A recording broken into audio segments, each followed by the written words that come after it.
If you ever feel like it's all so Jover, just come over, hop into the stream at twitch.tv/HasanAbi. Live almost every day from sunny West LA. I'll cover daily news, so tune in now, see what I have to say. Blast off, blast off. If you're unhinged, prepare to take a week off. Hasan, Hasan. I swear to God, Allah, please end this long pause.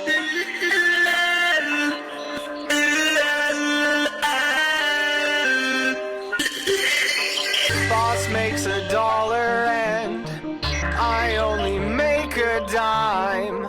That's why I watch the stream when I'm on company time. Boss makes $1 and I only make a dime. That's why I watch the stream when I'm on company time, like now. Hasan, Hasan. I'm probably in the chat right now. Hasan, Hasan. Get it, Hasan is streaming. I'm just a gamer frog, of course I hate myself. If there's just one Stunlock more, my hopes will go up on the shelf. You're just a debate perv, of course you hate yourself. Every thought to justify your own self-worth to someone else. Again, what do I always say?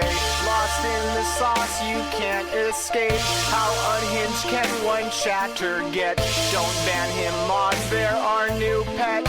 Show me the light and set me free from this black-pilled reality. Can I find hope? Can I debate for this top of the hour break? Boss makes $1 and I only make a dime. That's why I watch the stream when I'm on company time. Boss makes $1 and I only make a dime. That's why I watch the stream when I'm on company time, like now. Hasan, Hasan. I'm probably in the chat right now.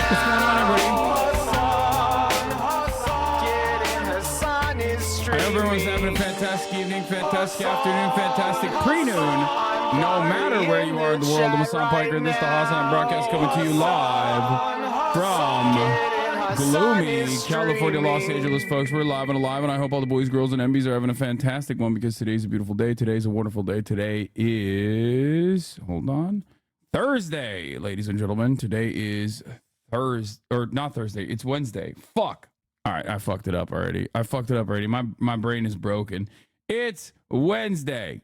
Hump Day. Wednesday, May 22nd, 2024. Got to restart. I got excited. I thought it was Thursday, but it's not Thursday. But I do have something very fun coming up on Thursday, potentially. It's Thursday in the Philippines. It's okay. You were right. Yeah, I'm on Pinoy gang time. It's Thursday in the Japans. It's Thursday in Australia. So it might as well be Thursday where we are as well. Rishi fucking Sunak and the Tories are done for, mate. That's right. He's called for an election. Yeah, we're going to be talking about the British in a little bit. Fucking hell, mate. It's like, it's Wednesday, lads. It's fucking Wednesday, lads. What do you mean? It's not Tuesday. It's fucking Wednesday. But that's right. A general election. It's called democracy for the fucking Brits who've forgotten what it's like, considering what you've had like 5 of these fucking heads of state without a single election, yeah? Many of you have fucking forgotten about a little thing called democracy. You go out and you vote in the fucking polls, right? And you got 2 fucking, I don't know, what's a good British word for stupid? Got 2 fucking lads running against one another. They're both fucking awful. 2 bellends. 2 fucking bellends. Keir Starmer, daft cunts, right? The child starver versus Rishi fucking Sunak, yeah? The rich twat. Daft knobheads. Absolute fucking plonkers, mate. Anyway, what do you mean the FBI tried to kill Trump? It's nothing. Daily dose of basketball highlight. This shit was wild. Bro, don't even get me started on this daily dose of basketball highlight shit, okay? Because it never stops. Miss you, Jezza Corbin. You are the real people's princess. It's true. Jezza Corbin lives on... He's alive in our hearts, right? Wisecrack covering your Wired article and podcast. Y'all should do a video or interview together. Wait, they did? Fucking geezers. In any case, this is part of the broadcast where I tell you a little bit about my personal news about what's going on in the world of HasanAbi Piker. In between the time period where I pressed the stop streaming button and when I pressed the start streaming button, for all the parasocialists out there who want to know what is up, what's going on in the world, my world. Hey, son, I'm Israeli and 17. Thank you for opening my eyes to the brutal occupation at such a young age. They are literally brainwashing us so much here. Free Palestine. Yo, whoa. That's what I'm talking about, dude. Corrupting the minds of the youth globally. Join Mezarvot is my recommendation. New article on The Intercept about meta internal censorship and WhatsApp vulnerabilities. Yeah. The what? There was a live stream. The Wisecrack did a live stream about me. That's crazy. That's cool. What? Hasan knows you covered his Wired article. Y'all should reach out and do an interview. The fuck? Bro, what is oh, that's in real time. Oh, the same person that was telling me like, hey, Wired is like fucking inspired by a recent Hasan Piker interview and reaction from Destiny. We're talking about a pointed debate, in particular online debate. We'll also cover what's been going on. We'll watch that. Legal vid about the protest. Very centrist of him. Oh no, really? The legal team? I hope the legal team, the Eagle team, will be not centrist on that. That would make me very sad. I hadn't even thought about that. Anyway, very breaking Duck Dynasty coded. Hell yeah, brother. What was I going to say? Oh yeah, this is the part of the broadcast where I tell you a little bit about my personal news. Last night I ended the broadcast. What did I do? I watched Warrior. Not much else. Just kind of went to bed early. Very boring. I'm a very boring guy. It was my calorie deficit day. I did feel a little bit like in July of 2000. How Israel cucked the United States. Yeah, we'll do the new GDF video. God damn, this shit's long as hell. But no tub maxing. I do feel like I just don't do a good enough job of you know, filling the empty space in my life. I don't. I need to do more shit. I need to do more stuff. Can't just be basketball related. But in any case, I woke up early. I walked Kaya, and then I went to the gym, and I'm trying to do more like explosive lateral movements so that I can. I'm trying to do more explosive lateral movements so that I can, you know, fix my knees up a little bit, obviously. And, you know, it was squat day today. It was leg day, and I'm feeling pretty good. It is, however, kind of unfortunate because, you know, my deficit and my weight loss, which has been going pretty well, unfortunately, is not great for my gains as far as my weightlifting. Like I'm just trying to basically not lose as much strength as possible. Explosive stuff like clean just seemed like an injury waiting to happen. No, that's not what I was doing. I was doing like lateral steps, like jumping laterally, specifically so that I can have, you know, more explosivity on lateral cuts and strengthen myself for knee health and stability in general, so that when I play basketball, I don't blow some shit out.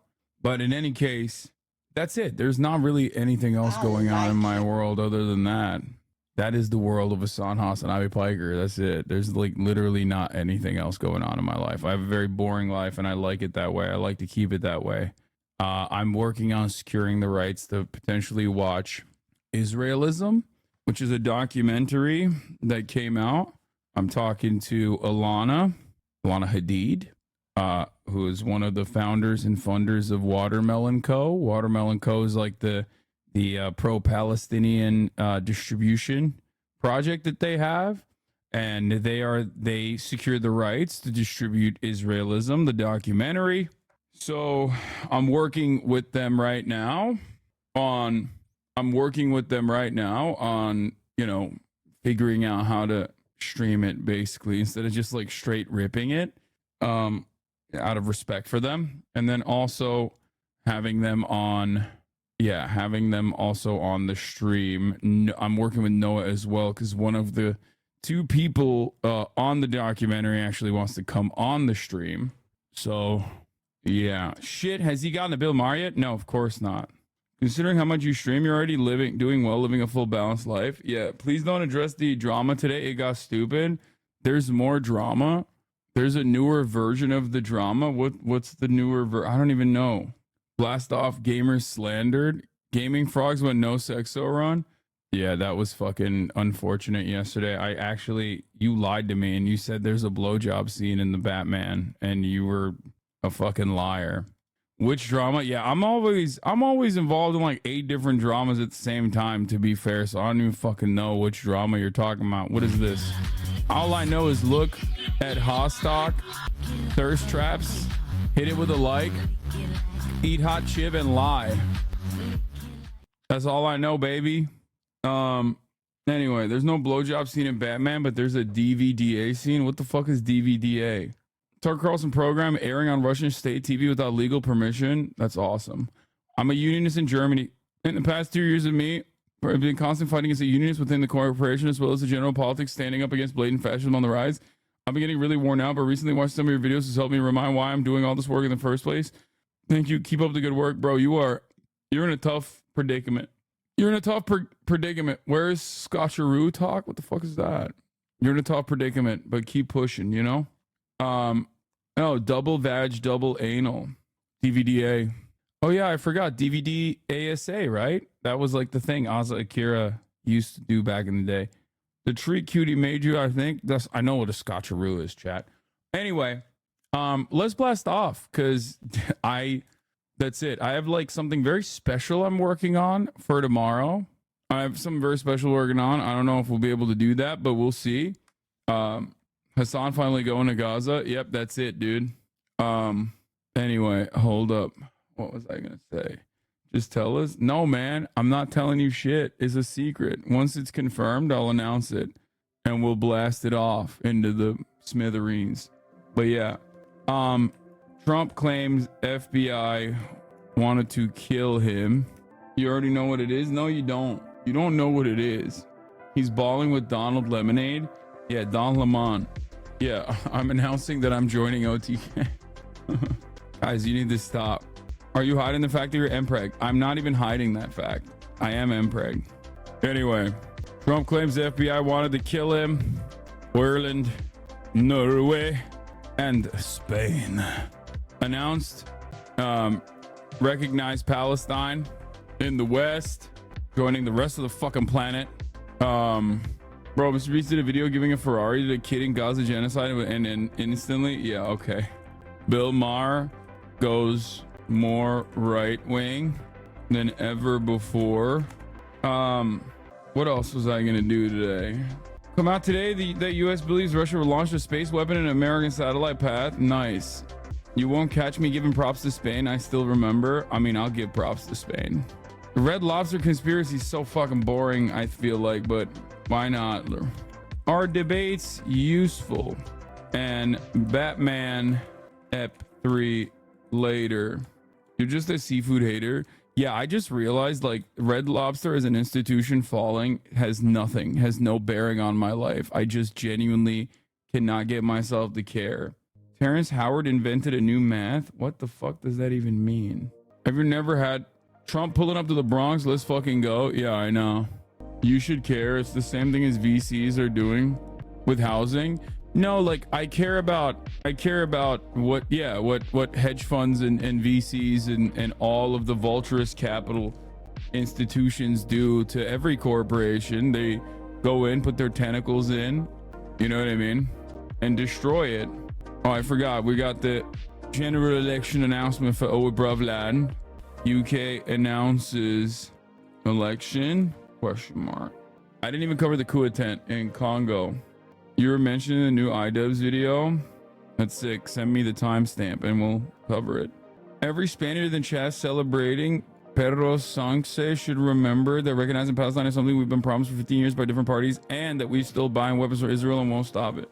Something declaring bankruptcy doesn't mean they're closing. People don't understand this. The Red Lobster CEO had to come out with a statement saying yesterday this. Just joined and wanted to say the Batman gaming has been very fun and very political, surprisingly. Nothing is surprising about how political a fucking billionaire vigilante is. What? What the fuck? Biden won't appear on Ohio's November presidential ballot?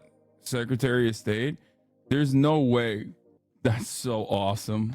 I hope that's real. I think YOLO. Fuck it, dude. Let's just not even have elections anymore. Fuck it. Hand-to-hand combat. Get those old-ass motherfuckers. Get those old assholes in the ring. Okay? I don't even know what's happening at this point. Oh, as a fully qualified old brother of 18 years, excited here to take on the general election in Blighty. No, it sucks. Don't get excited for the general election takes, because it's literally identical to America. Oi Bruvland is literally just baby America. You have Keir Starmer, the child starver, on the one side, who's most likely gonna win. On the other side, you have the fucking awful Tories. They're both literally pushing for austerity in different ways. Like, their differences are so marginal, it makes me so goddamn angry. Meanwhile, England basically is living the theory, the story, the age-old question. Is it better to have something and lose it than to never have it at all? Because in America, we never had it, right? Bernie never became the leader of the Democratic Party. He never won an election. Whereas in the UK, you had something. You had something beautiful. You had Jeremy Corbyn, albeit for a brief moment, like a fleeting dream. And you lost it. And now you have literally fucking Keir Starmer. And it sucks. It sucks so bad. So I don't know. Today, I guess we'll find the answer to that question. Is it better to have something and lose it than to never have it at all? It's so shitty. I thought we were USA without the baggage crowdy. No, the UK's party politics and the Canadian party policies is also ironically identical. Terrence Howard went on Jerry. It's unhinged. I don't know who Terrence Howard is. Table. What do you mean? I don't care. Like, what the hell? Why is this such a big deal? What the fuck? He's a famous actor, bro. Okay. He was War Machine. Yeah, I recognize him. What's happening? Is he having a schizophrenic episode? Is that what it is? I love that all the time. Every single time. It's like, anytime somebody's having a schizophrenic episode, it's like, oh, time to go do a podcast. He has a micro penis and invented a new kind of math. He's awesome. What? Why do you guys know he has a micro penis? What the fuck? Actually, honestly, and this is kind of weird that I even know this, but people with micro penises will always let you know they have a micro penis. It's like very weird. I feel like maybe it's just it's a coping mechanism or something. I don't know what it is. People with micro penises like will fucking tell you about it. We'll even show you their ding dong. Nah, bro, it's a power move. Yeah, maybe. How many people do you know? Well, I have that one story of Cutie Cinderella getting targeted by a dude with a micro PP at a Denny's, and just like him showing it to her. And then I also have Jeff's guy, whatever the fuck his name is, Jeff's assistant. I thought it was Cutie Cinderella who told that story. Maybe it might have been someone else. It was her, yeah. In any case, we'll get to all of that. We'll get to Terrence Howard. What is this? Terrence Howard leaves Oxford Union in shambles. It's just Terrence Howard showing the truth to the brainwashed kids at Oxford Union, wielding endless wisdom. Math teacher challenges Terrence Howard to a mathematical duel. The truth don't lie. Here's a wild prediction. Terrence Howard will definitely not live up to his word. Okay.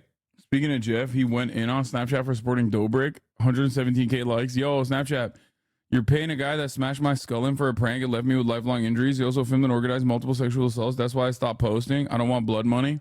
I mean, that's part of the reason why he's only on Snapchat. Yeah, because there's no comments. He can run, but he can't hide. Let's go.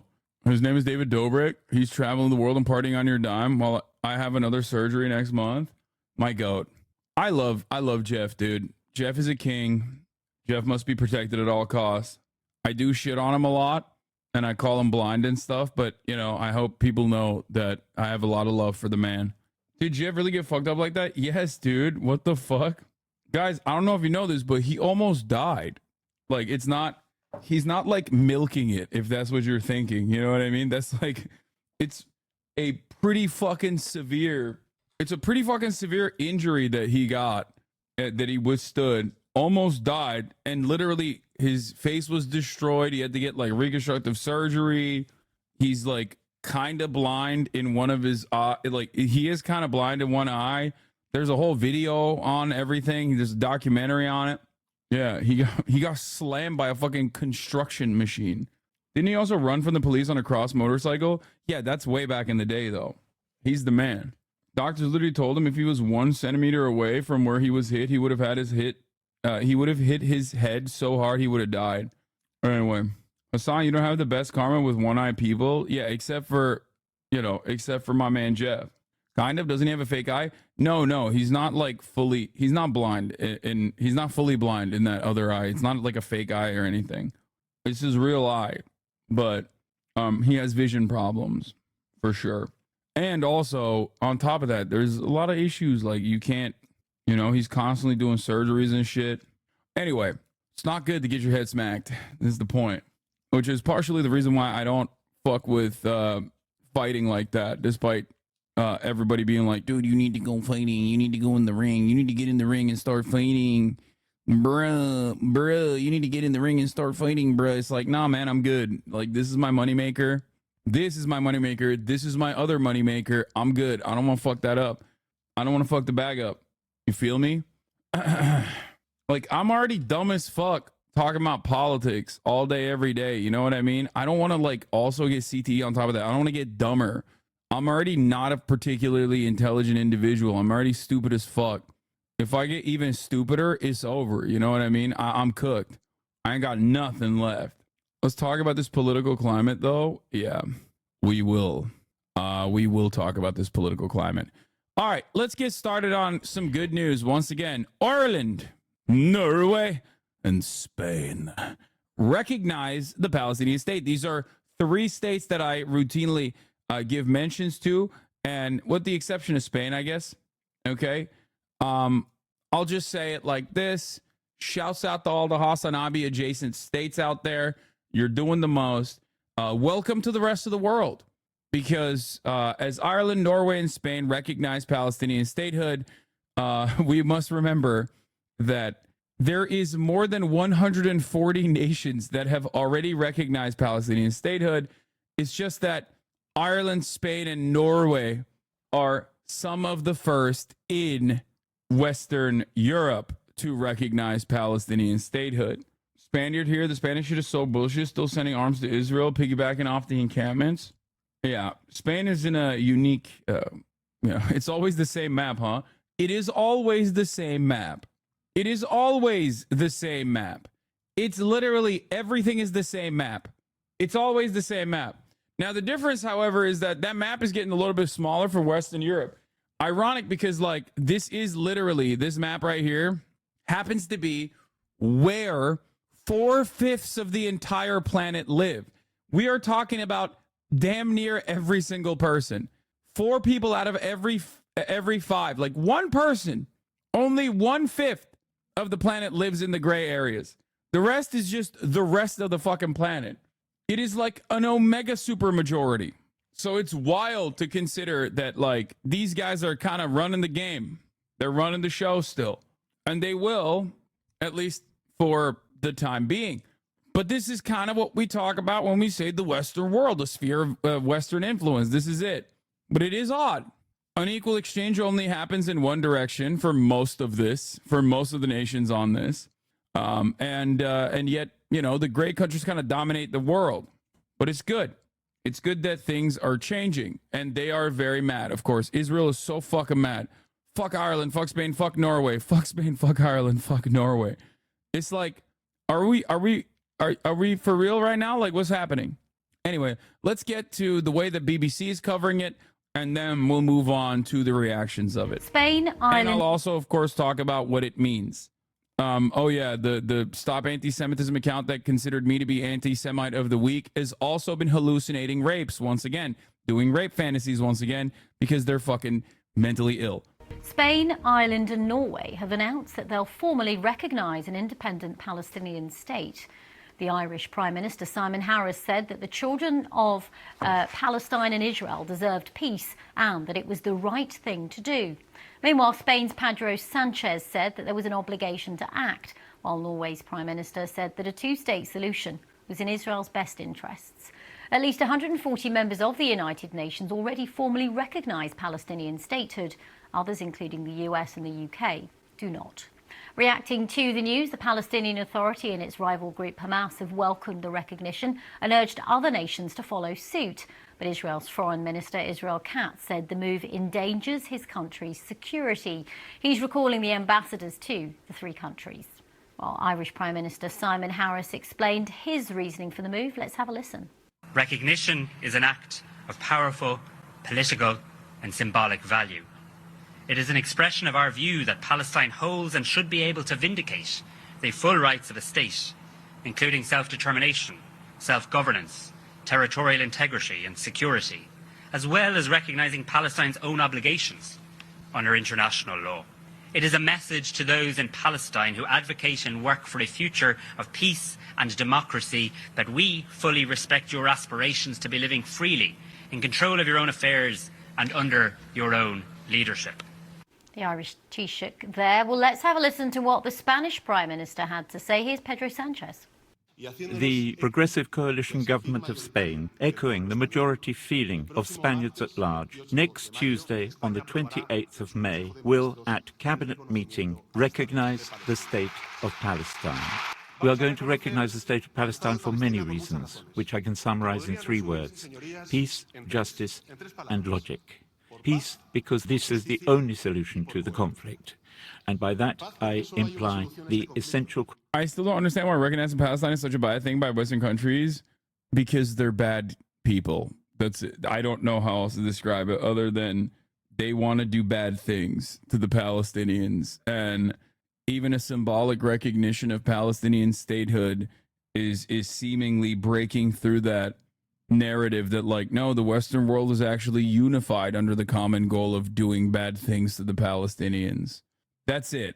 Remember the map I showed you, okay? The world is already pretty much completely on board with Palestinian statehood, universally recognized, damn near, with the exception of a couple countries. Those countries happen to be the most important countries, of course. Those countries also happen to be the countries that are doing the most to the Palestinians. You're always talking shit about America bad, but have you considered America good? I would love to consider America good. It's just that America rarely ever shows me anything good. If it did, I would tell you America good. I want America to be good. That's the whole point of my commentary. If America was good, then I could move on and play Batman Telltale all day, every day, and try to get a Sexo run going. But, you know, we're not there. Now, a lot of people immediately tune me out because they say, oh, your opinion on the matter is tarnished by the fact that you are a campist, or you're a tanky, or you're an America hater. You're a Muslim, Islamist, fundamentalist piece of shit. Anything ranging from, you know, you just don't like America. If you don't love it, leave it, all the way down to, like, you know, uniquely weird takes, hyper-specific takes, all of which gets it wrong. Okay? So for me, it is very frustrating to see America doing such egregious things, such awful things. But I'm glad that there are at least other Western countries, whether it is a consequence of elections coming up, whether it's for their own political machinations, have decided to take a stance against America's Western influence, America's influence on the West, America's hegemony, America's superpower status. Simon Harris is definitely doing this because the leftist Irish parties are predicted to win the upcoming local and European elections, and day one they would have done this. He's trying to get ahead of them. Again, good but political move. Yeah. The majority report. Thank you for the raid. Hope you had a good stream. To Uncle Sam, my real uncle, we are covering Ireland, Norway, and Spain recognizing the Palestinian statehood. Anyway. Question of the two states, Israel and Palestine, accompanied by mutual security guarantees, as many other countries do. Spain's Pedro Sanchez speaking earlier in Madrid. Well, earlier I spoke to our correspondent there, Guy Hedgecoe. Yeah, it's not a surprise at all. Pedro Sanchez, a socialist prime minister, has been campaigning to try and gather support from his European partners for the support for a Palestinian state for some time now, for several months. He hasn't managed to persuade the really sort of big countries in the European Union, the major economies, to get on board with it, but he has persevered over recent months, and he's been working in particular alongside Ireland on this. And Pedro Sanchez has consistently been saying that this is a step that has to be taken. It reflects public opinion in Spain, as well as being just the right thing to do. He talked about this being a move based on peace and justice in his speech to Congress today. And he seems to believe that it's a move which will work as well, given that he has some support from other countries, certainly from Ireland and Norway, in doing this. That's Guy Hedgecoe there. Well, for more reaction on the day's developments, let's go straight to Jerusalem and join Dan Johnson, who's there for us. Dan, first of all, just take us through the reaction we've been getting from the Israeli government. The Israeli government is outraged and angered by this move. We've had the foreign minister, Israel Katz, recalling the ambassador. So, what? Israel is so over, they're attacking toddler content creators? Yeah, it's fucking nuts. And I'm glad that, there's more coverage on things like this. I didn't really cover the Miss Rachel saga, the Miss Rachel drama, but, it's crazy. It's so crazy that, CNN is covering it. One thing I do want to say, by the way, is that currently 7 members of the 27-nation European Union officially recognize a Palestinian state. Now, of course, it might not come as a surprise to you, but 5 of them are former East Bloc countries, obviously, who announced their recognition in 1988, as did Cyprus before joining the bloc. Sweden announced its recognition, however, in 2014. As far as I understand, though, the current conversation in Sweden that is being conducted by Adolfo Hitler and Omega Hitler, but Omega Hitler, social democrat, versus Adolfo Hitler, neoliberal far right wing guy, is maybe we shouldn't recognize Palestine any longer. So we'll talk about we'll talk about Sweden in a little bit. It's like, hey, hello, welcome to Sweden. This is the ruling party. We are social democrats who believe that you should kill Muslims. And here is the right-wing party. They are also invested in killing Muslims and think that we need to stop the refugee crisis in our country. That's right. Also, austerity measures are very good. Once a proud nation where the democratic socialist regime reigns supreme, Sweden literally still rests on the laurels of its former glory, okay? Still rests firmly on the laurels of its former glory as all of its current contemporary politics basically rips that entire process of social democracy, real existing social democracy, apart. Okay? Yeah, I remember the Swedish minister saying Israel has a right to kill and then stopping himself. Anyway, lol, they ain't got nothing on our current Dutch social democracy, literal Trump lookalike, Geert Wilders. Oh my God, don't even get me started on fucking Geert Wilders, which is just gay Donald Trump. He is just gay Donald Trump. He is literally, if you did a European AI filter on Donald Trump, it would spit out Geert Wilders. It's so funny. Wait, Donald Trump isn't gay? I mean, Donald Trump is zesty with it too. Here is another wonderful American Civil Rights Movement organization, the ADL, weighing in on the decision.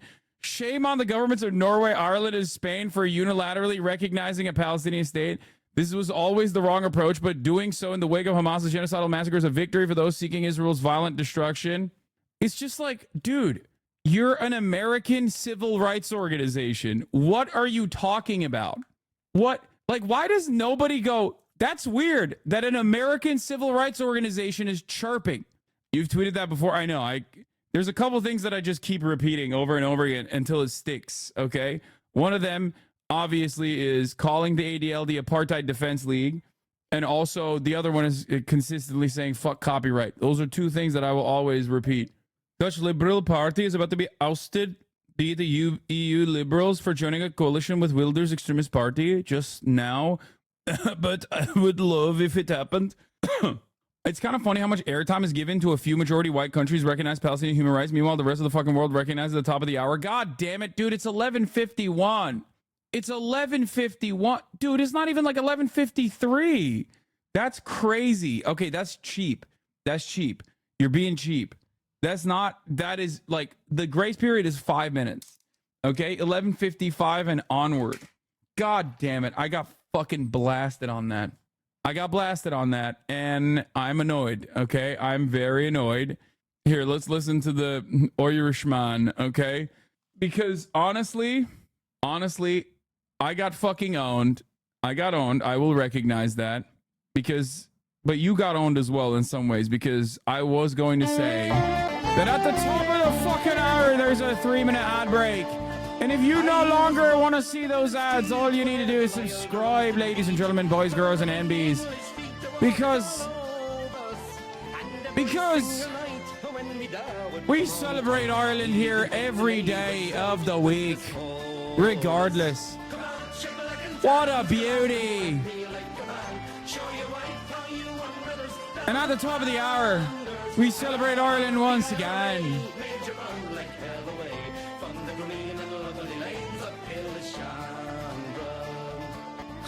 Come, let's hear you tell, are you slendered great Parnell?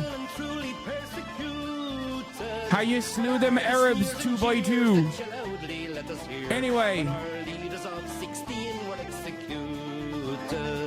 here's the 3-minute ad break now. You can also get gifted a sub by Soccer Agar. Thank you for the 10 gifted subs, allowing 10 people to no longer see the ads at the top of the hour. Here it is.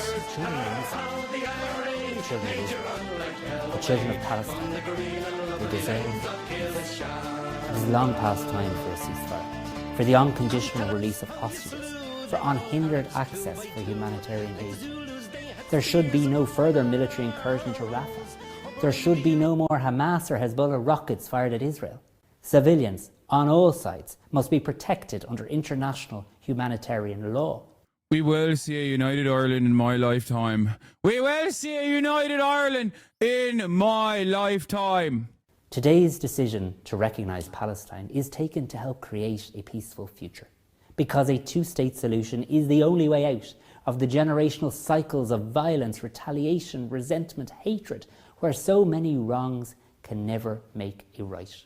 Just as Ireland's recognition as a state eventually led to the establishment of our now peaceful republic, we believe that Palestinian statehood will contribute to peace and to reconciliation in the Middle East. A peace that honours the legitimate aspirations of all people in the region to live with respect, justice, security and dignity, free from violence or the threat of violence. Today, moving in lockstep with other European colleagues, we seek to be bearers of hope. We want to reaffirm our belief that peace is possible, that justice is achievable, and that the recognition of both states, Palestine and Israel, is the cornerstone on which that peace must be built. For those of you who don't know, obviously, the Irish Republicans who did liberate Ireland from British colonial occupation, okay, who fought long and hard during the Troubles, they've always felt very close to the Palestinian struggle for obvious reasons, for understandable reasons. The Irish have always been super based on the issue of Palestine in general. You know, because England was the country that fucked them over in the same way that it fucked the Palestinians over. Of course, Let's listen to what the Israeli Foreign Ministry had to say. The possibility of recognizing a Palestinian state risks turning you into a pawn in the hands of Iran and Hamas. Such a move... Bro, this is literally just a threat, okay? This is just a threat. They're saying, like, you are starting to look very much like Hamas, and we will deal with the Hamas tunnels under Ireland as well. Move will only strengthen Hamas and weaken an already dysfunctional Palestinian Authority. The fact that Hamas leaders are thanking you should serve as a wake-up call. Your actions will only fuel extremism and instability. Progress can only be achieved through direct negotiations within a wider regional context.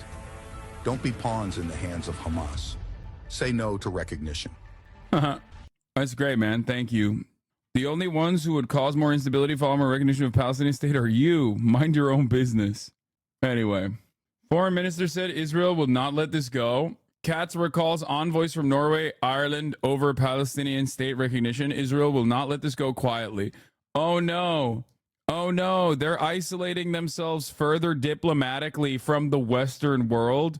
Oh well. Oh no. What will everybody do? Bro, no. I don't understand it.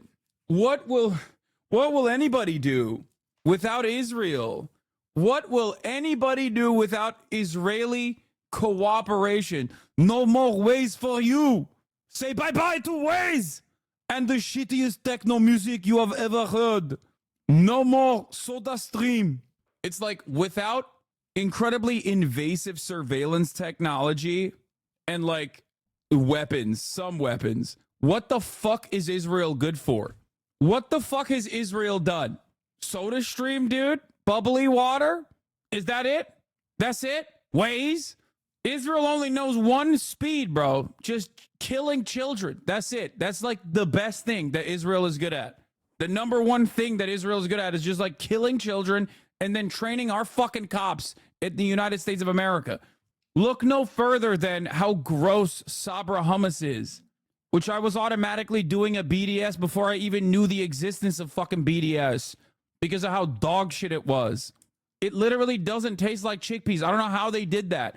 I do not understand how Sabra hummus was able to literally take hummus, which is like pretty similar in taste, no matter what. Like, obviously it depends on like what kind of spices you put in it, you know, how you spice it up, how you season it.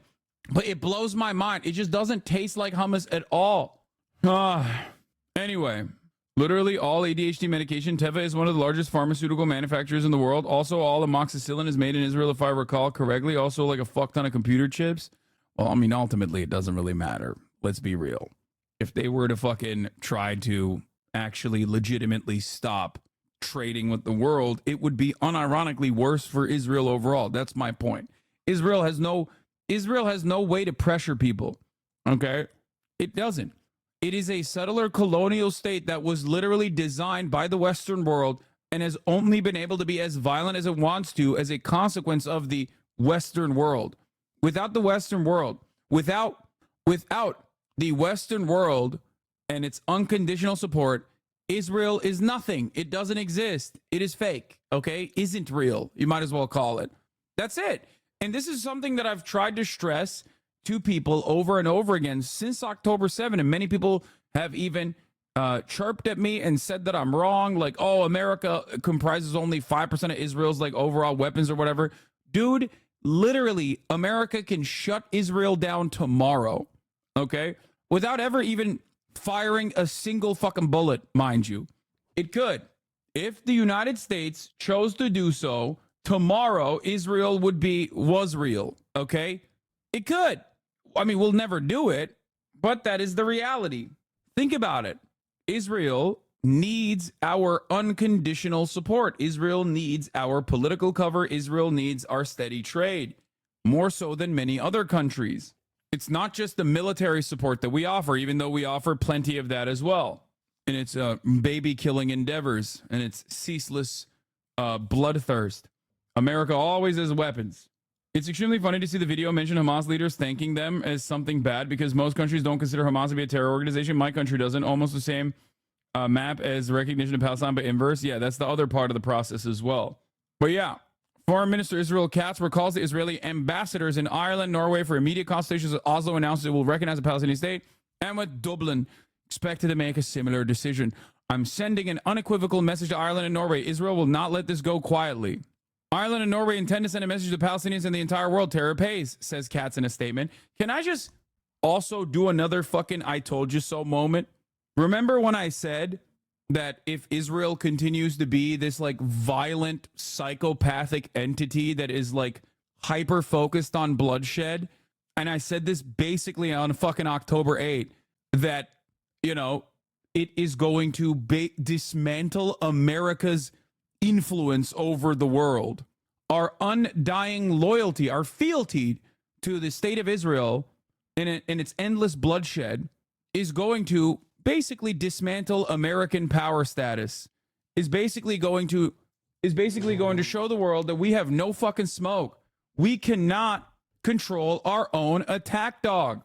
The fact that the ICC is applying to send arrest warrants to the Israeli head of state and the defense minister is proof of that. The fact that now you have Western nations, okay, not Eastern Bloc nations in 1988, not fucking the one-off with Sweden, but actual fucking Western nations like Spain, Norway, Ireland coming out and being like, no, we recognize Palestinian statehood too.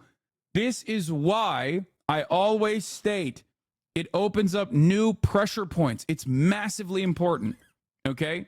America is an incredibly powerful country, okay? We have our tentacles all around the globe. We have 800 or at least 400 official military bases all around the world. We have NATO, which is a protection racket. We have the SWIFT financial process that controls 80% of every transaction that occurs globally. It's all run on the dollar. It is very, very, very difficult to dismantle, okay?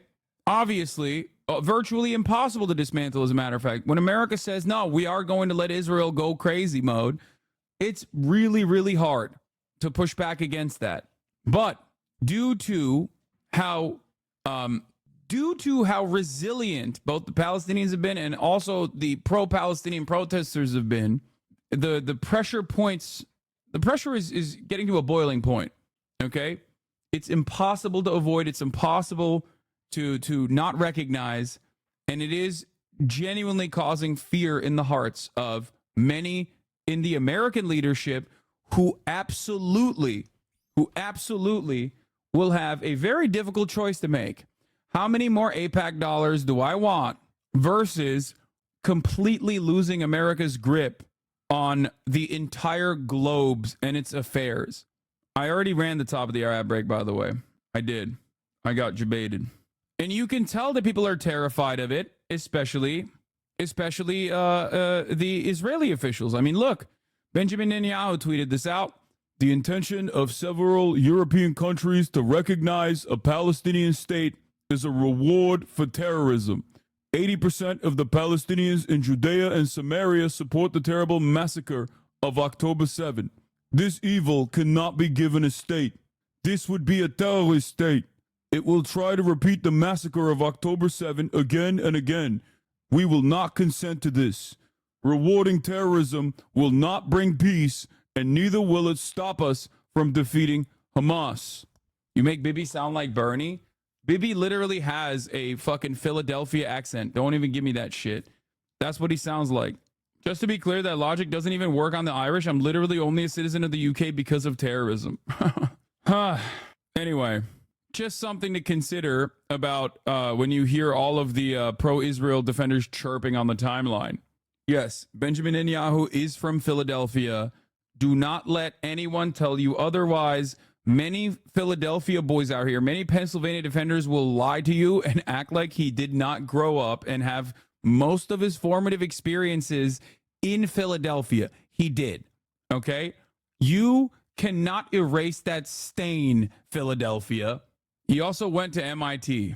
Fuck it. I'm hate watching from now on. Listen, I love Philadelphia. Philadelphia has like decent public transit, all things considered, in comparison to other American cities, of course.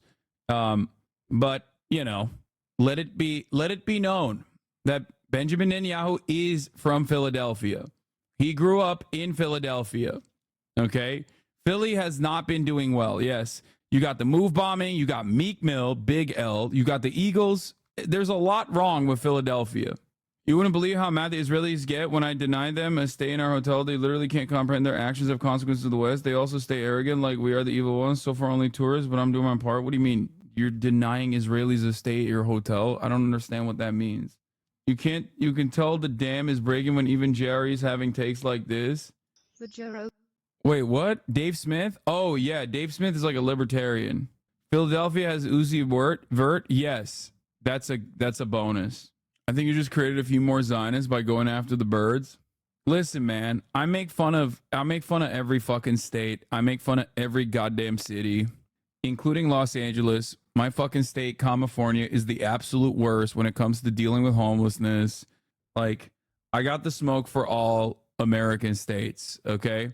I got the smoke for all American cities. I got the smoke for all American states. Don't fucking cry and complain when I come after yours, okay? At least you're not in Wyoming. Like, think about that. Thank God every day that you did not grow up in Wyoming and you don't have to live in Wyoming. Imagine you don't got the smoke for my state of Ohio. Bro, okay.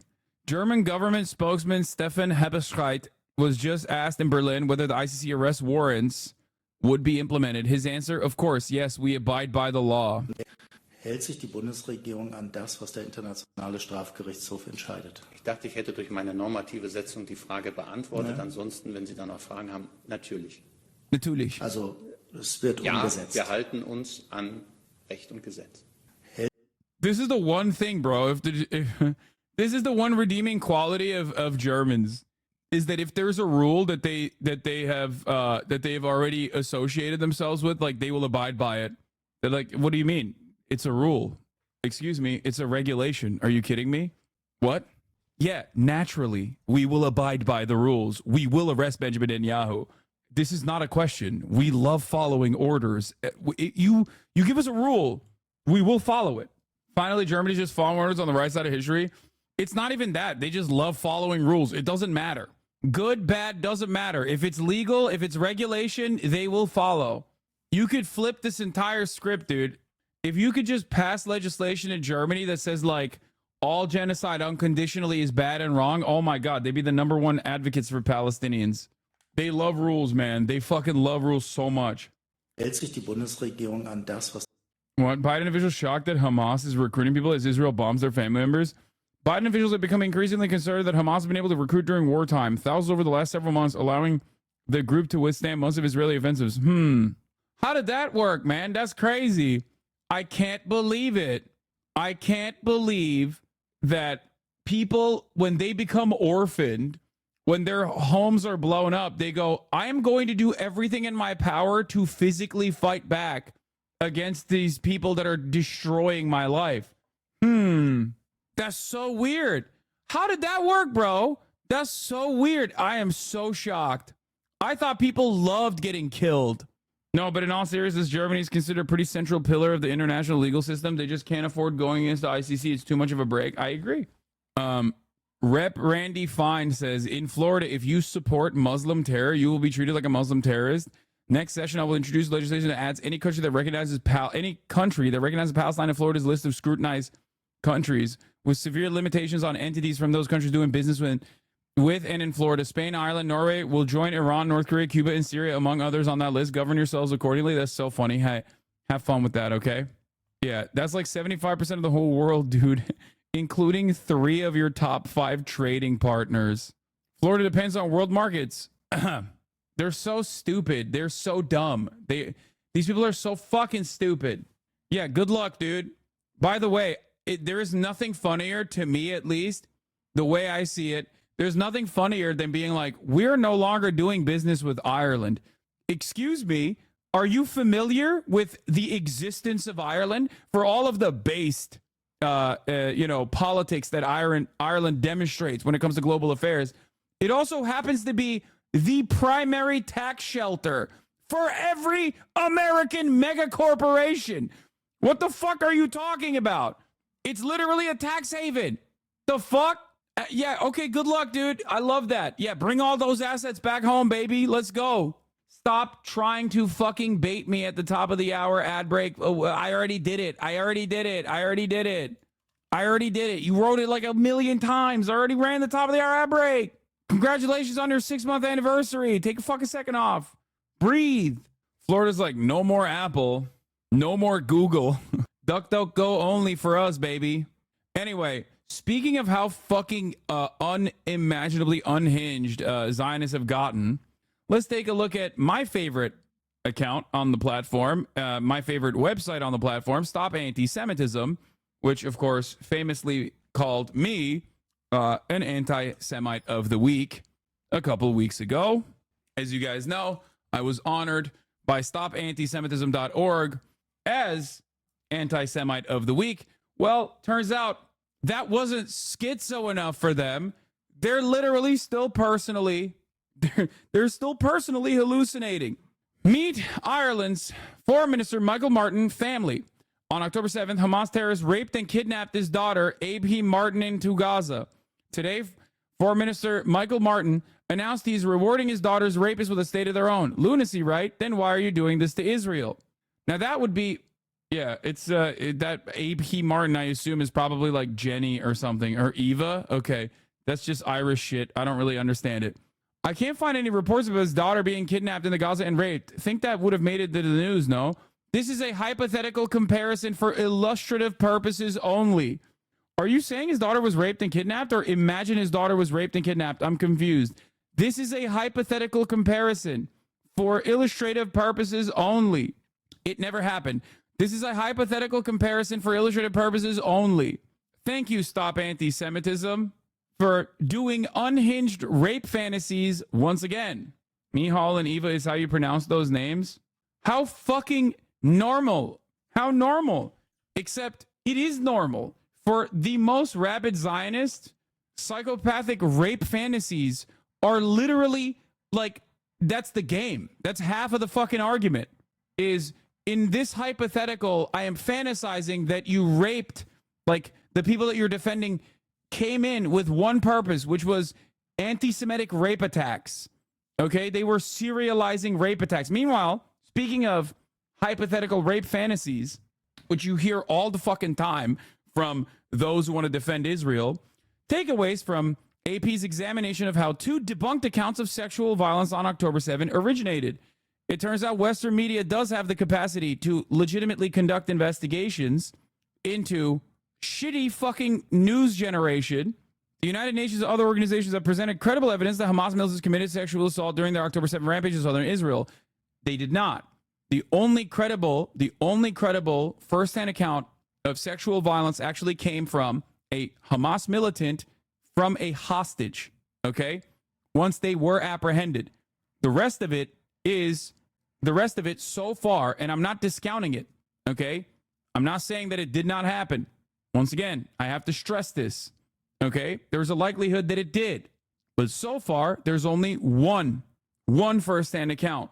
Though the number of assaults is unclear, photo and video from the attack's aftermath have shown bodies with legs splayed, clothes torn, and blood near their genitals. Other accounts from that day, however, proved to be untrue. They include 2 debunked testimonies from volunteers of the Israeli search and rescue organization Zaka, whose stories helped fuel a global clash over whether sexual violence occurred during the attack on what scale. Okay? Some allege that the accounts of sexual assault were purposely concocted. Zaka officials and others dispute that. Regardless, of AP's examination of Zaka's handling of the now debunked stories shows how information can be clouded and distorted in the chaos of the conflict. Volunteers' interpretations were flawed. One account that turned out to be unfounded came from Chaim Otmazgin, a Zaka volunteer who collected bodies after the attack. There are 2 major claims being made by a lot of people, specifically from the New York Times' faulty reporting that has been eviscerated by academics, journalists, and many other concerned parties due to how shitty their fucking supposed investigation was. Screams Without Violence is the article that I'm, of course, referencing. That article did not, or Screams Without Words, sorry, not Screams Without Violence. A squirrel, gray zone, and intercept? No, that's bullshit. It's not just gray zone and intercept. Or Zay Squirrel that called in the question, Screams Without Words. That's ridiculous. Intercept did conduct a phenomenal investigation into how the New York Times actually concocted this article and found that it did not meet their own internal standards. But if you remember, beyond that investigation, another thing that we found out was that there were also staffers of the New York Times that also did not consider this to be valid and accurate reporting. It doesn't even meet their own personal standards for what is supposed to be the paper record. The author herself of the article literally had unhinged fucking sentiment expressed about Palestinians in general, which is the reason why the New York Times slowly and quietly removed their association with the person while still standing on the merits of the article, which did not meet their own personal standards.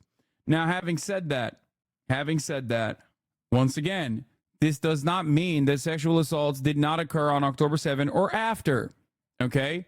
Sexual violence always occurs in war, in times of conflict. It's very common, and the likelihood of it happening on either October 7 or after October 7 is still high, okay? I'm not going to sit here and act like it's not a thing that occurred or that I know that it never occurred. I will, however, stand by. I will, however, reiterate my point that this is something that requires investigation, okay? Real investigation, not just like listening to the Israeli government claim without a single shred of evidence that it happened over and over again until we just take it for granted. Zakah didn't just make up shit about sexual violence that they perceive to have occurred. They also made up a bunch of other shit, like the decapitated and burned 40 babies. Well, that wasn't just Zakah. That was an IDF guy who made that up. But Zakah also said babies were thrown in ovens. That was also false. Okay? They have mishandled the forensics on they've mishandled the forensics on October 7 so dramatically that there may never be conclusive evidence on what truly happened on October 7. The victims might never receive closure as a consequence of their mishandling. And the first outlets that covered Zakah's mishandling were not Western outlets. They were Israeli outlets. And it wasn't even like 972 and Local Call, which I bring up quite frequently. Those guys are great. It was literally Haaretz and even Yediot. These are not like hyper lefty fucking outlets at all. They were the ones who were conducting investigations into Zakah's mishandling. So that's something to remember. And yet we still continue with this. We still continue with this narrative over and over again. Haaretz, the communist propaganda brother. I know. This is like if you're fucking super far right, you think that and you claim that. But anyway, it's also crazy because Joe Brandon still repeats a lot of this unsubstantiated bullshit when talking about it 8 months after the fact. Like in his Morehouse speech, he said when he went to Israel 9 days after October 7, they showed him footage of a mother and a child being tied by rope and being lit on fire with kerosene. That's bullshit. Ryan Grimm investigated further and asked Biden's own fucking team, to which the reaction was they did not. He didn't actually see that. He didn't actually see the footage at all. That was not a real thing. It just didn't fucking happen. But it doesn't stop Biden from lying about it.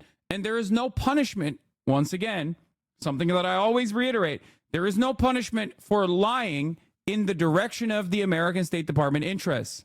There's only punishment for getting something wrong if you're against America's State Department interests.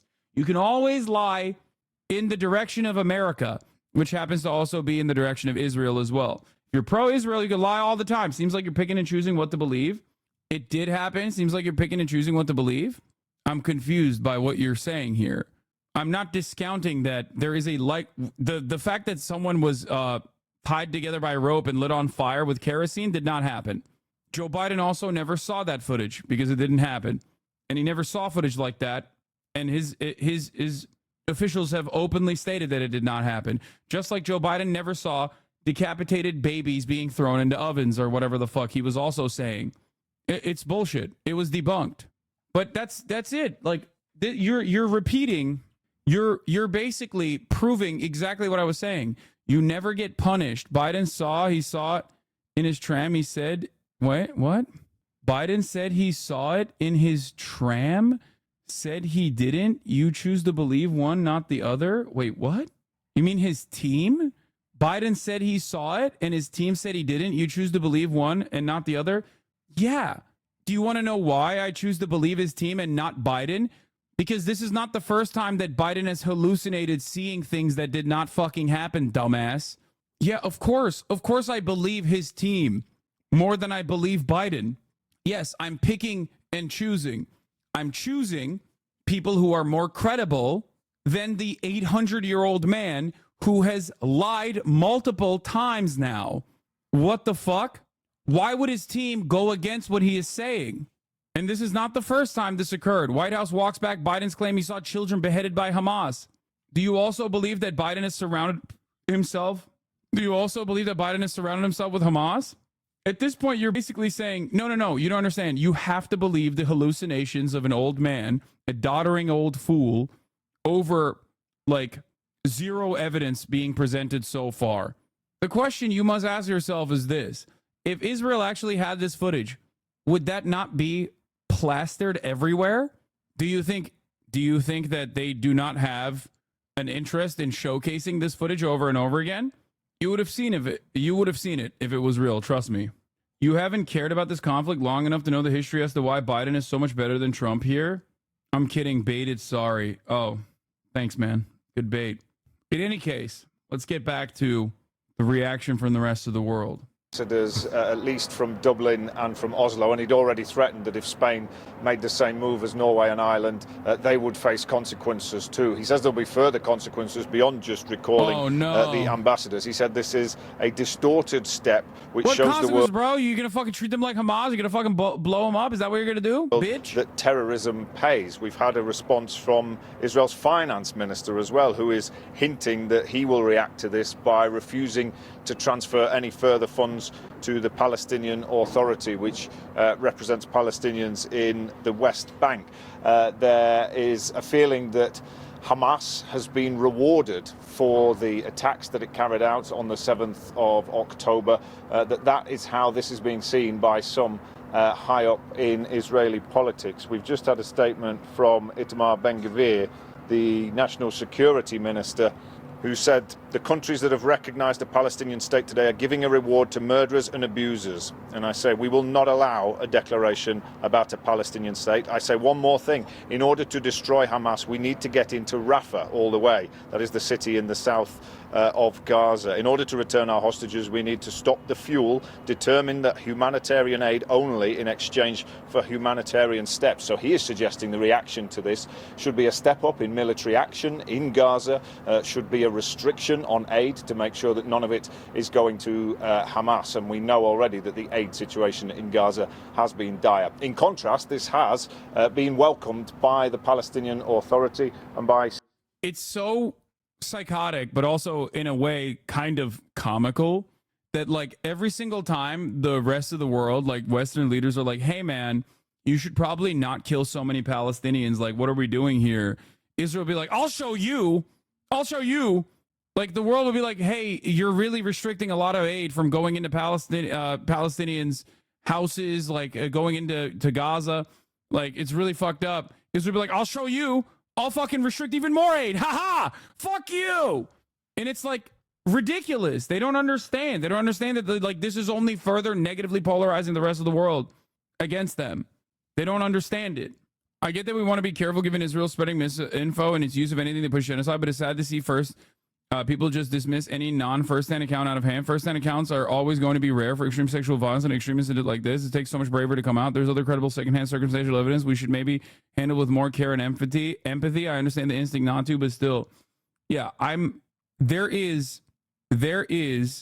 needs to be more evidence conducted in order to make a proper assertion of what happened, especially as it pertains to sexual violence. I would like for us to be at a place where saying maybe there was some sexual violence doesn't make you a Zionist. I mean, I say that, and I don't think it makes me a Zionist. I say that as well. But if the But if the conclusive evidence is coming from Zakah or the Israeli government or the Israeli police force claiming that they have a mountain of evidence, because remember, the Israeli police force said they had a mountain of evidence. And then when questioned on it further, said they had no evidence whatsoever. Like, if all we can rely on is the word of the IDF, that's ridiculous. There is, however, evidence. There is, however, real evidence as far as like firsthand accounts and testimony, even secondhand accounts and testimony from hostages. So that part is real. That did happen, which is very important, and that was a part of the UN investigation that was conducted. I've never discounted that, just like I've never discounted the likelihood that sexual violence did occur on October 7 and after. How do you dismiss accounts of kerosene and burning, but not dismiss sexual violence? What do you mean? Because one, there is no evidence whatsoever for one. It is completely and utterly made up. But there is a likelihood for the other, and also evidence as far as firsthand testimony from a hostage. The fuck? That's the difference. Anyway, the problem, however, is that given the intensity and proclivity for the Israeli state to lie about things like this, and also other like non-professional forensic accounting being conducted on October 7, this has muddied the waters so much that understandably many people are like, what the fuck? How am I going to believe this? How am I supposed to believe anything that Israel says? It's a perfectly valid fucking criticism to have against the state that has lied every single step of the fucking way. Many hostages have records of saying two different things. Also, how are you sure Israel didn't force them to lie? That's ridiculous. By the way, none of which justifies Israel's actions. So it doesn't even matter. None of this justifies that Palestinians have a right to dignity, a right to emancipation, a right to live fucking free lives, free from this occupation. Doesn't matter. Doesn't matter if fucking rapes happen on October 7. Like, that doesn't change the dynamic for me even this much. So that's the other part of this problem that many people can't contend with. Like, the Palestinian resistance is not perfect. They're not like so good. They have magical bullets, and there's no criminal elements that could have conducted themselves very differently. Like, that doesn't change the dynamic for me at all. It's so fucking stupid to act like, no, they're perfect. They were perfect on October 7, and they were conducted themselves perfectly. But these kinds of stories delegitimize Palestinian resistance? No, it does not. What the fuck are you talking about? No, you think it delegitimizes Palestinian resistance. Okay? You think so. I don't. The fuck? You're correct, and watch D-Freaks who clip you out of context and now calling you pro-rape. Yeah, dude. Sure. It is ridiculous. I've never been I've never had the mindset that like victims of a genocidal apartheid regime have to be perfect. Although they have conducted themselves in perfectly peaceful ways, and we all know what happened in the Great March of Return. So the idea that like Palestinians haven't tried that is also silly. Okay, let's finish this figures in the Palestinian leadership. The Palestinian Authority said they welcomed the decision taken today by Spain, Norway, and Ireland. And they've explained that with this important step, these countries have demonstrated their firm commitment to the two-state solution and achieving long-awaited justice for the Palestinian people. They think this moves the Palestinians closer to full recognition, full statehood accepted by all the countries of the world. But the response from Israel is that this damages Israel's security, undermines Israel's right to self-defense, and does not help the peace process in the long term.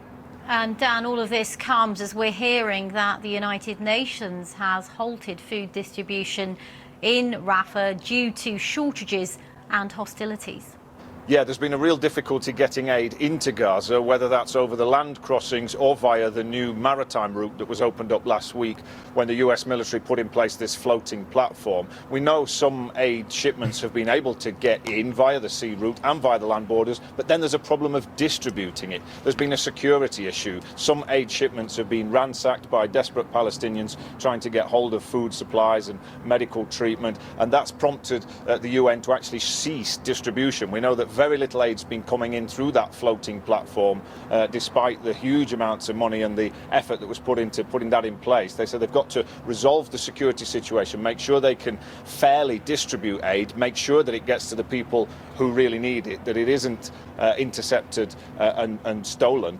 So there is a real issue here. The Israelis are being called on to ensure more humanitarian corridor safe routes so that aid workers can get around in Gaza safely, can do their work, can distribute that aid and get it to the people who need it. OK, Dan Johnson, thank you very much for the moment. And of course, we've got plenty more on that story on the BBC News website, where we continue to run a live page with... We have a major development this morning related to the war in Gaza. 3 European governments, all U.S. allies, say that they will recognize a Palestinian state next Tuesday. Now, as you know, Palestinians have wanted this for decades. MTS Tayyab is following this in East Jerusalem and has the latest on it. MTS, this is a very big deal. Can you help us understand the significance of this? Yeah. If having rapists in the neighborhood is enough to justify carpet bombing, Israel's going to need to rethink that non-extradition policy they have. Yeah, Israel is also relatively densely populated with, you know, that sort of thing. So I don't know. I wouldn't be talking about this like this. Gail, it's an enormous deal for these 3 European countries to do so. And as you can imagine, Israel has reacted pretty furiously to the move by these countries and their decision to formally recognize a Palestinian state. So angry that it's ordered back its ambassadors to Norway and Ireland and has called the plan, and I'm quoting here, a distorted step. As the fighting in Gaza rages on, a warning now to our viewers. Some of the images in this report are quite distressing. Today, Ireland, Norway and Spain are announcing that we recognise the state of Palestine. Ireland's Taoiseach Simon Harris made the announcement alongside the Spanish and Norwegian prime ministers. The move is both rare and significant. Wait, is this not good in terms of a one-state solution? Dude, recognizing Palestinian statehood is not a bad thing, okay? It doesn't mean that the conversation stops there. It just means that there's another vector of pressure. That's all this is. Okay, if it wasn't significant, America wouldn't be trying to desperately veto it at the UN Security Council and then voting against it when the UN General Assembly votes for Palestinian statehood. That's it. That's it. That's all this is. Like, I am a one-stater myself because I see that there is only one state there. Okay, it's an apartheid state. But having said that, any kind of sentiment expressed, any kind of real decisions being made in the direction of the recognition of Palestinian statehood is good. Significant. Only a handful of European countries already recognize a Palestinian state. And the 3 leaders said they hope others will follow as part of global pressure to push Israel to accept a political process that could end the fighting in Gaza. At the Kamal Adwan Hospital in the northern Jabalia refugee camp, 150 patients and medics had to run for their lives after the Israeli military carried out repeated strikes nearby. One intensive care patient was pushed through the ruined street still in his hospital bed. To the south, in Deir al-Balah, more violence and more death. A CBS News team was at the Al-Aqsa hospital after an Israeli strike killed at least 12, including small children and this infant, removed from his dead mother's womb, not even given the chance to breathe his first breath. The sharp increase in violence comes as Israel continues to widen its offensive in Rafah. A U.S. official has said Israeli leaders have, quote, addressed many of President Biden's concerns about a full-scale ground invasion of the southern city. But the White House has yet to signal support for a full-scale assault on Gaza's only relatively intact city. Now, despite the move this morning by Ireland, Norway and Spain, most other European nations still believe recognition of a Palestinian state should only come as part of a long-term negotiated 2-state solution to the conflict, a position also held by the U.S. Nate. MTS Tayyab in East Jerusalem, thank you. What is your response to the ICC seeking an arrest warrant for you? Well, I think my response is no different from President Biden, who said this is outrageous, and many people across the political spectrum in the United States and leaders of democratic countries around the world have called it exactly that. It's a rogue prosecutor who's out to demonize the one and only Jewish state. And he's doing that by first applying a false symmetry. He's equating Israel's democratically elected leaders with the terrorist tyrants of Hamas. That's like saying, well, I'm issuing arrest warrants for, after 9/11, I'm issuing arrest warrants for George Bush, but also... Okay, I've heard this exact same thing a million times over. I'm skipping it, okay? This dumb fuck went on every TV channel, refuses to talk to Israeli media directly, goes only to Western outlets, and fucking chirps the same talking points over and over again. Copy paste, suck my dick. I hope you rot in prison. It would be so sick. Anyway, now let's get to the UK general election called by Prime Minister Rishi Sunak, right? Rishi in it. Oh, Rishi. Ladies and gentlemen, for those of you who are in the fucking UK, let me tell you, there's a little thing called democracy, right? You probably forgot about it, considering that you've seen leadership change hands numerous fucking times at this point without a single vote being cast, yeah? It's called democracy, right? When you get to choose from one of the two fucking bellends who's the least worst option, right? Fucking hell. On the one hand, you got Rishi, out of touch, billionaire's failed child, fucking major bellend, absolute knob. On the other, you got child starver, Keir Starmer on a Labour Party. Two sides of the same shite coin. In the last 5 years, our country has fought through the most challenging times since the Second World War. As I stand here as your Prime Minister, I can't help but reflect that my first proper introduction to you was just over 4 years ago. I stood behind one of the podiums, upstairs in the building behind me. I told you that we faced a generation-defining moment, and that we as a society would not be judged by some government action, but by the small acts of kindness that we showed one another. You met that challenge, and then some, and I have never been prouder to be British. And when I introduced the furlough scheme, I did so not because I saw a country simply in need of desperate help, albeit we were, but because I saw a country whose future hung in the balance. I could be bold and trust in the tens of millions of you at home that you would rise to the moment, or I could accept the inevitable millions of job losses and pick up the pieces. In truth, it was no choice at all. I have never and will never leave the people of this country to face the darkest of days alone. And you know that because you've seen it.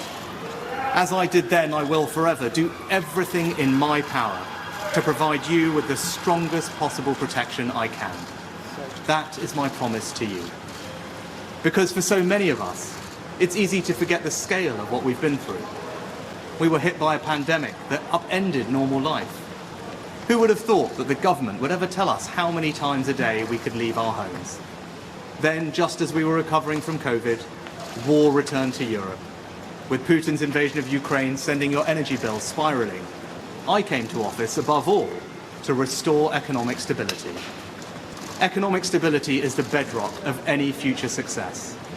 Whether that is rising wages and good jobs, investment in our public services, or the defence of the country. And because of our collective sacrifice and your hard work, we have reached two major milestones in delivering that stability, showing that when we work together, anything is possible. Our economy is now growing faster than anyone predicted, outpacing Germany, France, and the United States. And this morning it was confirmed that inflation is back to normal. This means that the pressure on prices will ease and mortgage rates will come down. This is proof that the plan and priorities I set out are working. I recognise that it has not always been easy. Some of you will only just be starting to feel the benefits, and for some, it might still be hard when you look at your bank balance. But this hard-earned economic stability was only ever meant to be the beginning. The question now... This was the Tony Blair campaign theme song, by the way. Nice. ...is how and who do you trust to turn that foundation into a secure future for you, your family? Priorities like what? Cutting the NHS budget? Check. Demonising trans people? Check. Immigrants and refugees? Check and check. Right. We're doing a deportation to Rwanda. Right. We're doing that as the last thing in my administration. while the British people suffer, while our hospitals in a state of disrepair, will we dump more funding into the NHS? Fuck no. Will we instead continue to be awful? Absolutely. And our country. Now is the moment for Britain to choose its future. To decide whether we want to build on the progress we have made or risk going back to school. Don't you love the fucking river being filled to the brim with shite? That's what you deserve, England. Your beautiful river filled to the brim with E. coli. Because we've privatised the fucking water. That's right. Fucking hell. I love living in England where the river is covered in shite. Fucking hell. I love swimming in shite and eating jelly fucking eels coming out of the shite river. It's the best, innit? The river fucking Thames, yeah? Them's river filled to the brim with fucking shite water. I love with it. No plan and no certainty. Earlier today, I spoke with His Majesty the King to request the dissolution of Parliament. The King has granted this request, and we will have a general election on the 4th of July. Okay, dude, I have to fucking hand it to you, okay? You made an entire new fucking account, and I read it, and I have to recognize it. I read it. I didn't want to skip debate, specifically because you made an entire fucking new Twitter account called Spectator Index, specifically to say Twitch streamer Hasan Piker makes a stunning claim on his Twitch live stream earlier today. When announcing for just $5, you can avoid the top of the hour ad break. I'm hanging it up. It's over. It's Jover. It's Jover. I stand here before you defeated in the marketplace of ideas. That's the second L I have taken today. It's also between the grace period. Calm like a Tom. Thank you for the 10 gifted subs, allowing 10 people to no longer see the ads at the top of the hour. Why I left the left? Yeah. I'm glad that at least like chatters are developing better baits. I asked you to step your game up, and you have, and I'm recognizing it. Real recognize real. Okay? Spectator Index. Here's the 3-minute ad break now. When you look at Israel and you look at England, you have two ends of the same shitty spectrum, right? On the one hand, you have Israel that has like a shit ton of elections, and all of them produce awful results. Oftentimes, the same fucking coalition of like further right individuals coming into power. And in England, you have no elections. Regardless, leadership changes, and it's still a fucking right-wing dipshit. It's great. It's wonderful. It almost feels like the through line here is that Western-facing liberal capitalist nations just keep doing the same thing over and over again, regardless of how leadership changes. Says the American law, come on, brother. I know this in my heart. That's why I always say, congratulations to the UK for, having the most American Democrat-Republican Party style circumstance right now with Keir Starmer. It's a very sad story for the Labour Party here, as they've basically adopted the most American attitude, where you have Tories and you have the Labour Party that is also the same exact bullshit now. Keir Starmer is also going after austerity, regardless of what he claims. In certain instances, he's literally also claiming austerity as well, trying to outdo the Tories on being right-wing. It's great. Wonderful, wonderful circumstance where every election, regardless of whether or not it's a multi-party structure or a two-party structure, always comes down to a duopoly. 99% Hitler, 98.99% Hitler, everywhere. In a pub called The Exchange, just off Morecambe's Parliament Street, we watched and listened to him. And we will have a general election on the 4th of July. And then, more importantly, talk to people who will get to vote on what next for the UK. I've not been following the news today, so it's actually come as a little bit of a shock to me. I really wasn't expecting it quite so soon. But I think the country is ready for an election. I think it's time to go to the polls, isn't it? And let people have the say again. With inflation down, giving the PM a reason to go early, the economic optimism wasn't shared by everyone. It's making life better for certain people. But the thing they want to progress on is the immigration, because the immigration is what's happening in this country, and it's costing this country a lot more. July the 4th. Yep. What do you think? Independence Day? I don't know. Why has he chosen July the 4th? I don't know how these things operate. But the sooner the better, as far as I'm concerned. Yeah, dude, that's right. So cucked. So cucked. What are we, a bunch of fucking Americans, yeah? What you mean, July 4th? What we fucking doing? Independence Day? Well, that seems a little bit weird. Why? Because deporting one person to Rwanda will cost the UK $215,000? No way. No fucking way. Really? No way. That is such a specific number. I mean, I'm sure it's a very costly process, but wait, hold up. Oh my God. Oh my God. UK estimates the cost of deporting each asylum seeker to Rwanda will be £169,000. Oh. That's brilliant, mate. It's fucking brilliant, mate. It's brilliant. I love it. I love it. I love it. No money for the fucking NHS though, yeah? Hospitals in a state of disrepair. Prices of fucking energy skyrocketing. The river is filled to the fucking brim with shite. And we're out here doing what? Using our fucking money wisely. No fucking thank you. All right? Absolutely mental, innit? Absolutely fucking mental. Oh, that's awesome. No, that's great, man. Every country on the planet, every country in the West, just cucking themselves. There was a John Oliver, something to remember. First, migrants sent to Rwanda with 3,000 pounds, nowhere to be found in African nation. Where is the actual article? He got his money up and not his funny up. Dude, listen to me. Listen to me, okay? The government denies losing track of likely Rwanda deportees. Most of the asylum seekers initially earmarked for deportation to Rwanda cannot be immediately located.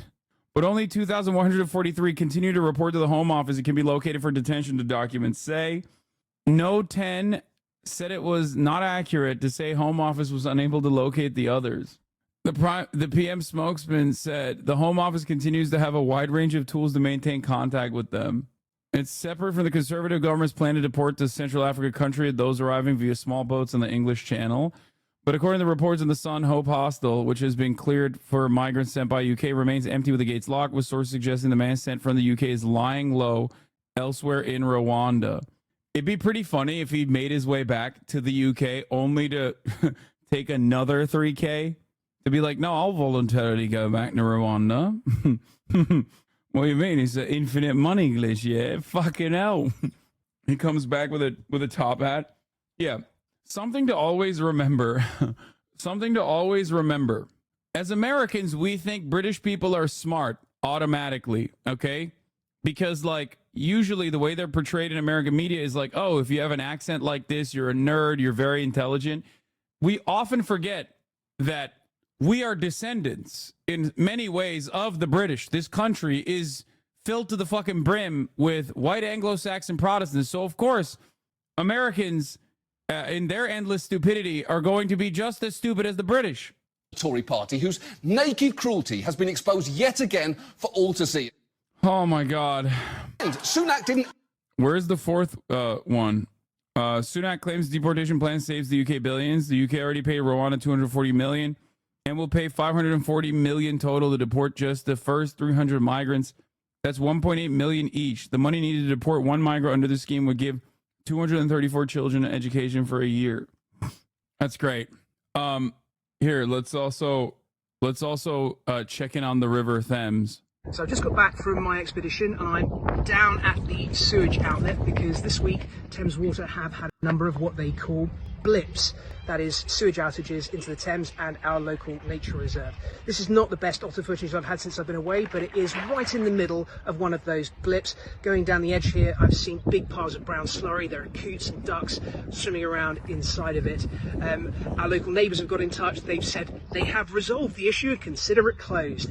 Phosphate and nitrate results are off the chart. I've taken some samples which I'm sending to Bangor University to have assessed for things like E. coli. That's just shit. He's literally just putting his hand in shit, direct shit. And other more serious pathogens. Watch this space. This in the week when Thames Water have said they will not give any money to the suggested infrastructure boost for the water companies, that they want to increase customer fees by 40%, that they want to reduce payments that they should have to make for their own pollution.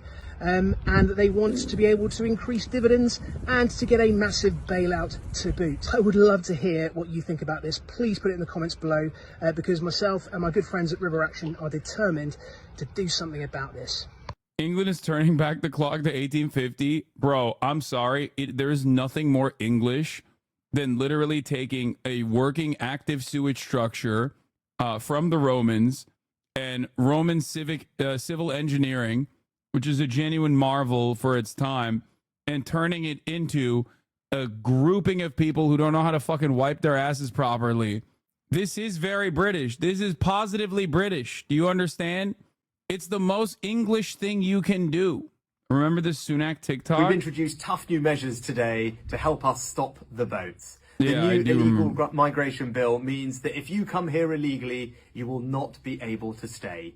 You will be detained, and then you will be swiftly removed to your own country if that's safe, or if it isn't, then a safe third country alternative like Rwanda. And we will make sure, like Australia and America, that if you've arrived here illegally, you will not ever be able to return. Now, this is how we're going to break the cycle of these criminal gangs and take control of our borders. Bro, it's so wild that he's so happy talking about this. People need to know that if they come here illegally, that they will be detained and swiftly removed. And once they know that, they will stop coming and we'll be able to stop the boats. The UK courts have decided it is unlawful to send any refugees to Rwanda. The sewage stuff is just is fallout from the Thatcher era, where everything wasn't nailed down in terms of public utilities and services were sold off to Tories and their mates. Yeah. It's cool though, man. It's actually pretty dope to privatize all of the other like government affairs normally that you're supposed to take care of. Things are certainly going to change for the better eventually. Anyway. Oh, the UK. Wonderful place. I swim in the sea, and it's great, but it's been a bit of a brown sea recently. You're all getting this mighty wrong. Water companies before privatization were owned by what? By? In fact, yeah, our seas are swimming with all of that kind of stuff. This government have been in for, what, 13 years? He got taken out before he could finish it. 14 years. And not one thing has been improved for the better, in my own personal opinion. A summer election announced on a day when the weather seemed a better fit for the mood of many we spoke to.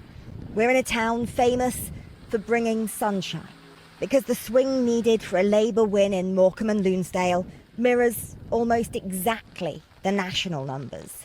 Yesterday you told me about the blue, blue sky. And at the Rainbow Centre, which describes itself as a youth club for the over 50s, we got a dose of reality. An antidote, perhaps, to the Westminster frenzied election speculation at their regular Wednesday dance class. Do you want a general election? Well, we certainly could do with one, yes. We need one. I agree with you there. I mean, the present situation it's been just descending into a shambles gradually for some years, hasn't it? So, you know, something needs sorting out. Go on, you said that you need a general election. I think we do need, yes. Go on, why? Yes, because everything is in a mess. Do you think having an election will fix something? I've no idea, because I really wouldn't know who to vote for. Really? To be honest, yeah. I don't know who I could trust. It's always, oh, we'll give you a tax cut, or we'll do this, we'll do that. But then always only ever look in the short term at what they think will just get them votes. Those making promises take note. Trust might be the biggest issue of all in election 2024. This is where the Prime Minister is going to speak in the next few minutes, and I'm being forcibly removed. We just simply wanted to have access tonight at Sky News, but unfortunately, we're told that because there are pool arrangements in place... Dude, remember England. Remember British chatters. I fucking told you. I told you. Look to America to see what your future political prospects will be. And look at your situation now. You have a feckless labor counter to the increasingly more right-wing Tory administration. It's literally the same exact duopoly. It's the same shit with, I guess, a lack of seasoning. Not a different seasoning, but a lack of seasoning. Senior Labour figures seeking to water down. Seeking to water down plans to decriminalise abortion. MPs due to a free vote on proposal, but some in party have privately expressed concerns it goes too far. It's the same old fucking shite, different day. We're not allowed to be here. This is, by the way, what we're trying to film is the campaign event where the Prime Minister is due to speak in the next couple of minutes. It's in front of Conservative activists. It's eventually trying to get across the message that we had in Downing Street today from the Prime Minister, talking about stability. I'm sure he's going to talk about the decision he's made. But as you can see, we just don't have access to it. It's not entirely clear why we don't have access to it. But as I say, this was meant to be the campaign launch for the Prime Minister, for the Conservative leader, in front of party activists, in front of those loyalists who are going to support him during this campaign, who are going to go out and knock on doors, etc. The hope, of course, of the Prime Minister is this is a decision, a gamble that he's taken. So we're going to be put into an elevator here. Our bags are up here. We're probably going to have to leave at this stage because we're going to lose contact. We have to go into an elevator through security. But I will hand back to the studio and hopefully we'll come up live afterwards after you've heard the speech. The Prime Minister is due to speak in the next couple of minutes. Extraordinary stuff, Darren. I mean, Darren, I was, thrown to you there, expecting you to be there in the live position, ready to take it away. What I was not expecting to see when I went over to you is a security guard forcibly evicting you from the conference centre. We can see there that your comms are starting to... treating me like I'm Palestinian or something. Go what down. The fuck is this? Darren, I don't know if you can still hear me, but did you get any sense of why the decision was taken? We were told that this is an event where there's got pool cameras. We're going to have to go, so we're being forced into an elevator here, Sophie. I'll try and speak to you later. Former president also playing cleanup yesterday. Yeah, British politics, baby. It's really good. It's really fucking good. Here's some fun Suella Braverman antics. Now, quite often you'll see that they don't seem particularly intent on showing their faces. I don't know if you might be able to engage with people. Hello. Just wondering if you'd like to have any kind of discussion at all with Suella today? Hi, I'm Suella. I'm keen to find out your views and what you're protesting about. Nothing at all? No? Interested in why you're covering your faces. Is it a COVID or a health measure? No comment. No. Can I just ask, are you students at the university or just from around the area? Nothing? No? No. Fine. OK. Interesting. Yeah. Oh, what were you expecting? Did you think that maybe people might engage a little bit with you? To feel very strongly Well, these are supposed to be some of the brightest and the best students in the land, and taught in the art of articulating their views and expressing arguments in a coherent way. And I'm interested in hearing their arguments. Yeah? Anyone? Engaging and listening. What would be your main question to some of the individuals? I'm really keen to hear what your message is. By the way, the British High Court found that the anti-protest legislation Suella Braverman brought in as Home Secretary last year was both unlawful and also undemocratic, and now must be scrapped. It is kind of wild that she was doing that. She was pushing for that while simultaneously also trying to talk to the fucking protesters, while giving police almost unlimited powers to crack down on any protest it deemed as causing more than a minor disturbance. This is an incredibly broad and deliberately vague definition, unsurprisingly dragged whole swaths of protesters into the criminal justice system. Hundreds of people, including Greta Thunberg, have already been arrested under this unlawful legislation, as well as several other laws introduced in the recent years, including more than 600 people last November alone. Oh, no, there's more, I know. She actually did end up getting her wishes and debating a student protester and getting owned as well. Hold on, let's watch this first. Israel. I gotta pee. Yeah. Nothing. Interested to hear your message to Hamas. No comment. Okay. Do you think the hostages should be released now? What really No. Is there? No, Hey, we keep walking. Not very. Don't know if you would like to have a quick chat with us, sir, at all today? Hi there. Go on. Very nice. I'm Suella. can I ask you what your message is to Israel? Yep. Right? Can I ask you what your message is to Hamas? Silence. Guys, anyone willing to just explain a couple of bits and bobs? What you guys are doing here, why it's so important to you, what the demands are, or anything? No? Vegan and nut fruit needed. Vegan and nut-free food that's what it says. is needed. Right, well, there we go.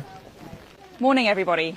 Hi, I'm Suella Braverman, MP, here to inquire about what you're protesting about and give you an opportunity to send your message onto national television. No? Okay, all right. Well, it's fascinating, really, because I thought that maybe they would give some form of response or reaction. But Yeah, I for thought they'd people have who a clearly line. feel so strongly about it. Here's what happened when a student protester did speak. One of my first questions that I was very keen to ask, I mean, were you at the I haven't been at the encampments? Cambridge one, but other ones. Other ones, okay. And can I ask you what your view is of the events of October the 7th? What do you think happened on October the 7th in Israel? Well, obviously the camps haven't started because of October the 7th specifically. They're starting, I mean, this week in loads of encampments up and down the country. They've been like celebrating and having to like memorize the fact that this week commemorates the Nakba, which took place 76 years ago, which means catastrophe, which is a massive symbol of what Israel has been doing for the last 76 years. This isn't about October the 7th. And to start with that is just entirely disingenuous, I think, on your part. I really want to say that I think it's great, actually, that you went to that camp today and tried to talk to those students. And you kind of embarrassed yourself, I would say, whilst doing that, because it was a reminder for me, and I'm sure for other people watching, that actually the Palestine movement brought you down, and the Palestine movement has the potential to bring down lots of other Tory ministers and the whole Tory government, and not just the Tory government, I would say any government and any mainstream political party that is backing what Israel is doing right now, which is a genocide, and that's what people are protesting. Do you want to come back to that?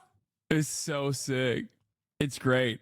Fiona Lally, National Campaigns Coordinator for the Revolutionary Communist Party. Wait, is this the same fucking Wait, what? It's not. Is it the same? Is it Baba Vakian? No, it's different. No, it's IMT. It's not the same. She's Chairman Bob's daughter, yes. No, she's not. We just made a constitution 2 months ago. It's new. The IMT renamed themselves recently to the same name as the Baba Vakian group. It's dumb. Why is your chat cheering this person on? Please remind them she's British. It doesn't matter. Remember, there's only one war, and it's class war. We are united in our struggle. And that person is just like you. That person is just like you, but in the UK. Just like you, but British. Anyway. We already covered this yesterday. It's unimaginable, but somehow, of course, classic. The U.S. House of Representatives have proposed a new bill that would extend the same taxpayer benefits to Americans serving in the IDF as those serving in the U.S. military. In general, for purposes of this chapter, to extend practicable, the service of a citizen of the United States in the Israeli Defense Force shall be treated in the same manner as a service in the uniformed services. Once again, proving what I keep saying, Israel is an American state, and a cool one, like one that we do care about a lot. Now, speaking of which, let's watch the new GDF video about how Israel cucked the United States. In July of and let's 2000, learn more. A team of historians and political scientists sat down to interview Bob Gates for the George Herbert Walker Bush Oral History Project. Gates was CIA director during Bush's tenure. These were eventful years, and so the men spoke of the Soviet Union, Yugoslavia, Somalia, German reunification, a fascinating insider perspective into the first Bush White House. An enemy to Israel. Amid the interview, historian H. William Brands asks the old spy chief a question many were doubtless curious to know. Was there anybody that George Bush actively disliked? Shamir. Gates, of course, is referring to Yitzhak Shamir, the Israeli prime minister at the time. But I will say this. Every president I worked for, at some point in his presidency, would get so pissed off at the Israelis that he couldn't speak. It didn't matter whether it was Jimmy Carter or Jerry Ford or Ronald Reagan or George Bush. Something would happen, and they would just absolutely go screw themselves right into the ceiling. They were so angry, and they'd sort of rant and rave around the Oval Office. I think it was their frustration about knowing that there was so little they could do about it because of domestic politics and everything else that was so frustrating to them. But he did not, I think, care very much for Shamir. I'm trying to think about others, but I can't think of any others. No doubt 2 decades before Bush was even sworn in as president, Lyndon Baines Johnson was feeling just as angry and ineffectual. It was the morning of June 8, 1967. Navy Ensign John Diedrich Scott turned 24 years old. His birthday was business as usual. His crew was stationed in the Mediterranean after having traveled all the way from West Africa. It was an early morning. Just before 4 a.m., he'd get to work. Deck watch. At about the exact same time, a Nord Atlas took to the sky to begin an... Wait, I hope nothing crazy happens to the USS Liberty, especially not in the hands of our most significant, most important ally, which is not even an ally at all, but just a mere extension of the U.S. state. An air reconnaissance patrol. The plane, belonging to the Israeli Air Force, was patrolling along the Mediterranean coast to detect ships beyond radar range. There was only one. It was Navy Ensign Scott's ship. On the bridge, Scott spotted the plane. He grabbed his binoculars to get a better view. A flying boxcar with a double fuselage and twin engines. Just 15 minutes before, Scott had watched the ship's American flag being pulled by the wind. Up in the cockpit of the Nord Atlas, an Israeli naval officer scanned below, serving as an aerial observer. At 5:45, the plane began reporting that the ship was a destroyer. Less than 20 minutes later, though, according to an official Israeli history, the plane reported that it was, in fact, a U.S. Navy supply ship. The observer had even spotted the ship's hull markings, GTR-5, and the plane's crew radioed the information to ground control. Upon landing, the observer was debriefed by a Lieutenant Commander Pinchasi of Air Command, after which, according to an official Israeli inquiry, the identification of the ship was determined to be the U.S. Navy ship Liberty. Hi, my name is GDF, and you can probably tell by the direction that this video is going in that I'm not very advertiser-friendly. For that reason, I rely completely on my patrons, subscribers, and donations. Hours before the attack, Israel knew not only that an American ship sailed nearby, but that it was the spy ship Liberty. Aboard the USS Liberty was a signals intelligence and cryptology command called the Naval Security Group, an organization which reported to the National Security Agency, the NSA. It was a spy ship, yeah, for the NSA. The problem is it was spying at the behest of the Israeli government. It's not like it's I mean, there's no world in which like blowing up that ship is allowed or correct. It's just extra funny that they did it, even though they are allies. NSA. Oh, fuck. I just gave you spoilers. God damn it. Outfitted with 45 towering antennas and a satellite dish on the ship's stern, which bounced messages off the moon to Washington, the ship's true mission was a poorly kept secret.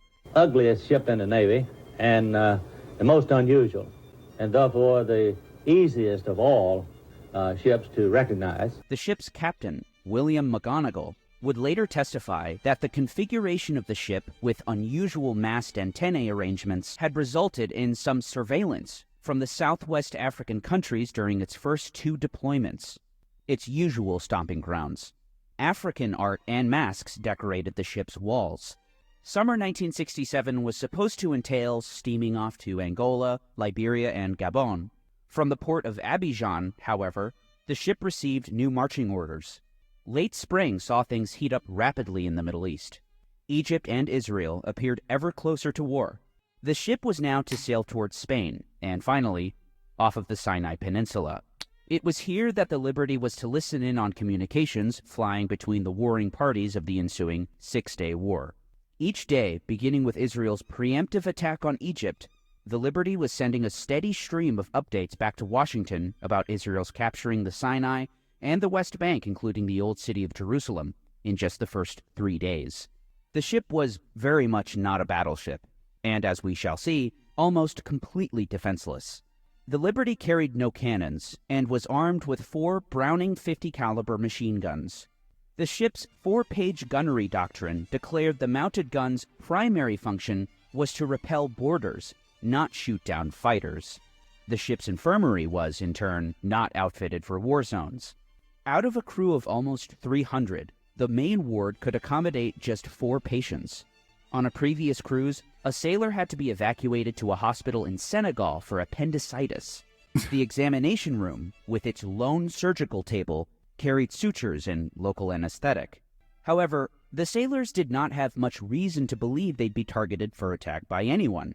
Its flag flying on its mast, its freshly painted hull markings, its configuration, size, and speed, coupled with the clear weather and lack of surrounding ships, made an attack all the less likely.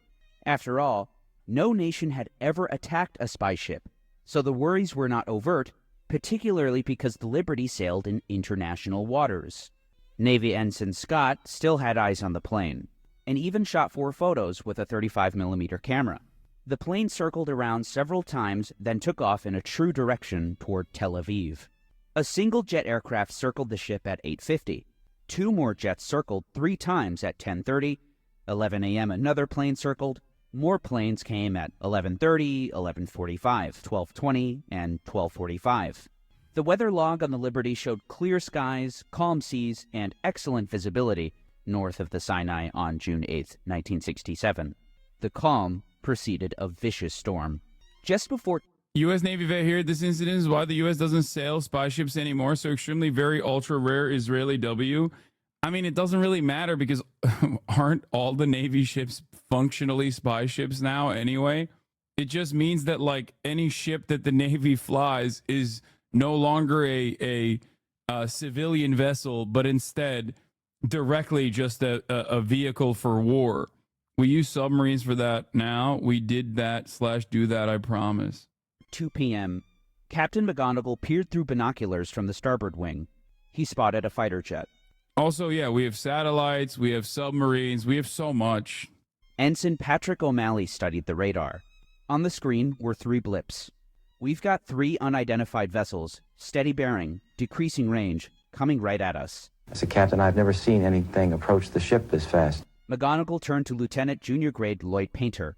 I think they're going to attack. French-made Mirage jets strafed the Liberty. The bridge was first. Rockets and 30mm cannon rounds pummeled the vessel. Shrapnel flew everywhere. And I could see orange flashes just dancing down the deck. Men in the forward gun mounts, both forward gun mounts were literally blown into the air and end over end. The Liberty never stood a chance. From just the first burst of bombs and bullets, the ship's machine guns were destroyed. Antennae were smashed. Basketball-sized craters littered the deck and bridge. McGonigal alerted the crew to increase speed to maximum power, but the jets had blown out one of the ship's 2 boilers. The Liberty's max speed would be just about 13 miles per hour. Jets tag-teamed the ship and attacked it in a crisscross formation. The fighters first strafed the Liberty from bow to stern, targeting the bridge, machine guns, and antennae. With those destroyed or on fire, the attackers crisscrossed the spy ship to target the engine room, the Liberty's heart. The attacks came in waves, about every minute. Radioing for help proved increasingly impossible as the jets targeted each of the ship's 45 antennae.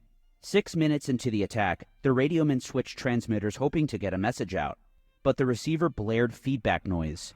Thinking this was just a malfunction, the men were horrified to find the same noise on every frequency, leading the radiomen to conclude that the attackers had jammed the Liberty's communications, since only between the attacks could the operators receive signals. The Mirage fighters were just the beginning. The second phase of the attack saw the fighters replaced by Mystère bombers armed with napalm. Burning at 3,000 degrees, the explosion sent smoke barreling through the bridge. Bits of flaming jelly charred walls and blistered paint. Fuel barrels caught fire and sent more smoke in the air. Wait, who carried out this attack? Nobody knows. Israel, man. Israel did. Israel blew up USS Liberty. What do you mean? Oh, who could have done this? Unloading their payloads, Israel. The bombers too vanished. There was now another calm in the skies, though not aboard the Liberty. Imagine if any other country did this. Brother, I don't have to imagine. I can tell you that part of the reason why we escalated conflict in Vietnam was because of a fake incident on a Marine vessel, a U.S. marked Marine vessel. Like, we have literally in the past used an attack on a ship, an American ship, to literally say we're going to go to war with a country. Spanish-American War, remember the Maine? No, I was talking about Vietnam too. So this is like, it doesn't take much. It doesn't take much for America to be like, oh, dude, yeah, I can't believe you shot at our vessel. Time to go to war, except for when Israel does it, in which case we're like, nope, never mind. We would love to. We loved it, sir. Thank you so much. Please give us more. Whose deck was strewn with dead and dying. But still, the worst was yet to come, as those 3 blips on the radar screen still hadn't arrived yet. The torpedo boats that happened to have been the 3 blips that I had seen on the radar scope had reached us and were now firing armor-piercing bullets through the ship. McGonigal again pulled up his binoculars and saw, some 15 miles off the starboard side, 3 torpedo boats coming straight toward him. The skipper ordered new men to replace the dead ones at the 50 cals, and a new American flag raised to replace the one knocked down by the jets. They grabbed the largest one they had, 7 by 13 feet, and pulled it up the mast at 2:26 p.m. Up until now, the ship's crew had no idea who was even attacking them. Egyptians? Soviets? I saw what appeared to me to be an Israeli flag on one of the boats. No doubt McGonigal was stunned to find, as the torpedo boats approached some 2,000 yards away, a blue and white flag with a Star of David in the center. The boats then opened fire. Along with 50 cals of their own, the ships also possessed 20 and 40 millimeter cannons. These weapons, of course, were designed to create a distraction, as their gunners manually aimed torpedoes at the Liberty. Nearly 300 sailors now prepared for the unthinkable. Not since the waning days of Why did they attack? They thought it was Hamas. World War II, No, I'm and kidding. before many of the Liberty's crew members were even born, had another nation torpedoed an American ship. At 2:34 p.m., McGonigal watched a torpedo gliding underneath the water, which flew past the Liberty's stern by 25 yards. But the Israeli boats had fired 5. At 2:35 p.m., the Liberty was lifted out of the water and sloshed back down. The power was out, all the generators and even the steering had failed. A single torpedo had slammed directly into the ship's starboard side, blasting a hole 39 feet wide and 24 feet tall. Water cascaded into the ship. Oil, classified documents, key cards. They thought the ship might have children on it, and they got really excited to kill them. And bodies poured out into the sea. 25 sailors were killed by the explosion. If not during the 8 reconnaissance flights over the Liberty, then certainly amid the attack from the fighter jets and bombers, the Liberty was identified for what it was. According to Lieutenant Colonel Shmuel Kislev, then Israel's chief air controller at General Headquarters in Tel Aviv. The Air Force stops all operations and says, all our aircraft, all our attack aircraft, please stop. I must say that at that point in time, in my mind, it was an American ship. By the way, this is precisely the reason why I always laugh when people are like, what do you think would happen if, like, Israel attacked American soldiers? I'm like, what do you mean? What do I think would happen in a hypothetical? It has happened. We know what happens when Israel does this, okay? We just act like it didn't happen. That's why there's probably Navy veterans in here, and this is the first time they've ever heard of this incident, or at least in another instance where I've covered the USS Liberty. That's it. Like, we say, sorry, sir, I apologize for being there. You thought it was American? I was quite certain it was an American ship. More than 20 minutes before the fatal torpedo strike that killed 25 sailors, Israel's chief air controller conclusively identified the Liberty as an American ship. Navy Ensign John Scott, preempting another torpedo blast, instructed his men to grab life preservers and prepare to abandon ship. The men dropped several life rafts overboard, but Lieutenant Painter watched in... Yeah, usually this chatter is right, by the way. Like, for the most part, the people that bring up the USS Liberty are people... Hasan, try not to do ad hominem attacks impossible difficulty. Dude, come on.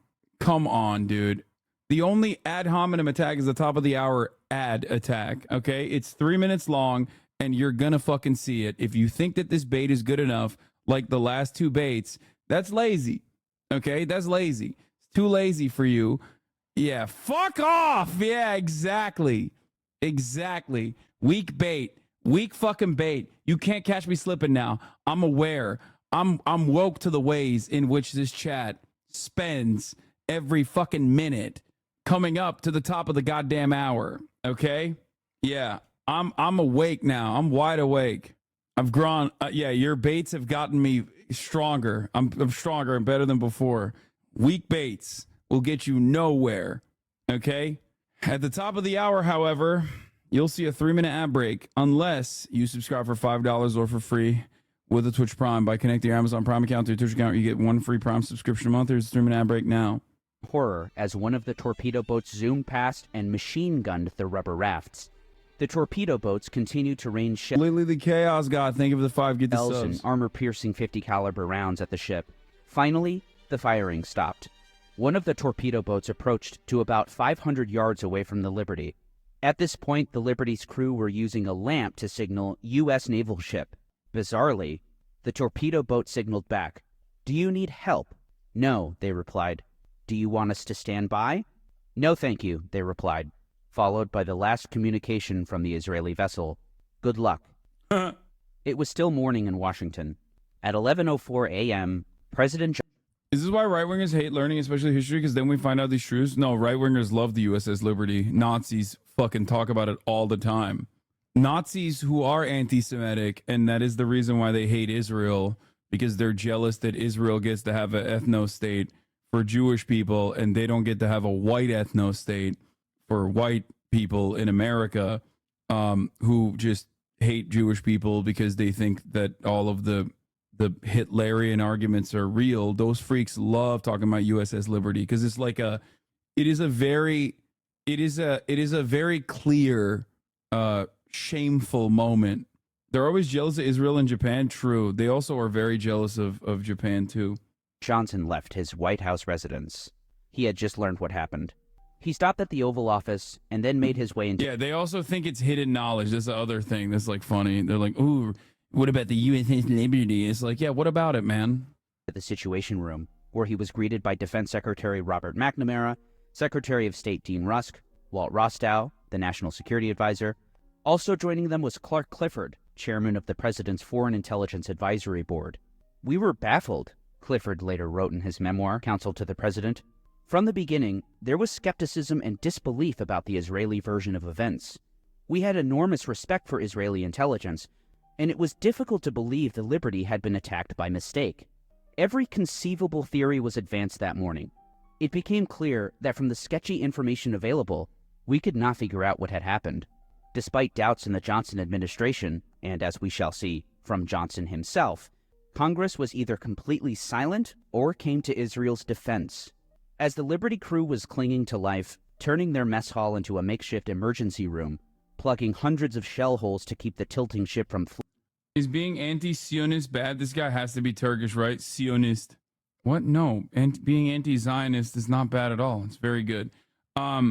Anyway, the thing I was going to say is that at the time, we should have glassed Israel over this? Fuck no. Are you kidding me? Are you kidding me, dude? Israel was an incredibly important ally in a region where we had a lot of interest and very real fears that all of the other anti-Israel countries were going to align with the USSR. Israel could have killed hundreds more American soldiers in that area in that same time frame, and America still would have been like, dude, what are you talking about? No, it's fine. Nothing happened there. Shut the fuck up. Flooding and counting 34 dead sailors, Jacob Javits took to the Senate floor. The government of Israel has already stated that this was an erroneous attack by Israel's forces. The government of Israel has apologized. I am sure that it will do everything that one would expect by way of compensation and other appropriate measures, said the senator from New York. Senator Frank Laushi of Ohio, a member of the Senate Committee on Foreign Relations, praised Israel for its great valor during the war, calling it heroism unequaled. Regarding Liberty, extreme caution should be exercised by the United States so that there will not be reimposed upon the Israel nation conditions on U.S. aid. Abraham Ribicoff, senator from Connecticut, spoke solemnly of the tragic loss of life on board the USS Liberty, the subject of armed attack, but not before gushing, "With dedication, courage, and heart, the Israeli people have fought a remarkable fight."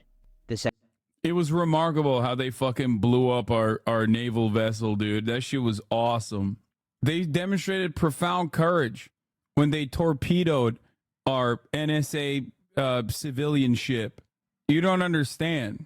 Senator from New York, none other than Bobby Kennedy, named the perpetrator, to his credit, "The tragic mistake of today, when Israel's forces attacked a U.S. ship, must alert us all, if further alert were needed, to the danger of the world we live in, but not before lauding Israel. Throughout this country and all over the world, men are moved and impressed by the bravery of Israel's people for the last 4 days, as for the 20 years before."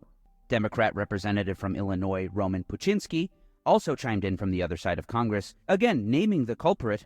"It was with heavy heart that we learned a little while ago of the tragic mistake which occurred in the Mediterranean when an Israeli ship mistakenly attacked an American ship, followed by an all-too-familiar rhetorical device which endures to the present day. These are the tragic consequences of armed conflict." Shit happens, bro. Nobody's perfect. Calm down. Oh, God. You guys really have to chill out, okay? With this whole, like, Israel is not allowed to defend itself against its ally, the United States of America. What do you mean? Like, Israel is allowed to kill American soldiers. What the fuck? And that was it.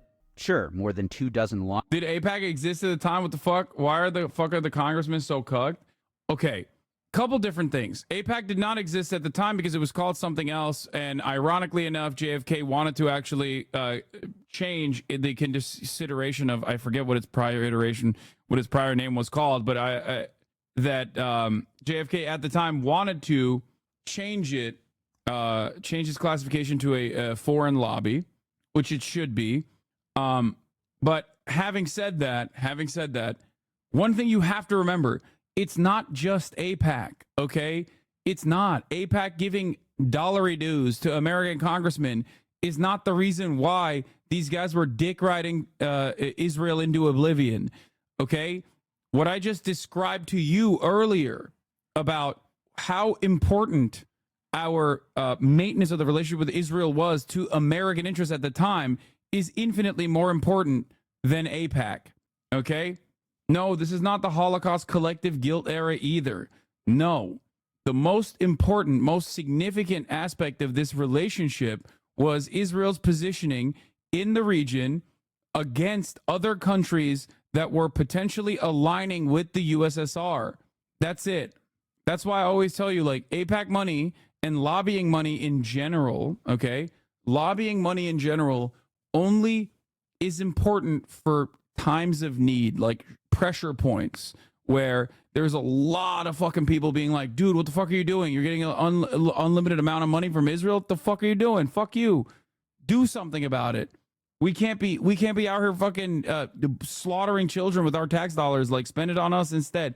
That is when AIPAC money comes into play. That is when the NRA money comes into play in times of political turmoil, when there is too much public demand. That's when you remember who's buttering your bread. Lawmakers took to the floor to applaud Israel for its performance on the battlefield, but not a single other lawmaker mentioned the attack on the Liberty the day that it became public knowledge. Each one of these expressions of sorrow were buried in speeches promoting Israel as an ally and, of course, championing aid to the country. Things didn't change much in this regard even as the facts of what happened came to light. How could this be? The Zionist project to colonize Palestine has existed in its modern form since the first Aliyah in 1882, to the land which was at that point still under Ottoman rule. Indeed, the earliest Zionist lobbies in the United States include the Zionist Organization of America, founded in 1897. With the establishment of the State of Israel, recognized by Harry Truman's government just minutes after the clock struck midnight on May the 14th, 1948, More lobbies would organize in order to secure aid to the nascent Jewish state. One would be more consequential than any other. It called itself the American Zionist Council. Its frontman in Washington, Isaiah Kennan, was previously the public relations official for the American branch of the Jewish Agency for Israel, formerly the Jewish Agency for Palestine. For this work, Kennan registered as a foreign agent in 1947, pursuant to the 1938 Foreign Agents Registration Act. But in 1951, Kennan assumed his new role as a lobbyist. The American Zionist Council's mission was securing aid to Israel. At this point, still economic assistance, since Truman placed an arms embargo on the country calculated to avoid alienating Arab countries. Their first success came with the Mutual Security Act, the successor to the Marshall Plan that allotted tens of millions of dollars in aid to Israel, among other countries. This comprised the first major U.S. foreign aid package to the Jewish state. Kennan carefully crafted a model which endures to the present, and in celebration of the aid package, began sponsoring trips to Israel for members of Congress. Preempting the 1952 election, the American Zionist Council inserted political positions into the campaigns of both the Democrat and Republican candidates for the presidency. Pro-Israel positions would be represented across the board.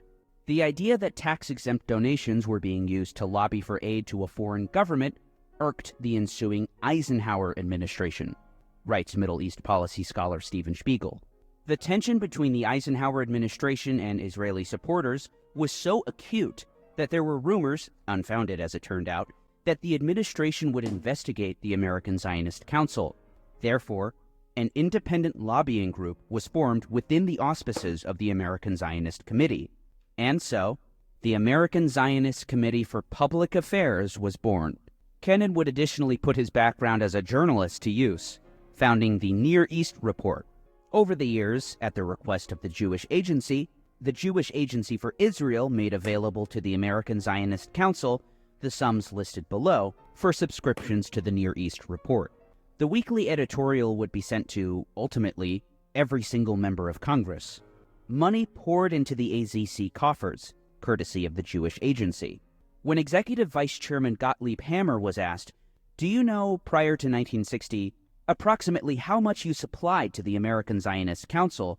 Hammer responded, "My recollection would be somewhere in the neighborhood of around 600 to 700,000 prior to 1960. Each year, he was asked? Each year, yes, sir. The new decade would constitute a new era for the organization, especially for its lobbying arm, who, in 1959, would send a letter to the office of the Secretary of the U.S. Senate. This is to advise you that the American Zionist Committee for Public Affairs, which is registered with you, has changed its name to the American Israel Public Affairs Committee." At daybreak, on June 9th, deck crews began cleaning up the wreckage of the USS Liberty, all that remained but the bodies, which were being stored in freezers and air-conditioned rooms.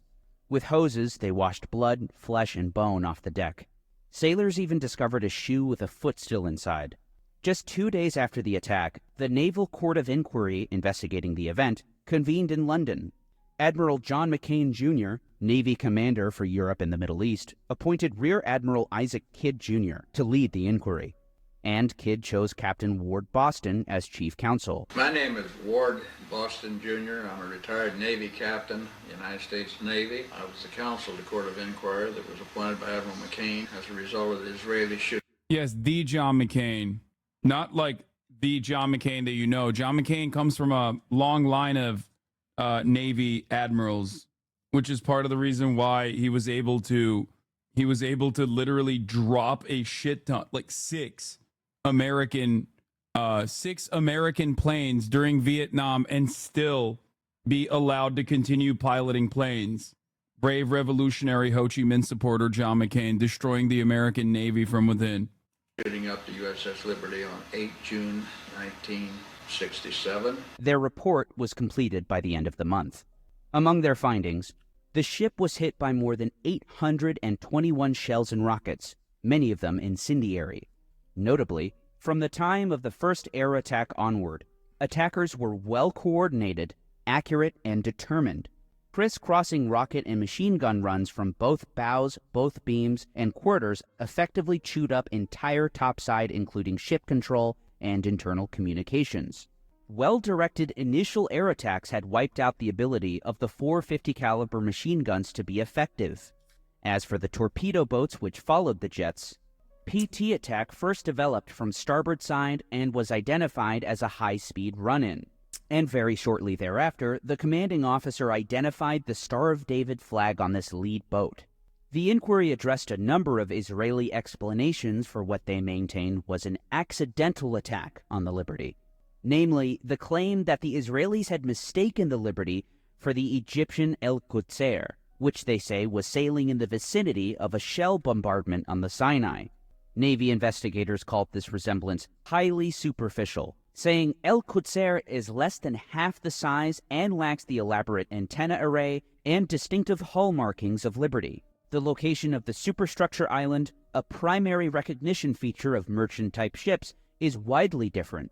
Further, they concluded, it is inconceivable that either the IDF Navy or Air Force would associate Liberty with her 450 caliber machine guns, or El Qudsr, armed with 2 3-pounders, with a shore bombardment.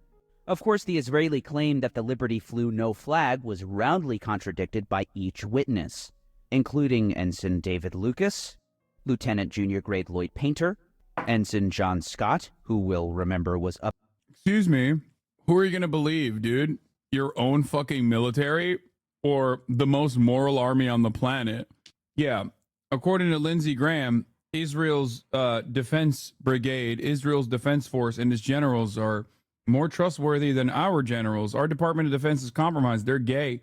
Israel, not gay. Up at dawn for deck watch, Lieutenant George Golden, RMC Wayne Smith, and of course, none other than the captain, McGonigal himself. Despite these findings, the report concluded that available evidence combines to indicate the attack on Liberty on June 8th was in fact a case of mistaken identity. The findings of the report were made in spite of a number of limitations, which would be described in detail in a searing confession by the chief investigators themselves years later. Projections for the 1960s looked promising for the American Zionist Council, and their expenditures for 1962 to 1963 would constitute a media blitz, including a cultivation of editors, TV and radio interviews, positive articles in the Christian press and in academic journals, seminars in universities, distribution of books to libraries, monitoring of Arabs, among other initiatives. But the ambitious American Zionist Council would be cut short in their prime. Or would they? The AZC had caught the attention of the powerful Democrat senator from Arkansas, the chair of the Senate Foreign Relations Committee, James William Fulbright. Beginning in 1961, the Senate committee would charter an investigation into the nature and extent of efforts of foreign governments to influence the content and direction of United States foreign policy. Fulbright wasn't alone in his concerns. In late 1962, Assistant Attorney General J. Walter Yeagley informed his boss, Robert F. Kennedy, that we are soliciting next week the registration of the American Zionist Council under the Foreign Agents Registration Act, since it was reported that the council received over $32,000 in subventions and over $11,000 as a special grant from the American section of the Jewish Agency for Israel. Under the Act, the receipt of such funds from the Jewish Agency constitutes the council an agent of a foreign principal. Shortly thereafter, Mr. Yeagley, on behalf of the Department of Justice, orders the American Zionist Council to register as an agent of a foreign government. Less than 2 months later, 6 weeks to be exact, the American Israel Public Affairs Committee severs itself from the AZC to become its own corporation. However, AIPAC would not register as a foreign agent.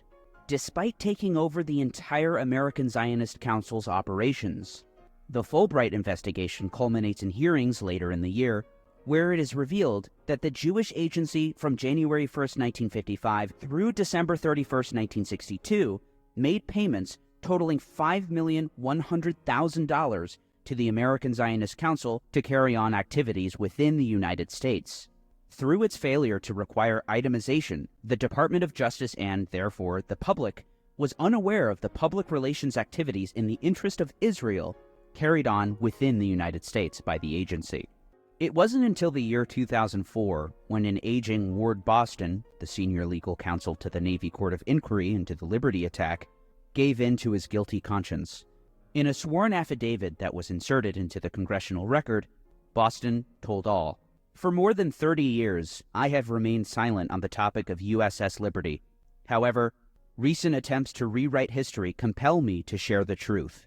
Boston describes how he was assigned to the job while serving as a captain in the Judge Advocate General Corps. He goes on to list the flaws in the investigation. The late Admiral Isaac Kidd, president of the court, and I were given only 1 week to gather evidence for the Navy's official investigation into the attack, despite the fact that we both had estimated that a proper court of inquiry into an attack of this magnitude would take at least 6 months. Despite these limitations, the pair were able to acquire damning evidence, much of which we went over earlier. The evidence was clear. Both Admiral Kidd and I believed with certainty that this attack, which killed 34 American sailors and injured 172, was a deliberate effort to sink an American ship and murder its entire crew. I recall Admiral Kidd repeatedly referring to the Israeli forces responsible for the attack as murderous bastards. Hammering the point home, the Israeli attack was planned and deliberate and could not... Bro, that's very, very anti-Semitic of him to say that. It's very fucked up. ...possibly have been an accident. I am certain that the Israeli pilots that undertook the attack, as well as their superiors who had ordered the attack, were well aware that the ship was American. I saw the flag, which had visibly identified the ship as American, riddled with bullet holes, and heard testimony that made it clear that the Israelis intended there be no survivors. It was an intended attack, deliberate, well-planned, except not well executed because they didn't sink the ship. Not only did the Israelis attack the ship with napalm, gunfire, and missiles, Israeli torpedo boats machine-gunned 3 lifeboats that had been launched in an attempt by the crew to save the most seriously wounded. A war crime. Their superior, Admiral McCain, was adamant that we were not to travel to Israel or contact the Israelis concerning this matter. Finally, Boston writes that the late Admiral Kidd had personally told him that President Lyndon Johnson and Secretary of Defense Robert McNamara ordered him to conclude that the attack was a case of mistaken identity, despite overwhelming evidence to the contrary. It's one of those situations where when political action takes over, then you're told by the President of the United States and the Secretary of Defense to keep your mouth shut, don't say anything, and that's a direct order. That the inquiry should have lasted months and not days is evidenced by the investigation of the spy ship Pueblo, captured by North Korea and its crew held hostage for 11 months in 1968. While the Liberty's inquiry lasted 8 days and produced 158 pages of transcripts, the Pueblo investigation lasted nearly 4 months and produced a transcript almost 3,400 pages long. Of course, Boston was far from the only person who felt the way he did. Then NSA Director, Lieutenant General Marshall Carter, commanded the agency which the Liberty reported to. He was never convinced of the official story, telling his interviewer for an oral history, "It couldn't be anything else but deliberate. There's just no way you could have a series of circumstances that would justify it being an accident." So said his Deputy Director of Operations, Oliver Kirby. One shot would be an accident, or even one torpedo, but there was damage from all directions. We knew it was deliberate. It was very well planned, premeditated. They knew exactly what they were doing. Assistant Deputy Director of Operations, Brigadier General John Morrison Jr., concurred. We just couldn't believe that. We knew what the Liberty stood for. We knew what it looked like. It was not a small ship. It was a large ship. They, being a bright bunch of folks, we had to believe that they knew. They saw the silhouette of the ship. They knew when they looked at it what it was. Our flag was flying. Thomas L. Hughes directed the State Department's own intelligence agency, the Bureau of Intelligence and Research. In 6 strafing runs, it appears remarkable that none of the aircraft pilots identified the vessel as American. He'd type in a memo to Acting Secretary of State Nicholas Katzenbach 5 days after the attack. The torpedo boat attack was made approximately 20 minutes after the air attack. The surface attack could have been called off in that time had proper air identification been made. Liberty crew members were able to identify and record the whole number of one of the small, fast-moving torpedo boats during the 2 minutes that elapsed between their attack run and the launching of the first torpedo. But the Israeli boat commanders apparently failed to identify the much larger and more easily identifiable Liberty at 11,000 tons, 455 feet long, large identification numbers on hull. Granville Austin was director of the Near East and South Asia office at the Bureau of Intelligence and Research, making him a centrally placed official for intelligence on the attack. Everybody knew it wasn't an accident. They knew damn well what it was. That it was an accident, of course, was nonsense. At CIA as well, doubts persisted and permeated through the highest levels. An official CIA history of Director Richard Helms's tenure, which included the attack on the Liberty, reads, "Although Israeli authorities in Tel Aviv immediately apologized for the grievous accident, many informed Americans soon came to believe that the assault had been anything but accidental. CIA initially resisted this judgment, but the cumulative weight of the evidence rapidly undermined this position." The CIA history also quotes then Deputy CIA Director Vice Admiral Rufus Taylor in a letter to Director Helms. To me, the picture thus far presents the distinct possibility that the Israelis knew that Liberty might be their target and attacked anyway, either through confusion in command and control or through deliberate disregard of instructions on the part of subordinates. And let's not forget the director himself, who would sit down for his oral history interviews in 1984. About the Liberty, Helms said, "Since this is for the agency's record, I don't think there can be any doubt that the Israelis knew exactly what they were doing. Why they wanted to attack the Liberty, whose bright idea this was, I can't possibly know. But any statement to the effect that they didn't know that it was an American ship and so forth is nonsense. I have always assumed, without knowing the truth of the matter, that somebody in the Israeli hierarchy figured that the ship was monitoring what the Israelis were doing in Syria, and that before they attacked in the Golan Heights, they didn't want the United States to try to stop them from getting on with the job. So the thing to do was to take out this vessel and stop our ability to hear the transmission of their messages. That's just my surmise." A conversation followed by pages and pages of redactions. President Johnson himself reportedly fumed. Less than 2 weeks after the attack, Charles Roberts, reporting for Newsweek, cited a top-level theory that someone in the Israeli armed forces ordered the Liberty sunk because he suspected it had taken down messages showing that Israel started the fighting. President Johnson was the magazine's source. Holy shit. In a seemingly logic-defying twist of fate, the period following June 8, 1967, would be precisely the moment that the real sea change took place in terms of the absolute amount of U.S. aid to Israel.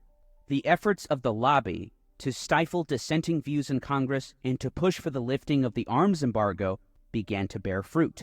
Indeed, just months after the Liberty attack, and with all that had come to light about it, that lobby began pressuring the new Special Assistant for National Security, Walt Rostow, who proved more susceptible to these pressures, and the embargo was lifted. A lobby, as we've seen, that was an entirely foreign creation, set up and seed-funded to advance Israel's interests at the expense of the United States. Indeed, despite Johnson's fury, in which he went so far as to tell Newsweek's Charles Roberts that he believed the Liberty attack was deliberate, he himself caved to the pressure, as documented by Henry Kissinger in a 1969 strategy document. Congress subsequently furnished Israel with its first major arsenal of U.S. weapons, fighter planes, replacing France as Israel's main arms supplier in doing so. Those Mystères and Mirages which strafed and napalmed the Liberty would be swapped with F-4 Phantoms, and soon enough, F-15s and 16s would follow. Approved by a Congress that, it appears, didn't have the excuse of not knowing the obvious. By the end of the month of the Liberty attack, on June 29th, the House heard clearly for themselves the outrage of Representative Craig Hosmer, a Navy reservist who served in World War II. Hosmer was well-versed in ship identification. "I can only conclude that the coordinated attack by aircraft and motor torpedo boats on the USS Liberty, 15.5 miles north of Sinai on June 8th, which killed 34 officers and men of the Navy and wounded another 75, was deliberate. The fact that the USS Liberty was a Victory hull vessel hundreds of which were produced and used by the U.S. Navy during World War II and since, rules out the possibility of mistaken identity. Every ship recognition book in the world has for years identified the characteristic victory hull and superstructure of the USS Liberty as U.S. Navy property. Thomas Abernathy took the floor moments later. The Democrat representative from Mississippi spoke candidly. I have heard members of this House and many, many others say that if this had been done by others, the leaders of our government would have moved in with sternness and appropriate demands or even retaliatory action.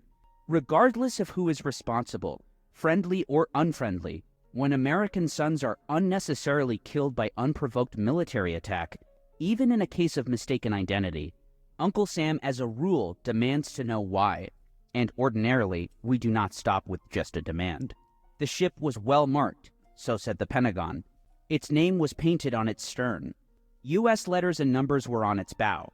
The day was clear, and it was distinctly flying the flag that you and I... So the people asking why, the speculation at the time is the most likely reason is because they thought that America would potentially move against Israel if they saw what Israel was planning to do in Syria, and that they were surveilling Israeli communication as well, and they wanted to put an end to that.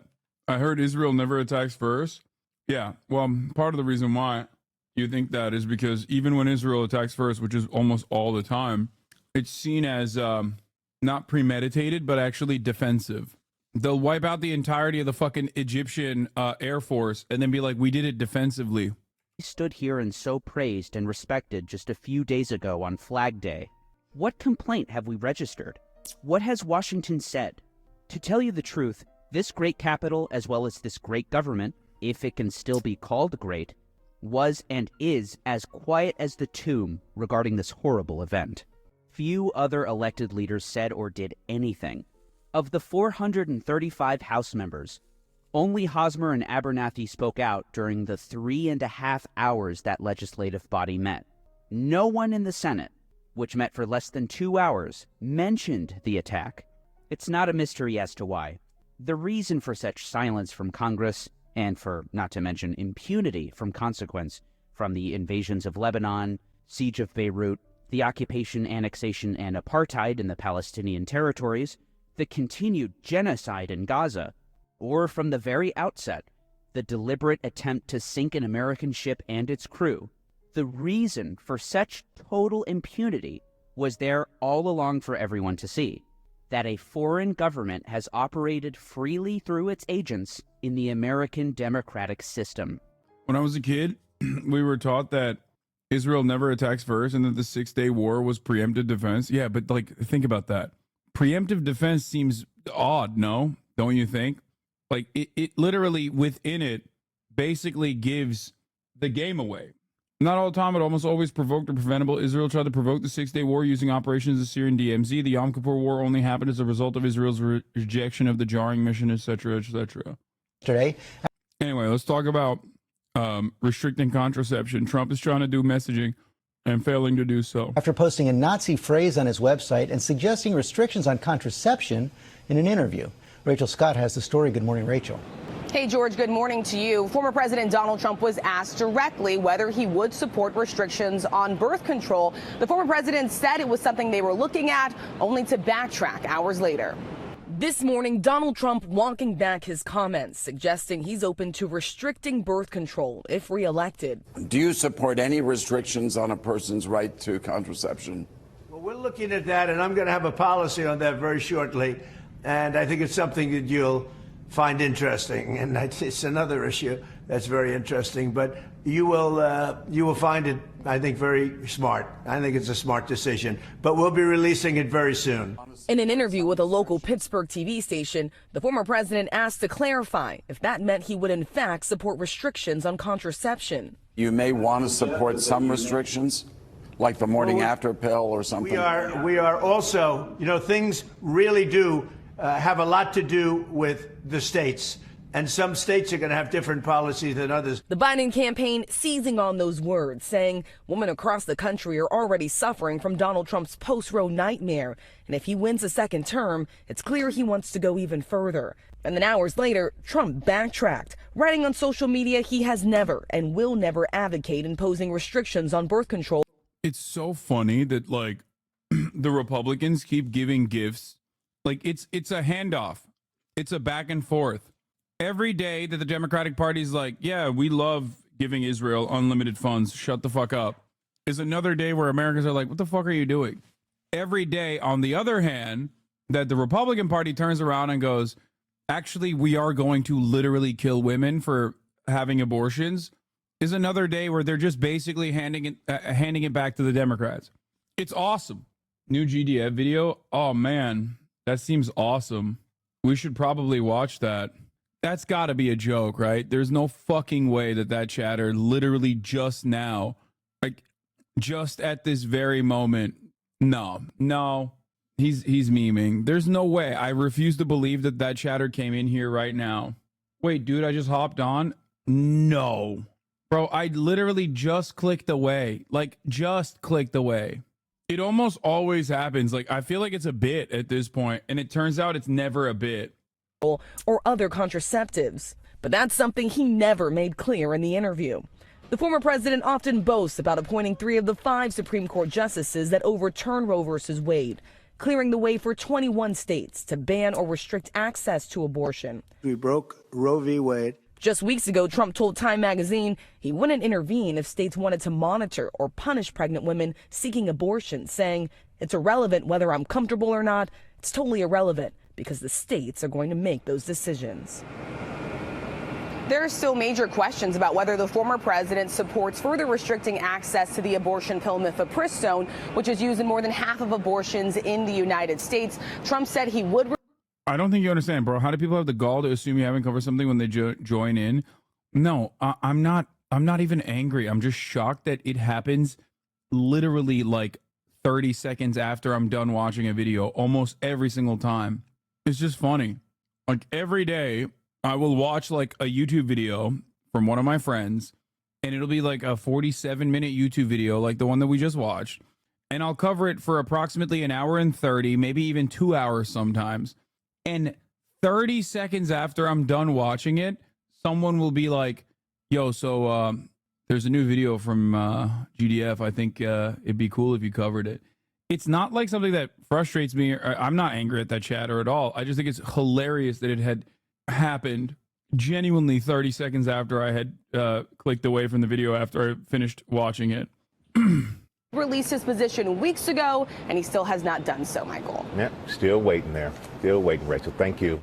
It's all good, Robert Guy, man. It's not a big deal. I did watch it, though. I watched it for like 2 hours. Like, if you look at the VOD, you will laugh. Anyway, defense rests case in Trump's hush money trial. But let's move away from that for one moment and listen to Nikki Haley. As a voter, I put my priorities on a president who's going to have the backs of our allies and hold our enemies to account, who would secure the border, no more excuses. A president who would support capitalism and freedom. Yeah, unlike Joe Biden, who is a socialist open border president. Like, come on, dude.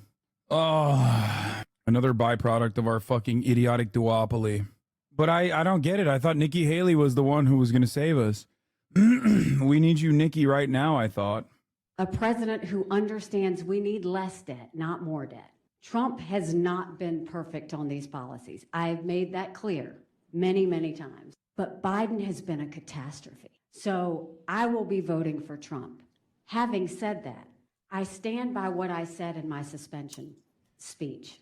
Trump would be smart to reach out to the millions of people who voted for me and continue to support me and not assume that they're just going to be with him. And I genuinely hope he does that. Well, you just came out and said you are giving him lol to go for Nikki Haley voter strategies, instantly cuck, centrist libs, where you at? Yeah, I don't get it. It seems to me like she's openly stating right here that she's going to vote for Donald Trump. I'm confused. There are no good Republicans. Yeah. We need a strong Republican Party. like with Nikki Haley running the show. Oh, we're going to talk about Trump's hush money trial briefly. And then afterwards, we're going to talk about how the FBI tried to assassinate Donald Trump. The defense has rested after the former president did not take the stand. Closing arguments set for next week. Aaron Katersky's at the courthouse. Good morning, Aaron. Good morning, George. 1 week from today, the jury should have the case of the people of the state of New York versus Donald J. Trump. He's charged with falsifying business records to keep secret from voters a 2016 hush payment to adult film actress Stormy Daniels. The jury is going to wait for the judge to instruct them, and the judge is going to spend the next 2 days finalizing those instructions. The defense wants the judge to say hush money itself is not illegal. Prosecutors asked the judge to say that Trump can be convicted even if he didn't falsify the records personally, but caused others to do so. Trump did not testify, as he said repeatedly he would. Instead, jurors heard testimony from 22 other witnesses. They saw nearly 300 exhibits, and they are going to hear closing arguments next Tuesday, George. And Aaron, in that slow-moving classified documents case, new evidence released suggesting possible obstruction by the former president? Yeah, the new trove of unsealed evidence includes photographs of Trump's valet, Walt Nauta, purportedly moving boxes that contained classified material at the former president's Florida estate, Mar-a-Lago. The lid on the top box is missing. It's just not there. And this is just some of the evidence that special counsel Jack Smith had amassed. There was a subpoena at the time for those materials to be returned. Nauta today is going to ask that charges against him be dismissed. There's no telling when Trump is going to stand trial. So, George, that leaves the case right here in New York as the only one so far that Trump faces to actually go before a jury. Right, almost certainly the only one before the election. Okay, Aaron, thanks very much. A newly unsealed court filing reveals the Biden administration authorized the use of deadly force during the FBI's 2022 raid on Mar-a-Lago. Now, in the classified documents probe, that's where this all happened.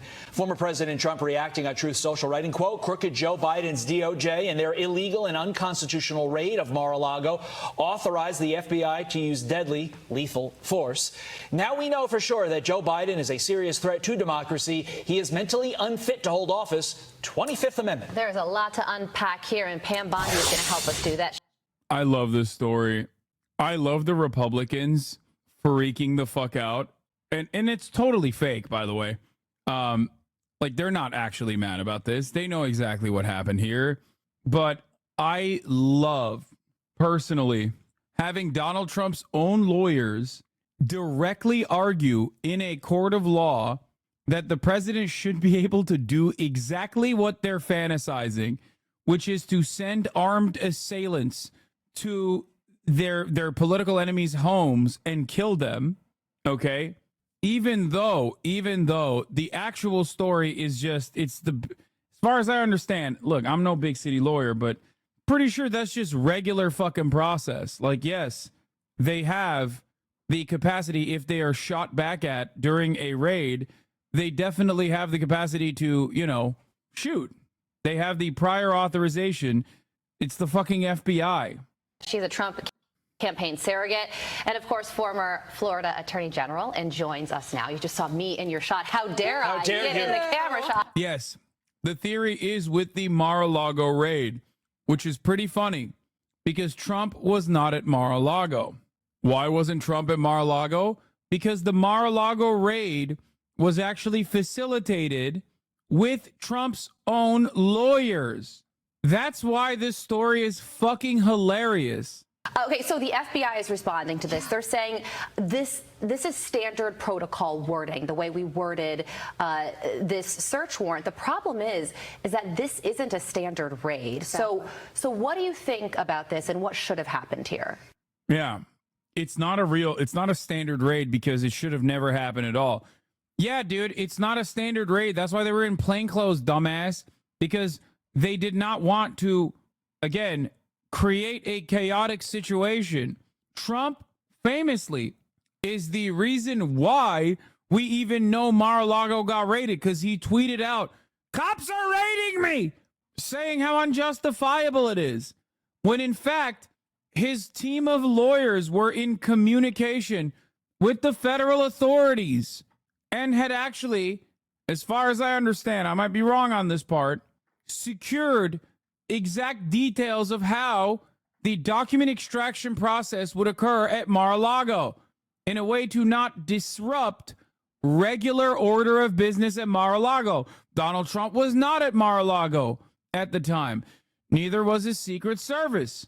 That is deliberate. That is by design.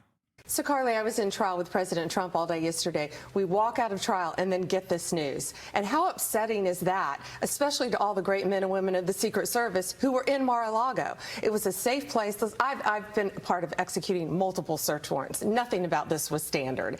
It was a siege by land, by sea, by air of Mar-a-Lago. There were other federal agents there. Nothing about this was normal. Yet we've heard now that they even had medics and EMS there in case there could have been a shootout. Can you believe that? No, nothing about this was standard. What you do is you coordinate with other federal agencies before you go in there. The FBI, in response, said, quote, FBI followed standard protocol in this search, as we do for all search warrants, which includes a standard policy statement limiting the use of deadly force. No one ordered additional steps to be taken. So what you're saying, Pam, just to be clear, is that that statement really isn't the full truth, because this isn't normally how it has worked, at least in your career, when you've done something like this. Well, when you're executing, it's nothing about this is normal. When you're executing a search warrant and you have a coordinating federal agency, you coordinate with them. You are on the same team, even though they are protecting the president. The president wasn't at Mar-a-Lago. That was why they chose to execute the search warrant then. And remember, Mar-a-Lago is one of the most secure places in the world. Listen, if they were looking for a serial killer who they thought was hiding there, yeah, it's maybe a little different. But they were looking for a box of documents. So what was the thinking here? What do you think happened? I have no idea. I have no idea why they wouldn't coordinate with. Okay, we have to do. Does this count as hog watching? Yes. I have to listen to fucking Fox and Friends, or not Fox and Friends, The Five. If I don't hear from my beautiful queen, if I do not hear from my beautiful queen, Judge Jeanine Pirro, about how this is so totally unacceptable in all my years as a prosecutor, I never thought I'd see the day. I never thought I'd see the day where the FBI would try to assassinate a former president. How dare you? Let's see. Fox 5, Trump, FBI raid. No, this is from 1 year ago. Oh, there it is. This is a major bombshell. Is this it? Nope, that's not Fox 5. The oversight committee. No, I need my fucking girl, dude. I need Jeanine. Nope, I don't want Jesse. I want Jeanine. Where is the judge? I need it. I need to hear what she has to say. She's on Jesse's show. Oh, he brought up. Oh, they didn't talk about this yesterday? Wait, they did talk about this yesterday. Oh, but they talked about it yesterday on the Jesse Waters show. So they're talking about it today, right now. Oh, no. Wait, let me see. Let me go to Fox News Live. Let me hear it. Let me see if I can see it. I need to hear it. I need it so bad. What? Judge Jeanine Pirro is here. Authorized armed agents to use deadly force in the Mar-a-Lago raid. That is insane. Is there any justification for that? Absolutely not.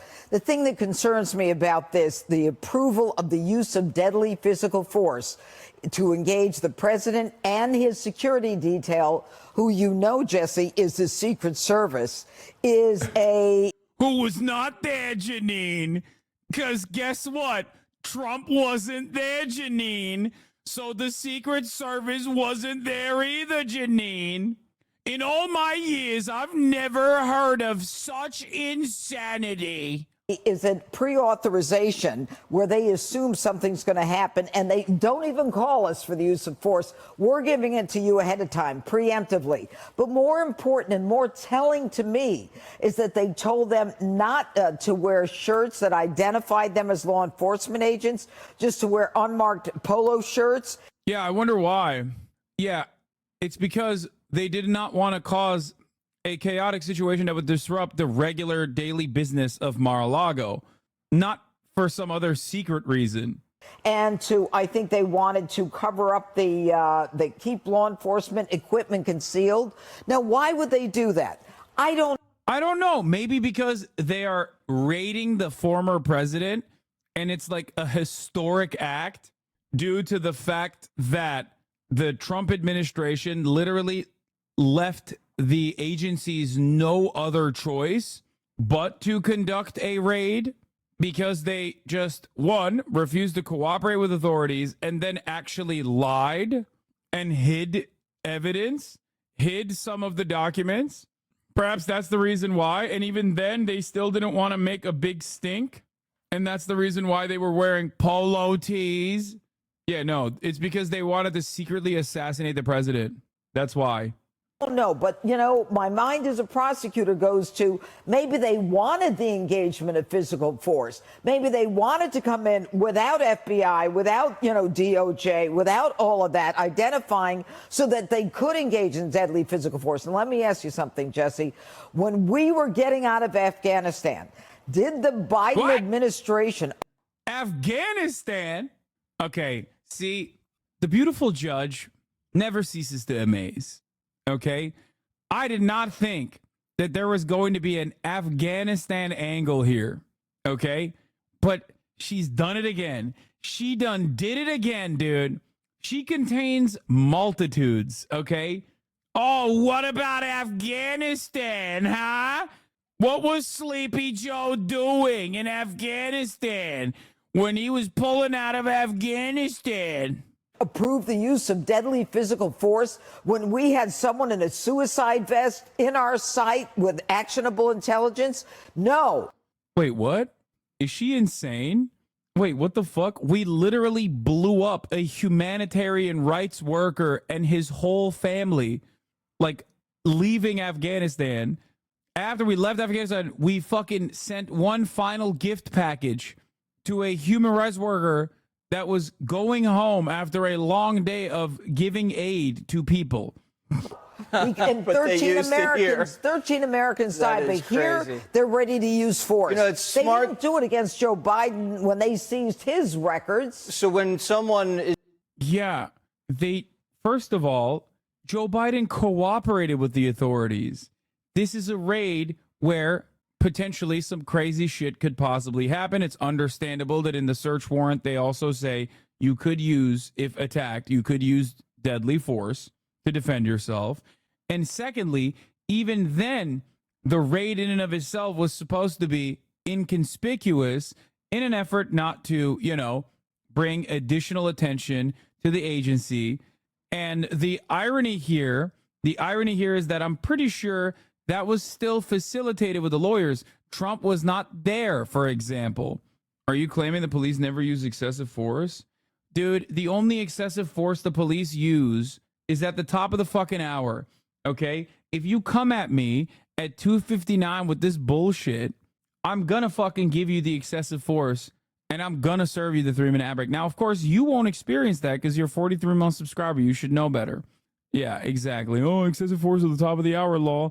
Yeah, you should know better as a 43-month subscriber that kind of bait is not going to work. It's weak. It's weak. It's pitiful. I'm locked in. I'm fucking locked in. Oh, but if you no longer want to see those ads, well, then you have a right to defend yourself by getting gifted a sub from Perk Twitch. Thank you for the 521 gifted subs, allowing 5 people to no longer see the ads at the top of the hour. Okay, here's the 3-minute ad break now. Is being chased by an undercover when they're tackled and cuffed, you often hear them say, "Oh, I didn't know you were law enforcement. Right. You were dressed like plainclothes." Maybe they were looking for a little action. Maybe. Tell me about this 1-week vacation that this jury is getting. Have you ever seen a judge say, "Take the week off," right before the case goes to them? First of all, taking the week off, their memories aren't as sharp. They have the opportunity to have other people, plead with them, especially in the New York area. You've got to convict this guy as a bad guy, all that stuff. Then they come back to a charge where Merchant he's not going to be fair and balanced. He's pro-prosecution. And when I was a judge, as soon as the defense finish its case, if it had a case, I would tell all my jurors, you're going to bring an overnight bag and a toothbrush in case you're going to be sequestered. And as soon as they get that evidence, they go to the hotel. And we do not let them out until they come out with a verdict. Why are they talking like this is the trial of a century? Like, it's like he's not going to jail, okay? Calm down. Anyway, the rest of this is unrelated to the major point of contention here, which is that Trump was literally assassinated by the FBI, and none of you liberals are talking about it. And I am not like you. I'm one of the good ones, and that's precisely why I did. Bill Maher is also running as a new book is coming out. Bill Maher has been running around doing media hits over and over again, talking about how much more radicalized and right-wing he is nowadays, even though he's still, of course, going to vote for Joe Biden. So that it's causing me to fucking die a little bit. Let's look at some fun shit. Apparently, what part of this live stream do they talk about debates? And I do think it's important sometimes to open things a little bit and realize that people that we looked up to or thought were interesting or important were not good. Irish philosopher to be hallucinogenic substances, but I did that 1,000 former president Donald Trump to say there's no joy on the left. But there's some evidence to that. But what we look into, we talk about some fun philosophy, and it is this idea that pursuing truth, justice, goodness, and beauty is not necessarily always a fun or easy or happy journey. But there is a satisfaction, not a satisfaction, a meaning, a purpose, a joy that comes through seeking out the truth that is way better than a satisfaction that comes from accepting the world as it is. If that got you a little bit hard, then you're going to like the video that comes out on Friday. In the meantime, as we approach our 10th anniversary, I would love us to get to 1,000 patrons. I did say this on Twitter, so it's legal. This is Wisecrack going live and talking about and it's a series called "Don't Put That in the Video." People let me know, and we'll do the old 3, 2, 1. Just a 30-second clip of a 5-minute video where producer Olivia gets outtakes from things I say when we film that are way as you got to be. Track Patreon. Still shilling the Patreon chat, the best gang on the internet. And today's main topic is the question: is debate useful? Now, we all know as people that spend time on the internet, on spaces like YouTube and Twitter, that there's a whole subculture, not even a subculture, a whole culture of debate. People whose entire careers these days are debating ideas. And for many of us, this can be an interesting way into exploring new ideas. It can be a mechanism by which our own assumptions are challenged or pushed. And a lot of us, I wasn't one of these people, but a lot of people do debate in high school and college. And it's a way that they, get smart, get good at argumentation, get good at pointing out the flaws in others' logic, things of that nature. So, there's value in debate. And of course, one of my interests in debate is that it's at the heart of the philosophical tradition, right? People have been debating for a very long time. And a lot of early text in philosophy are not just, dude sits in a room and writes stuff. They are the recounting of conversations and dialogues that took place. So, we go back to Plato. In particular, we go to Socrates and Plato's Socrates.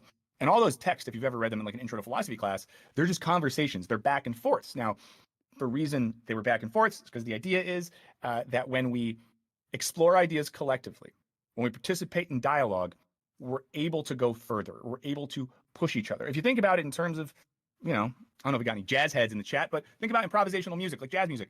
It's the combination of instruments doing different things and having different POVs that pushes things in new directions. It creates something bigger than the individual thing. For any of us who've ever participated in creative projects, we know that working together on something can often help us get further. So the thing that got us thinking here is there is a interview, and we'll go in reverse order here. We're first going to watch the reaction to an interview, and then we'll watch the thing itself.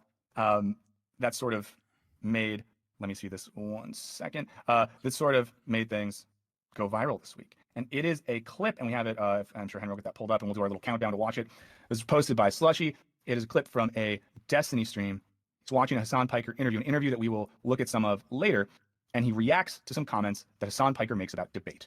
So we're going to check that clip out right now using our high-tech countdown system. Okay, so we're going to go 3, 2, 1. Debate and like how it's stupid. Yeah, well, that's the thing. Like, debates are just purely for entertainment. I think it can have an educational component to it for sure, but overall, it's not about like whose facts are solid. It's more so about who says them in a more solid way, and also it's the theatrics. It's a good way to maybe bring some people over to your side in the margins, but overall, it's not activism. It's not doing something meaningful. It's not even like, it's not activism or doing something meaningful, like convincing people that you're correct about a thing. By the way, that's all of politics. You fucking retard, right? Like if you look at the founding of the country, you look at like any big like people arguing in Congress over amendments that you're trying to pass. Like the founding fathers, like literally writing fucking pamphlets and shit to try to debate people into like, hey, here's why you should support the federalization of our fucking country. Here's why you should support like writing pamphlets and shit. The Federalist Papers, writing pamphlets, it's literally debating people on fucking politics. Here's my political opinion. Here's why I think it's right. Please support it so we have a fucking country. Now, debate isn't real politics. What real politics actually is me driving home from Starbucks in my $300,000 car so that I can get in my $3 million house so that I can come into my $5,000 or $50,000 or $150,000 a month.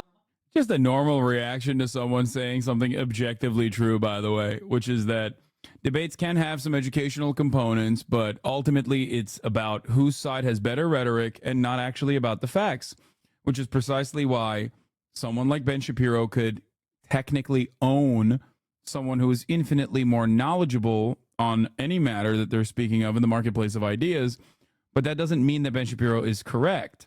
And debate itself also usually creates a very hostile environment that is just simply there for the blood sport.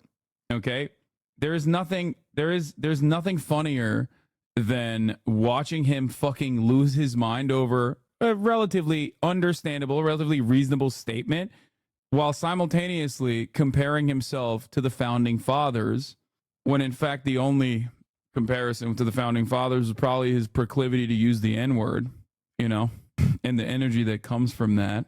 So don't know what he's going on about. Month job to tell you about why socialism is the best thing ever. Like that's okay. Well, that was something. Here's always with producer Henry. Henry, I'm curious. Your initial reaction to, I guess, Hasan Piker's comments and then Destiny's reaction. Why was he listening to it at double speed or like 1.5 speed? Like he was, yeah. Yeah. It's just, what does he need it to match his own like pace and tone as far as like rushing through and speed? This whole thing's just extremely weird and cringe to me because he's very fixated on but the whole point is I'm fucking right, and then he starts getting mad about like all the price tags on Hasan's things, and I don't know. I don't believe Destiny really has any first principles, and he's pretty narcissistic. So this was like, Jesus, I expected this, but just to hear it and see it, like, ouch. True. Yeah, it's interesting that Destiny makes this connection between debate and I think he said like the Federalist Papers, and he talked about Congress and government and the way in which debate leads to direct politics and forms of activism. Yeah, he's equating what he's doing with like the writing of the Federalist Papers, but like the Federalist Papers were written by people who were like participants in government at the time, like who were also like actually acting on enacting legislation or like writing the law. It wasn't like on the internet you can be this hyper removed voyeur to the whole process and just be arguing from afar. Like it's a completely different like technological context than when like pamphlets were the main way information was spread. Yeah, and I do think as well that there's a pretty marked difference between streamers debating, and I'm just repeating what Henry just said, and politicians sitting in a room hashing out ideas as they form the underlying logic of a government or a political philosophy. I don't doubt that when, for example, this is so funny. That guy is a debate guy and then goes straight to an ad hominem as a response. Yeah. Another funny thing that this dude, Pyotr Kropotkin, noticed. When Marx and Engels were sitting around, when there was Mr. Breadbook himself watching Wisecrack. That's crazy. Sitting around with workers in pubs in London talking about ideas. I'm sure that debate happened, but I think there's maybe a difference in what they're talking about here. But to be, we want to be fair, we want to be balanced, we want to be grounded. FunGPT brings up founding fathers, finding the 14 fathers. For anyone who doesn't regularly listen to the show, just so you know, it's canon that I have 14 dads. But we'll take a look at the interview itself, where these comments come from. I'm going to fast forward to the 30-minute mark, and I have the transcript pulled up as well. So I think you said, Henry, around 30 minutes is when they start talking about the drama stuff. Great. Now this is a interview from a Wired podcast with Hasan Piker and McKenna Kelly and Leah Feiger. Fun fact: Leah Feiger is my cousin-in-law. I want to give credit where credit is due. What credit? Credit that they married into your family? That's such a funny way to reveal that. D is using the fallacy of equivocation. You weren't using the word debate in the sense of discourse surrounding ideas. Hasan meant the internet blood sport of debate streamers that are making entertainment for midwit fail sons. Yeah. Like, I'm not saying no discourse should ever occur, of course. But ultimately it doesn't fucking matter, because all of the discourse online is simply about the aesthetics and simply about the drama in and of itself, which moves you away from actually caring about the issues. I do have, okay, I was just given Leah Feiger's number. Probably won't be able to get her on right now. But maybe in the future, we'll see if Leah Feiger from Wired will come on and talk to us. So hopefully this is about the point where I have it pulled up here. So it was a wide-ranging interview. It's from the Politics Lab podcast. You guys can go check out the full thing for yourself. But, you know, we want to listen to Piker's comments here on drama and debate and, you know, see if there's something that was missed in the clip that went viral and kind of see what his point is. As always, please, whether you're listening to this live or after the fact, you know, jump in.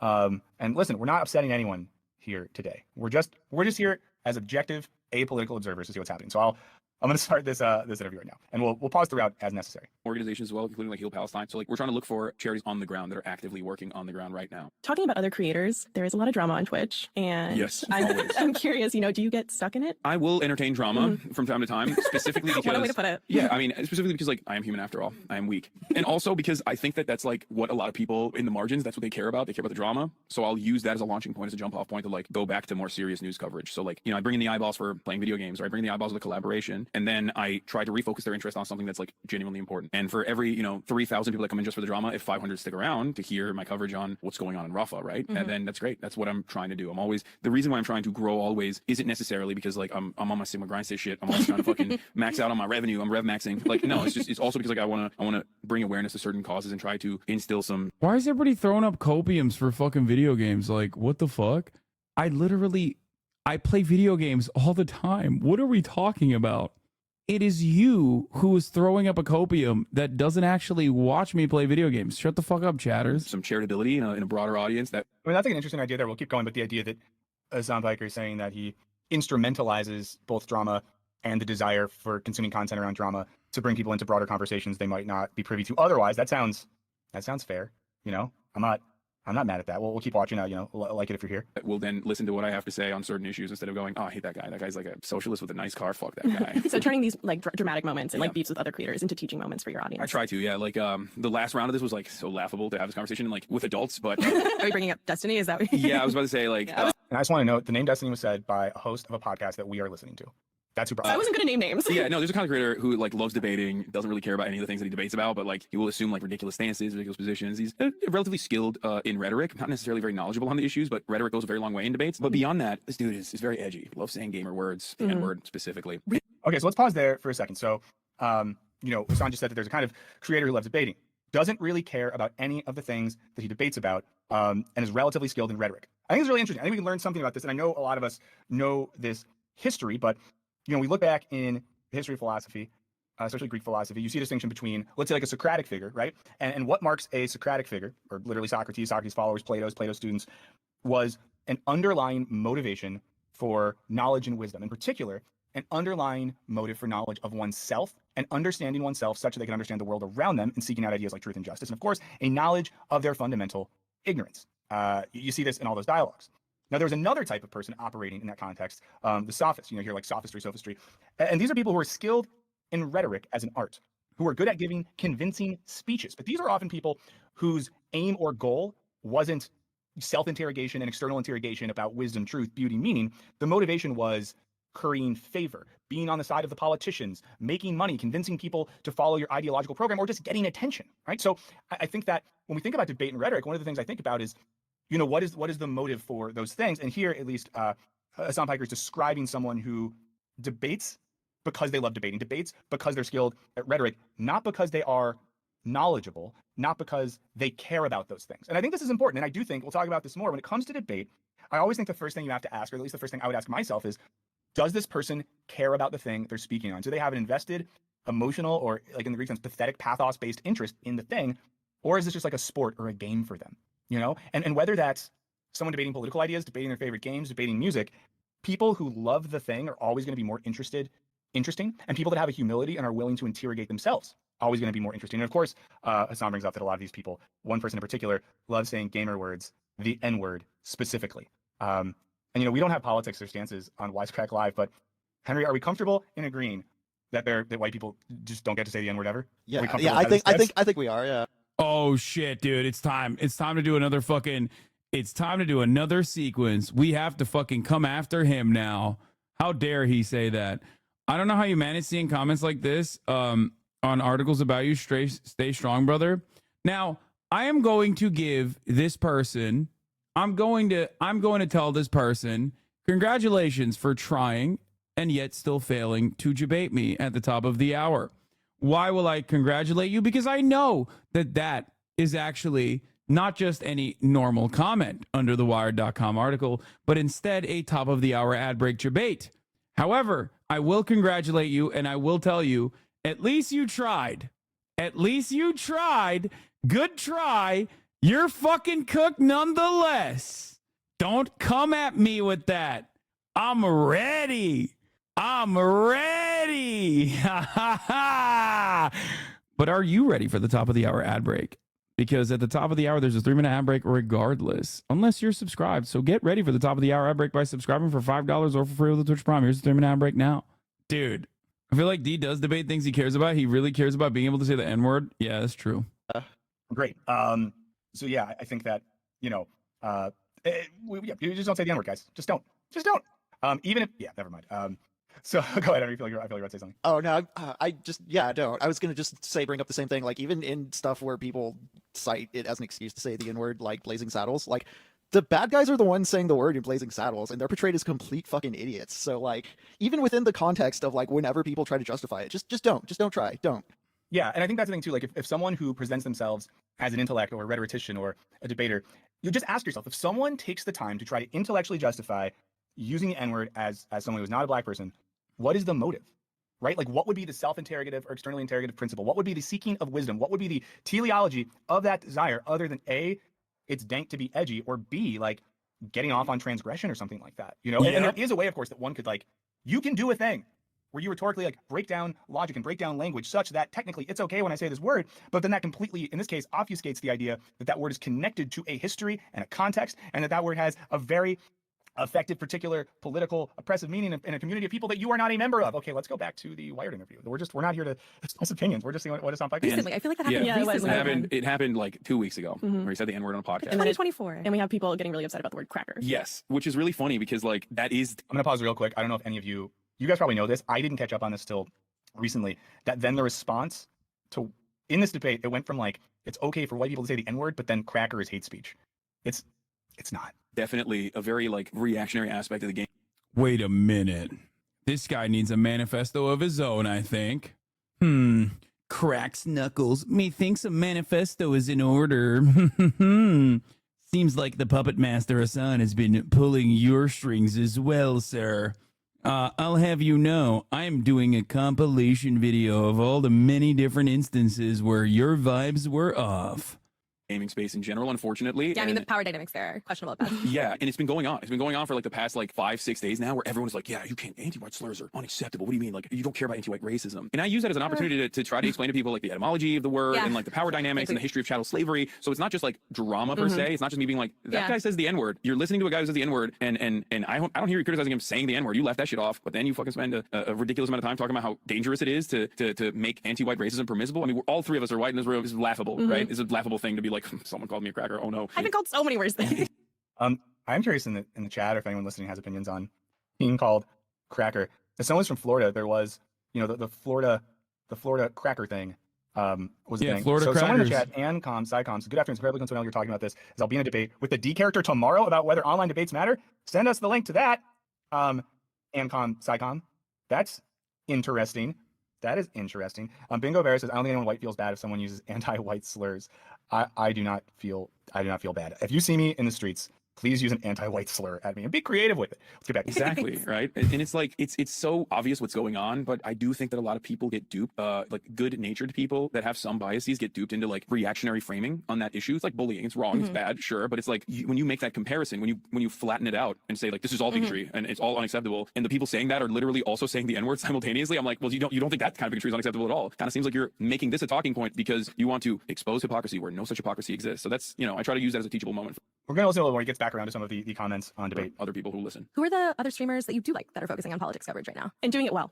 There's a lot of great people. You have Sean the Black, Frogan, Caroline Kwan, Central Committee. There are a lot of like Twitch streamers specifically that also do political coverage. Carter's another one. Gremlo. So there are definitely content creators that are doing this sort of thing. But beyond that, I would say, in the YouTube space, there's a lot of essayists that are great. They write a lot of YouTube essays. They do a lot of YouTube commentary. YouTube. They're great. There's a lot of great people overall. None of them engage in debates, which is great. I hate people. Only for you. Yeah. No, I mean, I actually do spoke debates to you in 2021 about the Sam Cedar Stephen Crowder debate and like how stupid it was. Yeah. I don't know if anyone remembers this.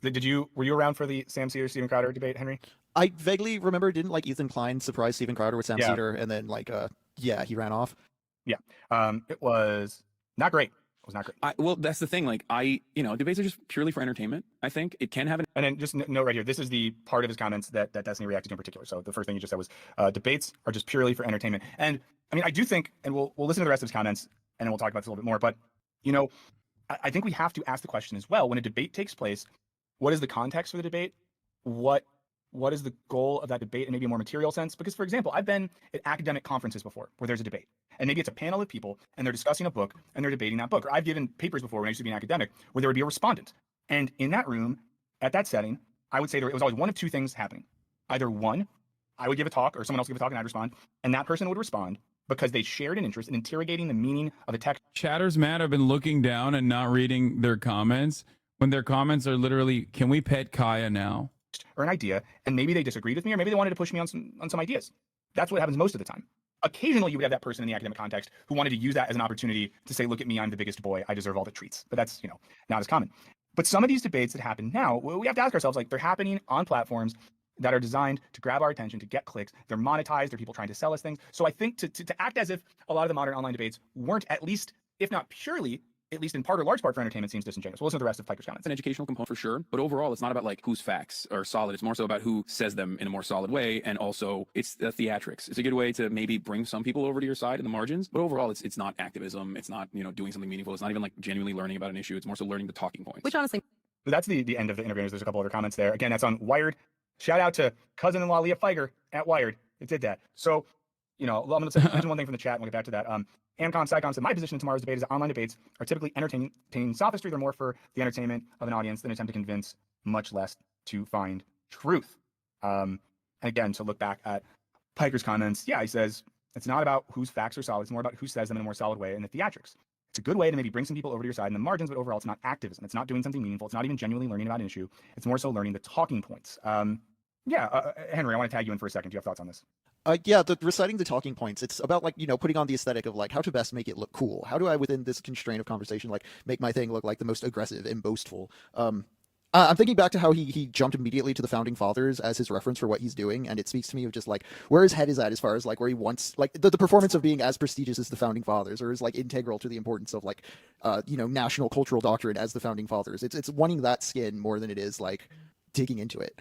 Yeah, I mean, it makes you think. A couple weeks ago on stream, you can go back and check this out if you guys missed it. We talked about the Kendrick Lamar and Drake beef, and some of what happens in the context of online debate just reminds me more of rap beef in terms of who's the loudest, who says the craziest thing, who makes you. You had a very honest and accurate answer. No, that's precisely the reason why he fucking lost his mind and had he was just spitting on his fucking camera with anger. Say, oh shit, and that sort of stuff. Because I don't think, when some of the big online debaters, whenever I force myself to watch these things, it's a lot of yelling, it's a lot of name calling, it's a lot of aggressive emotion, and there's not a lot. I mean, and we'll talk more about this because in a second we're gonna have our buddy. He had no fucking arguments, which is why he immediately was like, "You have a nice car, you have a nice car, and you have a nice house. I hate it." Okay, thanks, man. It rings a little bit of kayfabe, even from wrestling sometimes, where people seem like they are just they're all in on it because they know that it's going to benefit them all in terms of their ability to produce content. I do agree that Kendrick had more impressive arguments when it came into that. Beatmaster, we're not avoiding Vosh. I'm not as knowledgeable on the depth of the debate space because some of that stuff makes me, want to take a cold bath and too many edibles. But I think the big thing here, and a couple things I'm at least struck by, is, the underlying motive of these debates. What are we trying to do? What do we think the goal is? I am fairly unconvinced that the type of debates that we see online are having material social and political effects. I do believe that there are instances in which watching those debates might expose people to newer, different ideas. Sometimes those ideas are good. Sometimes they might be radicalizing ideas, which are not so great. But I do not believe in my heart of hearts, and there's a little bit of, projection here, that many of these debatemen, they're mostly men, I do not believe their motive is Socratic. And by that, I mean, I do not think they are attempting to interrogate themselves and the world around them with the overall purpose of leading others towards a sense of truth and wisdom. And, I'm not going to get too into this, but I had this pulled up. Let me see if I can find it real quick. So there's go ahead. Oh, something you're bringing to mind to me is I had friends who, they had their political awakenings in their 20s and they became bigger political participants. And I think stuff like Destiny and that particular flavor of debating just kind of turns people off in general. Like in a wider swath, I think some people just like look at that and that's what they see. They either get turned off from it completely or they get really invested. And unfortunately for all of us, it is absolutely the worst kinds of people leaning into their absolute worst opinions. There's a lot of people that enjoy that kind of content. Like they love watching Conquest. And it sucks because those people are unimaginably malleable and can be swayed and don't necessarily have like they don't really have a moral compass at all. And they just are in it for the toxicity. See or generalize as like politics as being is just like being angry, unhappy, and like petty online, and it may dissuade people who may otherwise be motivated. Yeah, well, I mean, for example, to touch on what Henry just said with the Destiny example, I'm someone who until recently was pretty unfamiliar with Destiny. We talked about the debate between Jordan Peterson and Destiny that took place a month or so ago. Ironically enough, when we watched that debate, I was way more sympathetic with Destiny than I was with Jordan Peterson, but said a couple things that Destiny's audience really didn't like. His audience is not a good advertisement for him as a serious person. But people in our audience, people that I like, even kind of push me. Some of our friends on Discord are like, "Hey, Michael, you should check this out. He's a little hyperbolic, but he makes some good points." But then as soon as I see him just like jokingly saying the N-word, it's like, I don't want to date. Why would I take you seriously? Because if you're doing that, I don't trust, your motive. Now, I'll maybe come back to this. I have a section pulled up from Plato's Republic. In particular, I have Alain Badiou's translation, and then that was translated from the French by Kent Reinhardt and Susan Spitzer. Alain Badiou, a French philosopher I like a lot, rewrote Plato's Republic in more modern language. And I was reading some of this. This is, by the way, if you spend a lot of time online, if you spend a lot of time on Twitter, if you spend a lot of time on Reddit, unfortunately, you won't recognize this attitude.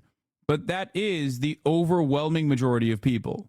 When they see you behave like a edgy 14-year-old, okay, they just immediately will be like, you are a pathetically unserious person.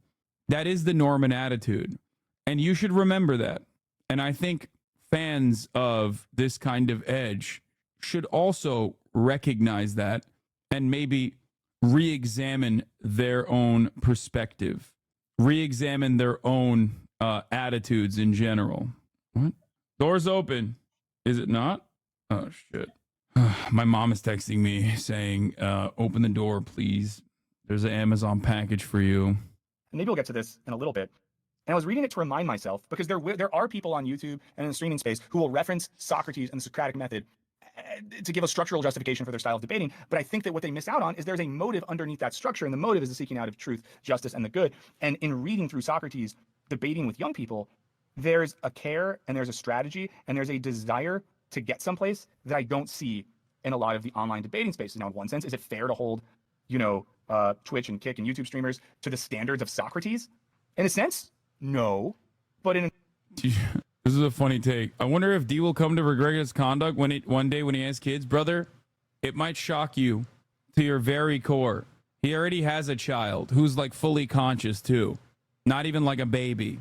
You might be shocked to find out that man who is almost 40 years old, who's behaving like a child online, already has a child and 2 divorces under his belt.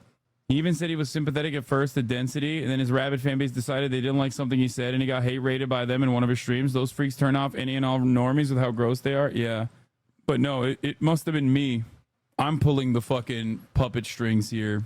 In another sense, people are asking to be taken that seriously, and they're claiming that their style of debate and what they are doing can have a real political and ethical effect. And, if we're going to break down, and this is maybe unfair of me to say because I do know a lot less about one of the people I'm about to reference, but all I know, someone that lives in the city of Los Angeles, where Hassan Piker lives, there are multiple instances in which I have seen or heard or whatever that He's on the ground showing solidarity and participating in political and labor actions that are largely on the side of a just and egalitarian spirit.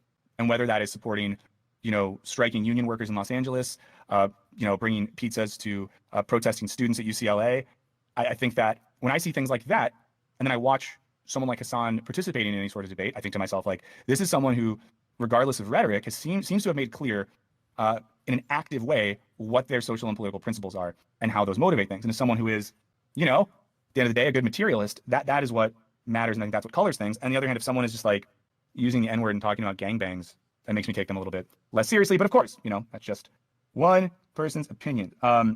Guillermo in the chat said, would it matter if one person with bad motives and one person with good motives said the same thing? I still think it would, because it would just like make you, how do I say this?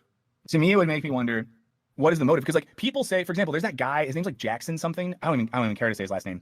He's like an alt-right guy, total little shit, who has transitioned his online persona to seem like it's like about Gazan solidarity, but he's really just an anti-Semitic little twerp. And he says things formally that are the same things you might see, an activist say, but he is saying them to get engagement online to kind of like push, white nationalist narratives. So I think that it is important to, people are saying the person's name in the chat. I'm not even going to say it because I think he's trash. Now, and I guess the last thing I'll say, and we'll bring on our guest to talk a little bit more about this, is I also think there's a difference as well when we look at sort of online debates. A thing I see a lot when I watch these is people taking turns saying like, here's a fact. Well, here's a fact. But here's a fact. But according to this data, and what you don't see is like the interrogation of ideas. Because when you look at Plato's Republic, people say to Socrates stuff like, but here's a fact. And Socrates is like, cool, great. So let's work backwards from there. Like, what are the assumptions underlying that fact? Why do we think this is true? And if we can find or locate that fundamental truth in that assumption or that fact, what happens when we broaden that out? And just one example here, the Republic is motivated by the question of what is justice. And there's a point at which Socrates is like, okay, let's zoom out then. If we really want to see what justice is, let's start by inventing a city. Let's start from the ground up, and then we'll see where justice is. He doesn't tell people to shut the fuck up because they're idiots. He steps back and explores the motive behind ideas, So yeah, if you're with us live, again, this is Wisecrack live on May 22nd. If you're with us after the fact, glad that you're here as well. Would also love to hear what you think. So whether you're on YouTube or Spotify, you can always leave comments and ask questions after the fact. Just a reminder that later in the show, we're going to be doing our new advice segment. We don't have a name for that segment yet. We'll try to come up with one. But if you want some advice, if you need some thoughts on something, hit us up at wisecracklive666@gmail.com. We're still talking about debate. Thank you for the active chat. As always, I want to bring in Michael Luxembourg now. You guys know Lux. He's, one of the main creative forces behind everything we do here at Wisecrack, as well as a creative force in the improv, comedy, wrestling, creative scene in Austin, Texas, and does a lot of other stuff at our cool parent company that we like. And Lux, glad to have you here. I assume we're bringing him in. And wanted to talk to Lux about this because Lux is someone who is a very smart person. And Lux is smart in a cool way that I'm not smart in. And I'll tell you maybe one reason, if we can interrogate my motives, a reason I've always been suspect about debate is because I'm bad at it. I'm someone that needs to step back and like consider ideas, and I notice things. I don't know if any of you are like this, where you're in an argument with someone and you leave, and 10 minutes later you're like, I should have said. Well, Lux is the sort of person who says the thing right in the moment. There's also someone who's been a debate coach. Lux, you're here? Yeah, I certainly am. Okay, so let's start with this, Lux. Tell me a little bit, and tell everyone who's here, what is your background as someone that not just is like a smart dude, but that is formally participated in debate? Yeah, so when I was in high school, I was, I think, the 6th or 7th ranked debater in America. Whoa! When I was a senior in high school. And then, actually, this is also how I got this job. I got a scholarship to college to do this, or to do debate stuff. And they fired the guy who was supposed to be the debate coach, the guy who had recruited me. So I didn't want to participate in the activity anymore because they had sort of boned me on that.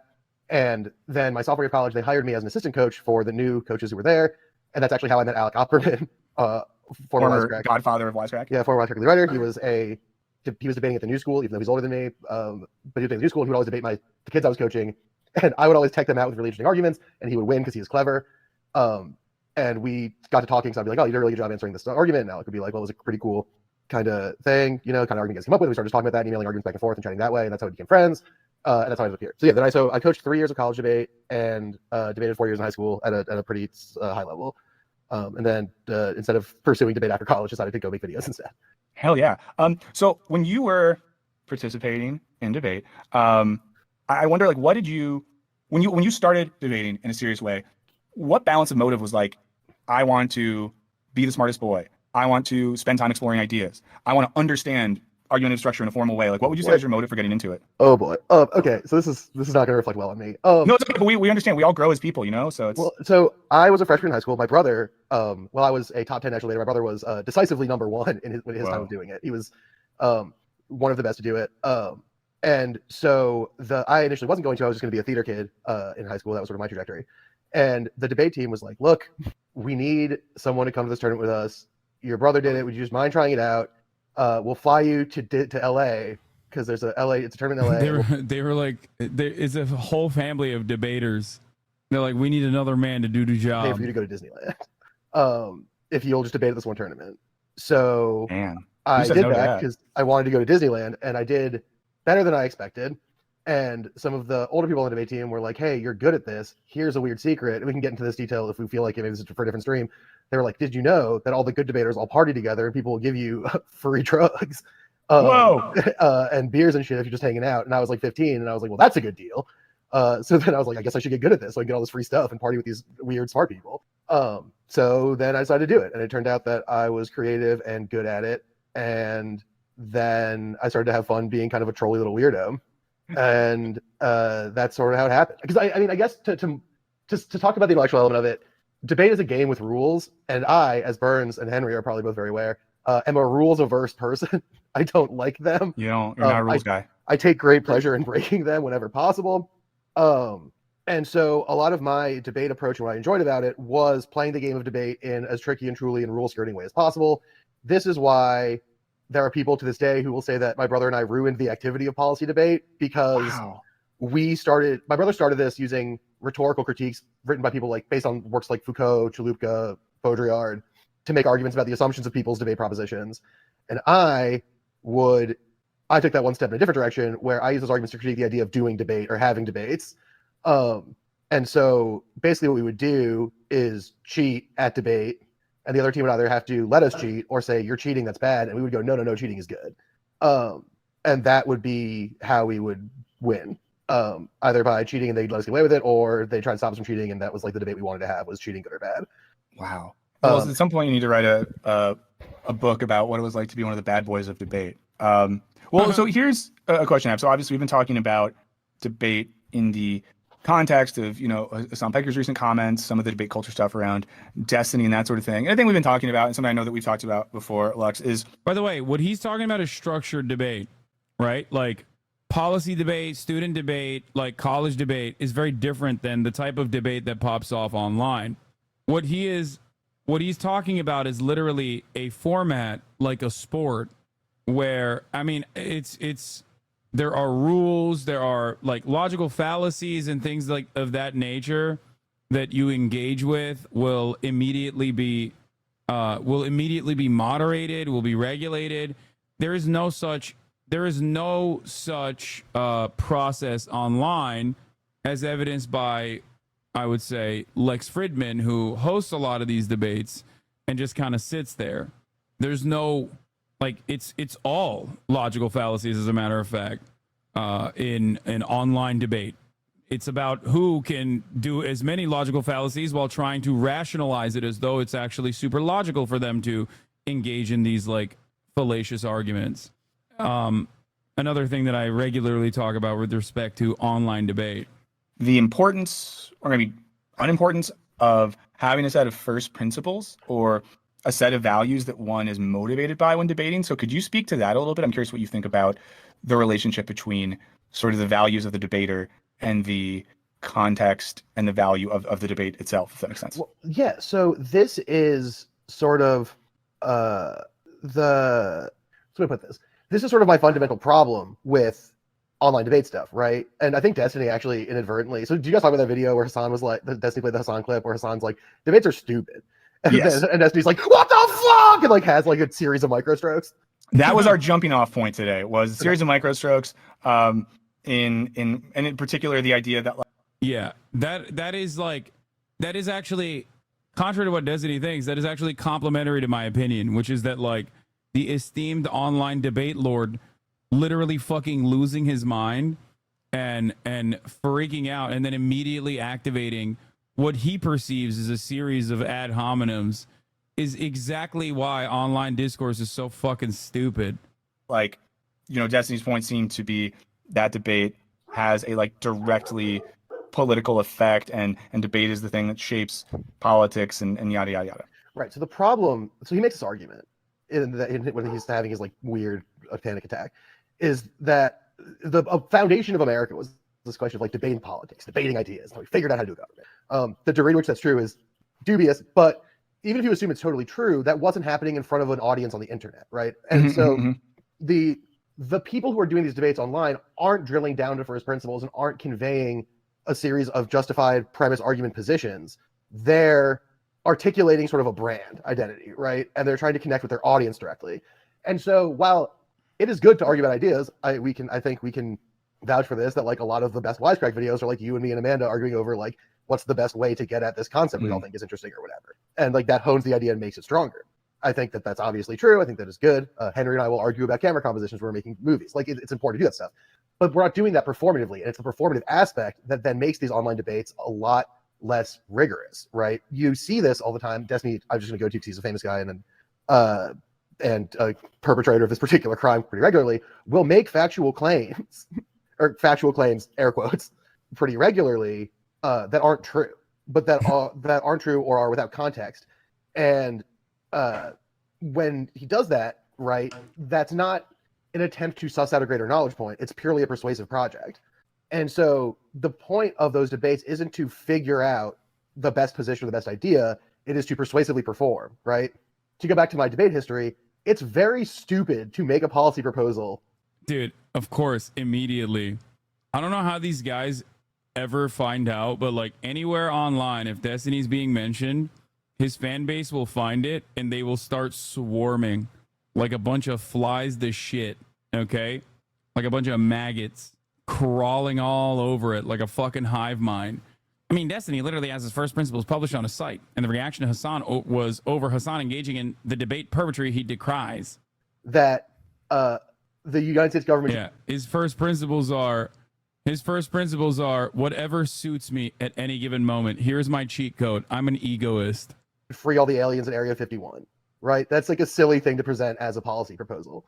But because we couched it in all these weird arguments about knowing the other and this weird Zimmerman article about what it means to meet aliens and how to create universal empathy, like it became persuasive. That doesn't mean it was a good idea. That was are you fucking kidding me? Don't be shit. It's stupid to imagine Congress having that conversation. But it doesn't mean that but we would win because it's persuasive, right? And again, this isn't to say that, you know, these debates don't have some degree of educational value, but the fact that they're entertainment first kind of undercuts this idea that they're this fundamental pursuit of higher knowledge, right? And the other thing that these things are missing always is like a moderator or a judge, right? Like one thing about policy debate, as stupid as I think it is that there was a judge who would like vet the arguments and who would read the evidence and see if it actually says what they say it says, and would evaluate and adjudicate arguments against each other, etc. Right? That was a job that they had. That doesn't happen on a Destiny versus Jordan Peterson debate. All that happens in that debate is their audiences watch and just react to what their guy says. There's no arbitration happening. Well, and it makes me wonder as well, like, for example, we could use the, Destiny and Jordan Peterson debate as an example. You know, what would... Yeah, but Hasan is a mouthpiece for Hamas, says Jamie Wallach. What would a valuable debate look like? And I think in a sense, in internet spaces, whenever there's a debate that gets a lot of attention and hype, it's person on this side, debates person on this side, diametrically opposed, whatever. And this person says a thing, and this person says opposite thing, and this person says opposite thing. And at the end of it, it's like, you choose who won. To me, at least, what would be much more interesting is like this person who, has one set of ideas, debates this person who's like largely in their wheelhouse of those things. To me, that's way more interesting at an intellectual level. I guess it's like not interesting from an entertainment perspective. We could even think here of the Slavoj Žižek and Jordan Peterson debate. I've watched so many, debates or conversations over the years with Slavoj Žižek and guest. And if it's Slavoj Žižek and, psychoanalytic or Marxist thinker that disagrees with him, those can be really interesting conversations, because then you have two people that force each other to better articulate the differences of their positions. Or you see Žižek and whoever, clearly articulate why the unconscious is actually this, or why materialism is actually that. Nothing was more boring than the Žižek and Jordan Peterson debate, because there was no real dialogue or pushing towards ideas together. So I just wonder, like, would like a good intellectually grounded debate even be entertaining? Would it be something people even want to watch? I think it can be, right? But I think that that's a good way to put this. I think that you have a version of debate that exists now where the act of debating is the entertaining hook. The thing that people click into is that they are doing a debate. I think that you could have an entertaining debate by having the hook be the topic, right? And the depth of the topic becomes entertaining. The connection between the topic and the stuff becomes interesting.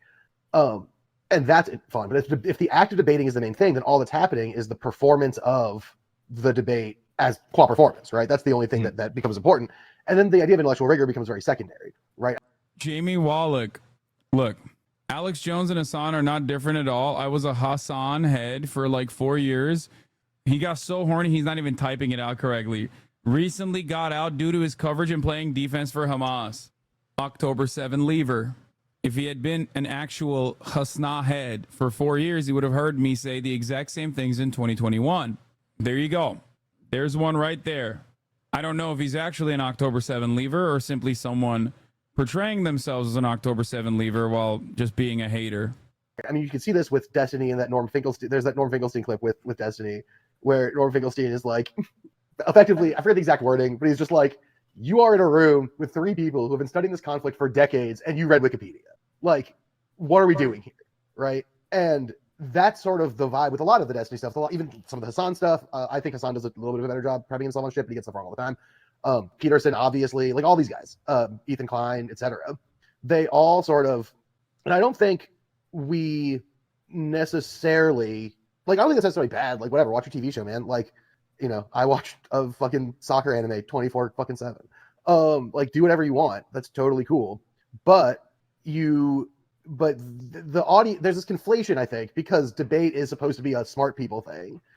That when these people have this debate, they're engaging intellectually in a rigorous and compelling way. But that's not actually true when you like look at the merits of the stuff, right? I mean, like the Zizek Peterson debate is such a good example. It's basically Peterson misexplaining stuff from Marx or Zizek, and then Zizek re-explaining it in a weird Zizek way, and then going on to the next thing. That's not really.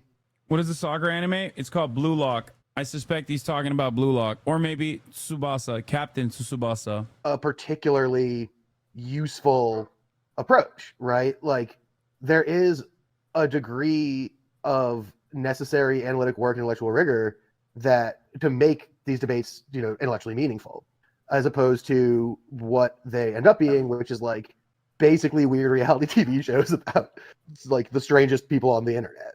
Yeah. I mean, something kind of related to what you said, a thing I struggle with sometimes, and you know, this is relevant to the Finkelstein example. There are times where like I am more drawn to debates featuring people with serious backgrounds in the subject being debated.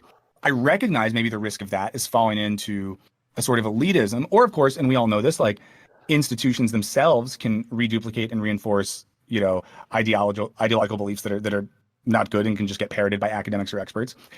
But, you know, then at the same time, when it comes to like Destiny or whoever, there's people who I'm just kind of like, man, I just don't know if I want to. I'm between the two minds of like, I struggle to take you as seriously because I know that you do not have a background in this thing. At the same time, then, but isn't it more egalitarian to, you know, leave space for non-experts? I know that's a very reductive way to put it, but I imagine other people maybe have that feeling as well. I think that's fair. I think here's the thing. People use rhetorical terms like appeal to authority or whatever in a way that is very silly, right? For instance, in this case, right, like the point's not that Destiny couldn't possibly know more about a thing than a professor of the thing. The point is that he doesn't, right? Yeah. It's not a question of the authority imbued by the position or by institutional recognition. It's engaging with the material things that they are saying and comparing them to actual scholarship and evidence. Yeah. Right? Like that's the value, right? And that's what you have to do, right? So to be egalitarian about it doesn't just mean anyone can say anything. It means that you don't assume that a guy with institutional recognition is correct per se because of that institutional recognition or because of that social position or whatever. Like you have to account for the power dynamic that's at play, but you also have to like do rigorous critical analysis. Like you can't, you know, like if someone were to be like, Lux, we'll pay you $10,000 to go on the news and debate this stock market guy about the future of IBM prices, like you'd have no, like, it's not the reason you would listen to him, not me, is not because they are an IBM representative. It's because I don't know jack shit about the stock market. Well, right? And you can even imagine right in that example, a world where you as a smart person that's good at using computer could spend a couple days, learn a lot of facts about what's currently happening. What you couldn't do and what you couldn't learn in like an Adderall fueled research session is how those markets work and function in the way that someone who studied those things for years could, or the underlying, epistemological assumptions of the field itself. There's no shortcut for that. Yeah, like that's exactly it, right? Like maybe that was a silly example because whatever. But like you the question isn't pre-earmarked authority. It's legit. It's legitimately earned intellectual recognition or intellectual clarity, right? And I think there's this conflation, and I know this happens. Lord, I've seen this happen in the Wisecrack Discord and a million other Discords all the time, where I'll just be like, "This guy's dumb." Sorry, don't care. What's he got to say? People are like, well, why not? And it's like because like read the shit that he says doesn't make any fucking sense or whatever, right? Like no one is obligated to assume every position someone takes is good or bad. Like you just interrogate it and like you can draw these conclusions. If to use Destiny's example, if for instance Destiny's analysis of power were historically grounded in a way that isn't contrary to the vast majority of contemporary scholarship, I wouldn't say that he's wrong about shit. But like it often is. And that's sort of, this is true for a lot of these guys, right? Like this is just generally true that like to be well informed about something as complicated as like even the history of Welsh bards, right? Like I know a little bit about that, but like if I were to talk to an actual scholar, they've been studying it for decades, right? Like they've read the primary source material, they know what's going on. And so there might be bad scholars, right? Like that lady who wrote the Qing Dynasty book that ended up being all lies. Like I could probably be the more intellectually viable person in a debate about the Qing Dynasty because she just made all her shit up. But like, so she doesn't get institutional authority for that. But an actual scholar who knew the shit that you're talking about would turn my ass inside out in that discussion because I only know a little bit about the Qing Dynasty. Look, there's something that came up in chat from our friend Alex Butler, who said, could a lot of this be very reductively described as non-experts speaking authoritatively in a way they might not even realize is in bad faith? Yeah, 100%. Yeah. That's the Dunning-Kruger effect, right? That's what that's called. The like when you know just enough about a thing to think you understand it and not understand all the amounts of it that you don't know. Mm-hmm. Right? When you know enough about a thing to think you understand it, but not enough to understand the parts that you don't understand. Yeah. I think that's the Dunning-Kruger effect. I don't remember if that's correct. I get it confused with the Hudsucker proxy a lot of the time. But yeah, and this is like absolutely correct. I don't necessarily think Destiny. There are things Destiny does make me like iffy about him as a guy, but I don't think the way that he debates makes me think he's a bad person. I just think that he's like doing a silly thing, and he's doing it in a silly way, and there's not an infrastructure or a socially framed methodology to push back on it, really. Well, and I also think, like in that context too, if I am someone, for example, who's a famous streamer and I'm really interested in ideas, but I'm a non-expert, would I rather use my clout and connections to debate people, or would I want to use it to bring actual experts in those fields on, ask them questions, maybe push back? Yeah. And Divorcelli fans will say that Divorcelli has done this as well. While simultaneously saying, I don't do this. When I actually do this, the difference is Divorcelli has already made up his mind without doing the reading, and then will, with the help of his audience, find individuals that he did not previously know about, like Benny Morris, to bring on board so that he could be like, see, there's at least one expert that we have that agrees with my post hoc rationalizations. Back at times, but use it as an opportunity to explore ideas. And I think that's the thing, right? Because it's not as good of a thumbnail to be like, famous streamer sits down with French philosopher Catherine Malibu to talk about neuroscience and Kant. But to me, that would exhibit a much higher level of curiosity and interest in ideas. Why he say you get things wrong all the time? You always source your research? Who said I get things wrong all the time? Someone who can only conceive of exploring ideas in an adversarial way. And to be, I'm going to say something, guys. It's been a few episodes since we had to put on the unconscious toxic masculinity alarm. So, we can insert that sound effect right now. But a lot of this too, I just think of, and again, I'm being toxic here, is that it's just like maybe dudes who like didn't do sports when they were younger, who wish that they could, who as 40-year-olds with money feel like they can now win and be tough. I think there's definitely a chunk of that. I think there's also, I think that's definitely part of it. Or not like couldn't do sports, but that there's like a claim to power in a certain way. Yeah. Henry wants to tag in. More beyond sports, it's just like wanting that high school sense of popularity. Everybody wants to be living in Riverdale. Yeah. And again, not to break everything down to that, but we can all be slightly psychoanalytic here and acknowledge that people are driven by desires. Some we acknowledge, some that we don't acknowledge, some that we're not consciously aware of. And of course, I think especially with men on the internet, we do see a lot of reduplication or repetition of a certain type of, masculine performativity. Yeah. I mean, okay, which is fun. It's like someone in the chat, I think it's already scrolled up too far for me to know who they were. Sorry. But they made a claim that was like, look, you can say Destiny's wrong about masculine literature, but like, where's the specific points? And that's a totally fair point because it should, like, speaking generalities is like the kind of intellectual failure about which I'm talking. So to that point, right, like Destiny's a good example of this because Destiny claims to support sort of socialist or individual liberation from the economic level, but also thinks like cops are good and the Democratic Party is a functioning liberal entity, right? Even though materially on the ground, those things are opposed to each other. But there's no one on the streams who is going to point this out, right? Who's going to poke at this, unless it's like a Hasan type guy who has his own series of crazy assumptions about how assumptions work, right? Yeah, So, and people in the chat, I see people bring up like the propagandist thing, but you know, for those of you who are just showing up, earlier in the stream, we did watch or listen to a big chunk from Hasan Piker's interview on the Wired podcast, and in it, he straight up says like he 100% takes advantage of debate culture and clickiness to draw people in to hopefully then turn it into a discussion. He gets it. Exactly. I'm honest. I will tell you what my fucking opinions are. I will tell you to a fault what I believe, which many people sometimes perceive as weakness or will try to exploit as weakness. And beyond that, a lot of people also use the shield of objectivity when they are not objectively looking at a situation at all to claim like what they are saying is just simply an accurate assessment of fact when it is anything but that. Of bigger ideas. So, you know, all that to say is I think there's a fairness there. and also, like, what does propagandist mean? Like, obviously, everyone who's like articulating a social or political position is going to articulate their social or political position, right? Like, who cares if someone says they're a propagandist? It's all fucking propaganda. Like, yeah, the thing that's bad about propaganda in theory, right, is when it's an intentional occlusion of facts or occlusion of position or occlusion of articulation, and that's like hidden and hidden away, right, as opposed to explicit. Right, that's the propagandistic problem, but it's also not actually like propaganda is not a value judgment. Like it's just a kind of thing. It's a descriptor of a category. Yeah.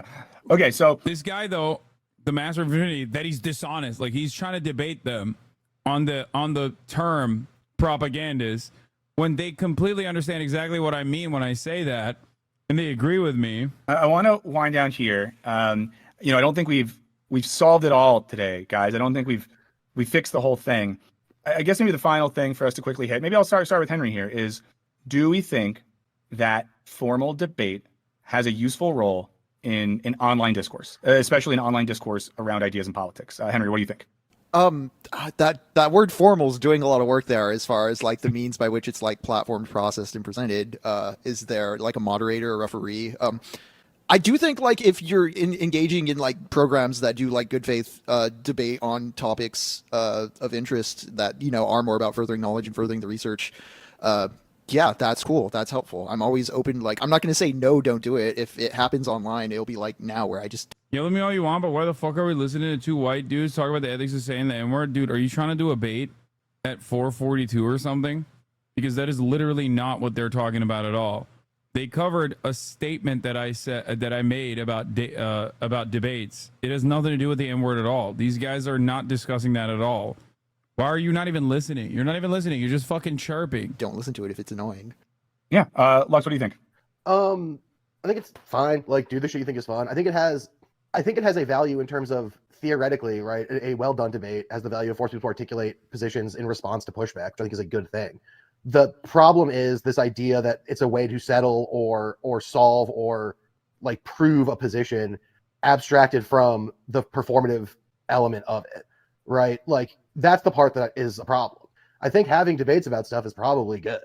It's useful to push ideas against each other. That's cool. The problem is when people treat them as either finding an answer or in and of themselves, like intellectually rigorous by default. Right. I think there has to be a degree of audience-based critical thinking about the quality of the arguments that are being made and about the sort of thing. And I think that you sort of can never conceptualize the gestalt of an issue into a particular into a particular debate. But I think they're good to do. They seem fine. Yeah, I'll give my quick final take. Yeah, which my very simple take on this is debates can be good. A couple of things though. We as an audience need to understand what's really going on. We need to be honest with ourselves about, am I watching a debate that's solely here for entertainment in kind of a kayfabe way? If you acknowledge that, great. The other important thing is that the people doing the debate know what they're doing and that they're honest about what they're doing. If that is the case, then great. This gets bad when people, performing these debates are dishonest with themselves and their audience, and when an audience is potentially ignorant or dishonest with themselves about what those things are doing. And I also think that for all of us, we just got to ask, what are the underlying principles motivating this person, but we didn't fix it all today. But guys, I want to thank Michael Luxembourg so much for taking time out of his. Can you keep telling us why you keep dodging my man? Hasan, I'm looking for Hasan Piker. I'm in Turkey because Hasan Piker wanted smoke, so I'm here. He's in Turkey. He's a young Turk. Where you at, Hasan Piker? Hasan, you replied to my tweet, man. You know I'm here. Who is this guy? Just let me know, man, because I just got a couple things. I got a bone to pick with you. Parasocial. It's not parasocial if I want to beat his ass. I replied to his tweet. I did. The fact that Hasan just found out about Hamza. Oh, is this the guy who was telling me about how hot I am and that he hates me for being hot? Hasan does not know him. What was he actually doing in Turkey? You replied to his tweet 3 years ago. It's Hamza. He's just joking. Chat, they're kidding. I think this guy is joking. Please don't be fucking weird. And to whoever made this, too late. I'm already weird. Okay, well, don't be. I don't want to watch the Legal Eagle team and what they have to say. What he has to say about the campus protests can make me sad. Bro, so horned up. He went to Turkey for a bootleg Hasan. This popular YouTuber launched a campaign to help kids in Gaza and other conflict zones. Then came the angry comments. This is popular kids YouTuber Miss Rachel Griffin Accurzo. In her videos, Miss Rachel's whimsical voice is like a balm for many unyielding toddlers. Hi, hello, she chirps. She has 6.5 million combined followers on Instagram and TikTok. Here's the OG Miss Rachel video. Thank you for your help. I am now on Cameo, and all the money raised on my end, fees, tips, it is all going to Save the Children's Emergency Fund for children in Gaza, Sudan, Democratic Republic of Congo, Ukraine. We opened it last night, and I took requests for 500 videos, and then we paused it so I can make those videos. And then I believe you can give them your email, so once I do those 500 and it reopens, you will be notified if you want to get one. It's called Messages for Littles to Help Littles. So the messages for these children help other children around the world. I also want to raise awareness about children's rights. Children have fundamental human rights: water, food, medical care, shelter, protection from violence, education. These rights are being violated, and these violations need to stop. So she made this video, and apparently she got bullied by Zionist moms, and they made her cry for trying to help children. And like, not even just Gazan children, okay? But the very fact that some of her help extends to the Gazan children was a bridge too far for some Zionist moms who did basically what Divorcelli's community does all the time and swarmed her shit, brigaded her into oblivion, and ended up cyber stalking and mass harassing her. So then she released this video. The bullying is so bad. It's so bad. But I can handle this. Saying I don't care about all kids is like, it just hurts so bad. That is who I am. I love my neighbor. I love every child.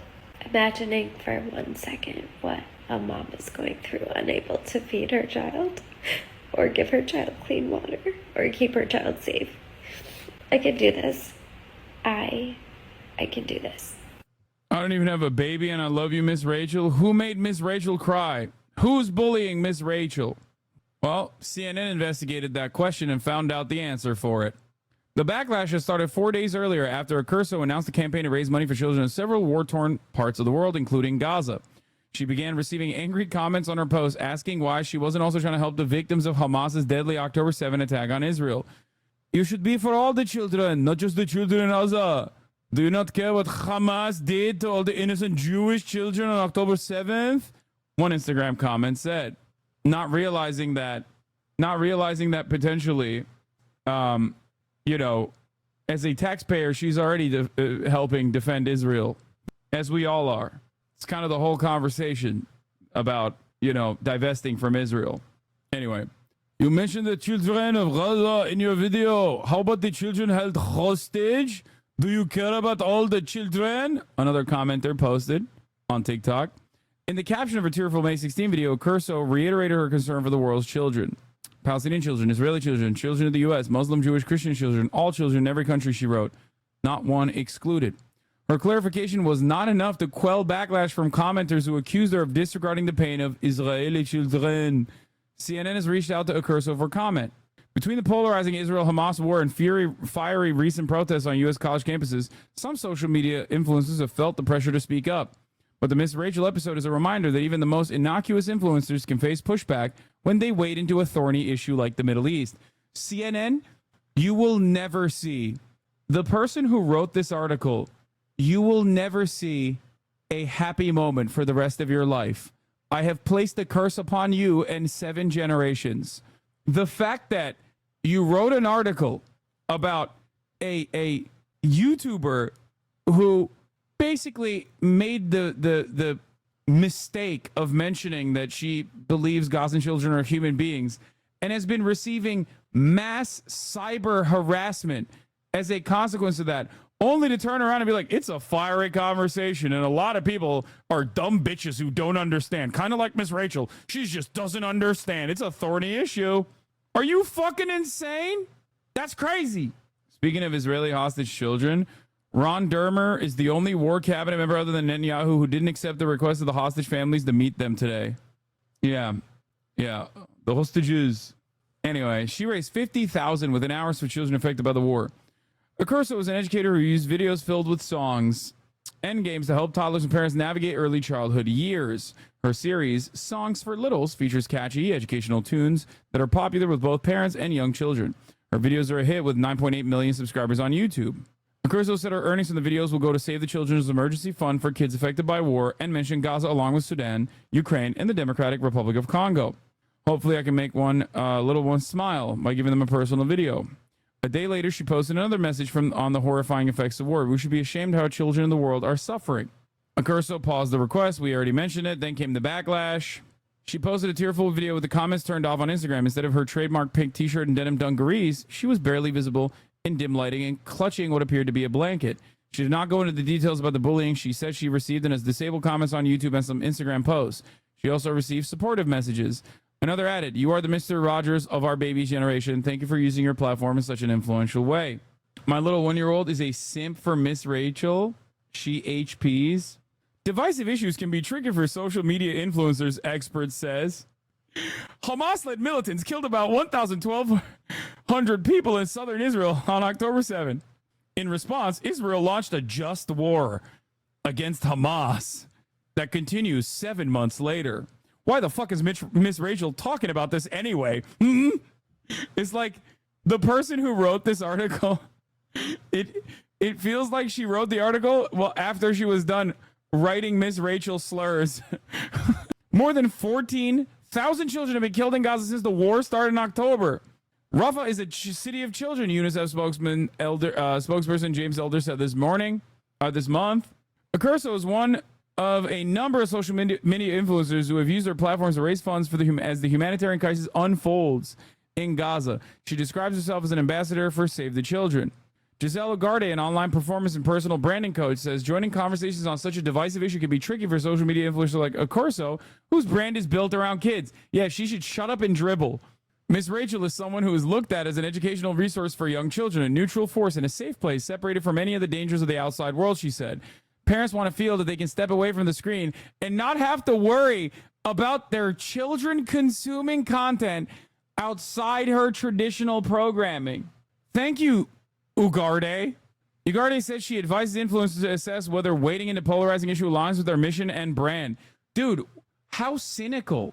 We brought a fucking bloodless dipshit to offer commentary on this from the perspective of their personal brand.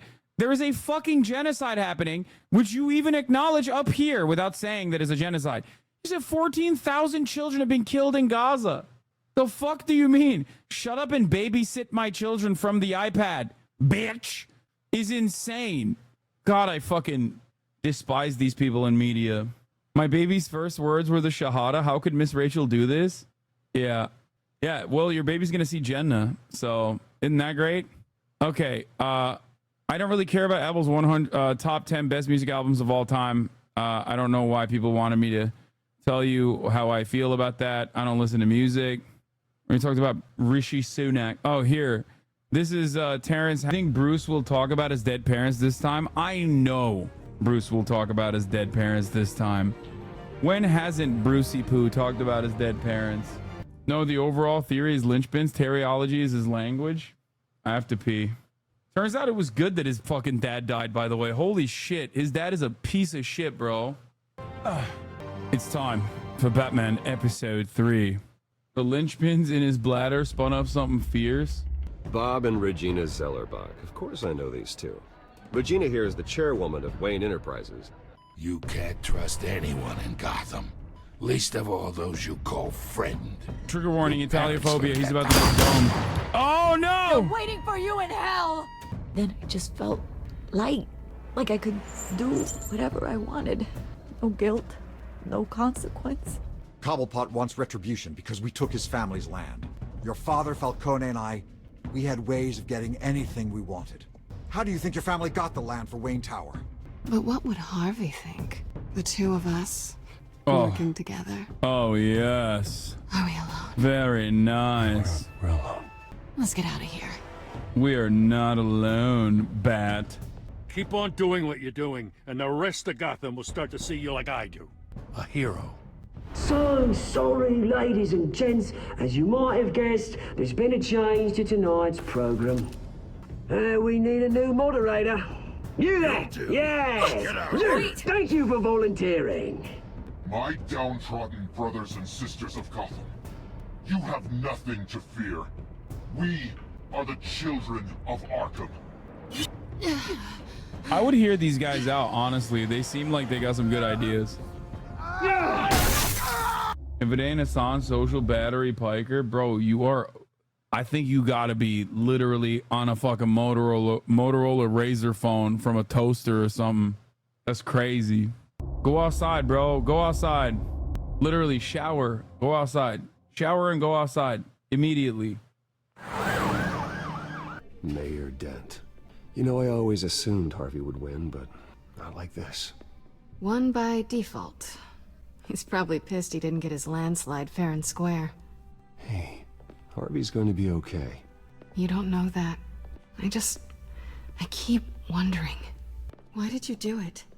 Harvey needed you. Why save me? Come on, Harvey's your you best know. friend. I'm nothing to you. I just don't get it. I did it because I care about you. Come on, I had to hit that.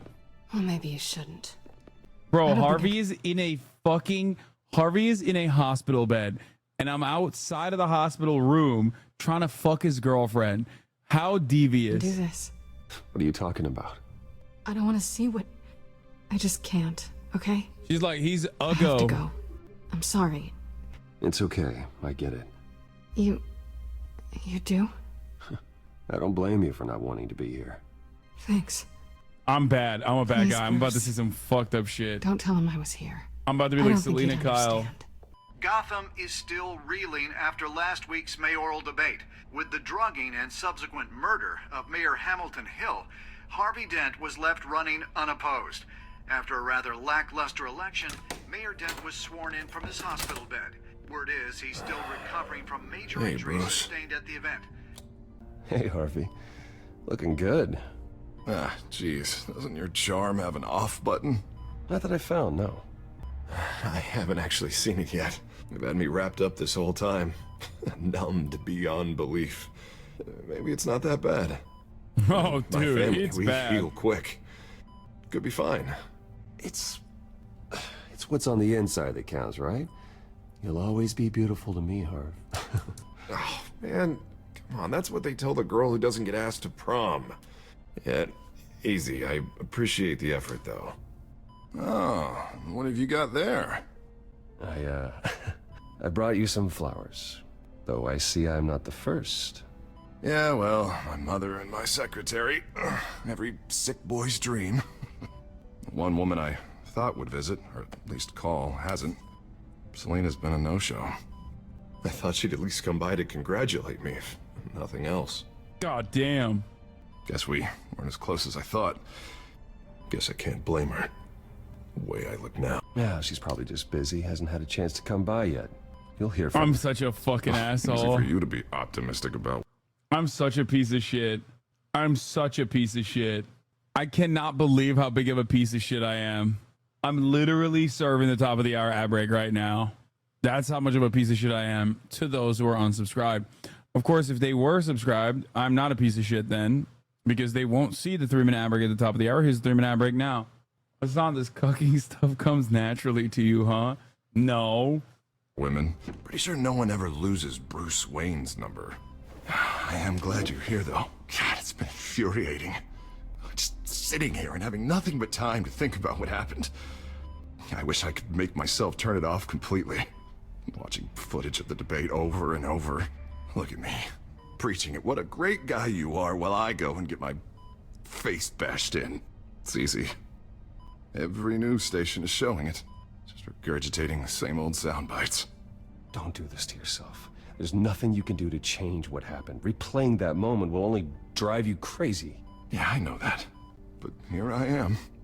Trust me. You need to stop. I was helpless, Bruce. Helpless. Couldn't do anything. Penguin would have just beaten me to death right there in front of everyone. He wanted to. Yeah, I can still hear him laughing. What they did to Hill, to the moderator, I have to live with that. But you heard them up there. The Penguin and that maniac on screen. This isn't over. I need to stay ahead of them. They're trying to cause discord. That stunt at the debate was just the first step. Batman stopped them from killing you the other night, but they will try again. I won't hide from them, Bruce. The Tonight speech, they'll know where I stand. Wait, tonight? I thought you were supposed to be recovering. My assistant is on her way to pick me up. With the election, I was able to talk the hospital into releasing me early.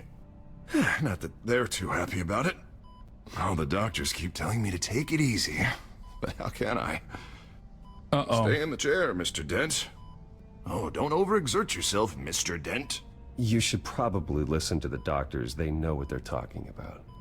Yeah, well, This guy seems chill. Hopefully he doesn't turn into a villain. Yeah, I agree. Very good invalid, Bruce. Don't worry. I can't Yo, cut it with the ableism, big dog. to take it easy right now. Come on, you do the same in my position. Which is why I won't even try to tell you to not look into those tapes.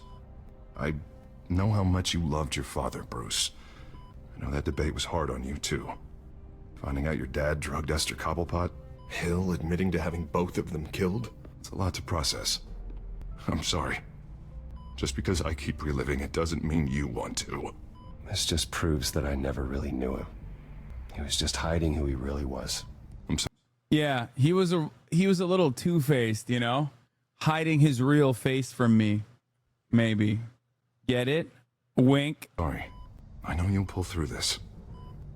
Look, I realize what a terrible friend I've been to you.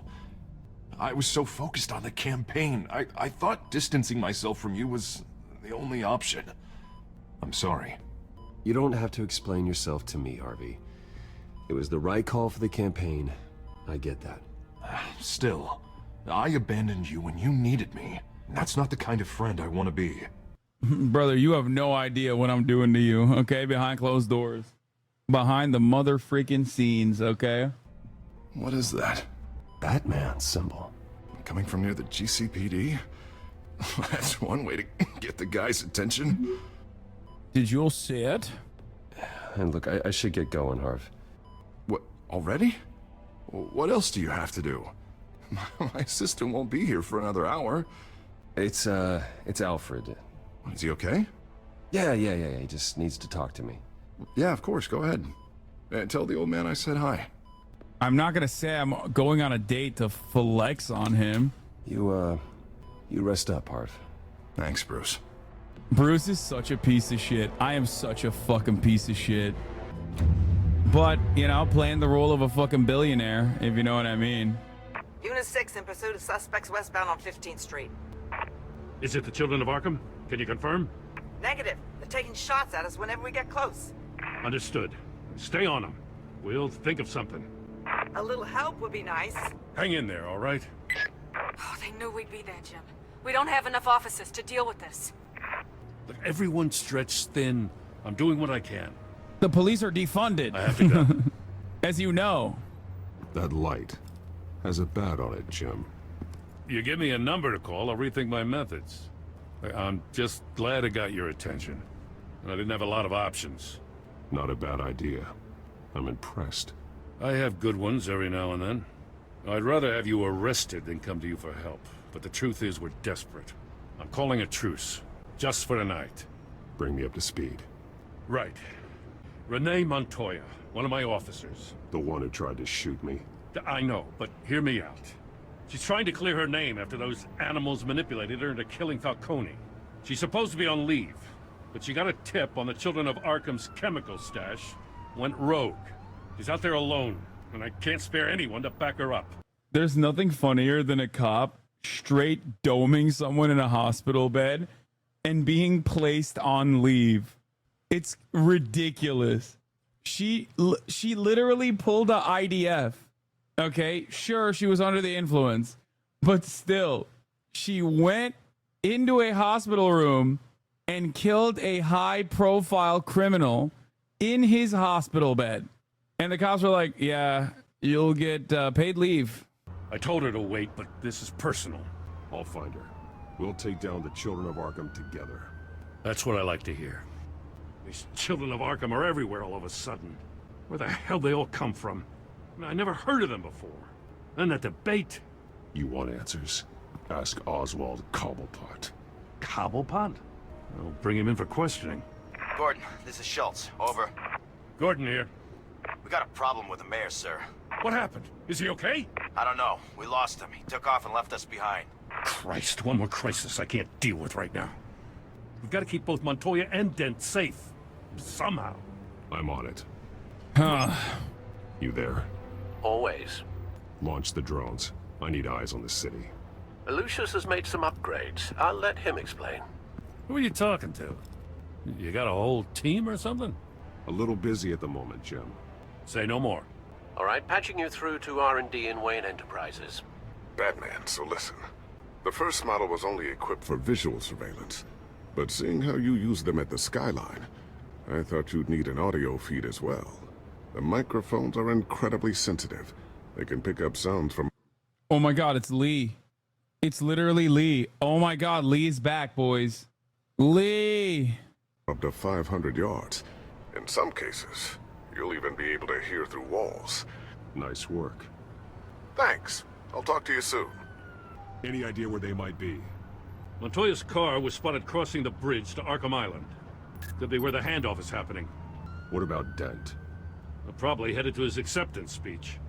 They just left the hospital and we lost sight of him. Barrels of this stuff to transfer.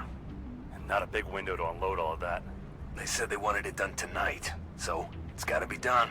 You wanna argue with them? Be my guest. You just keep an eye out for that cop.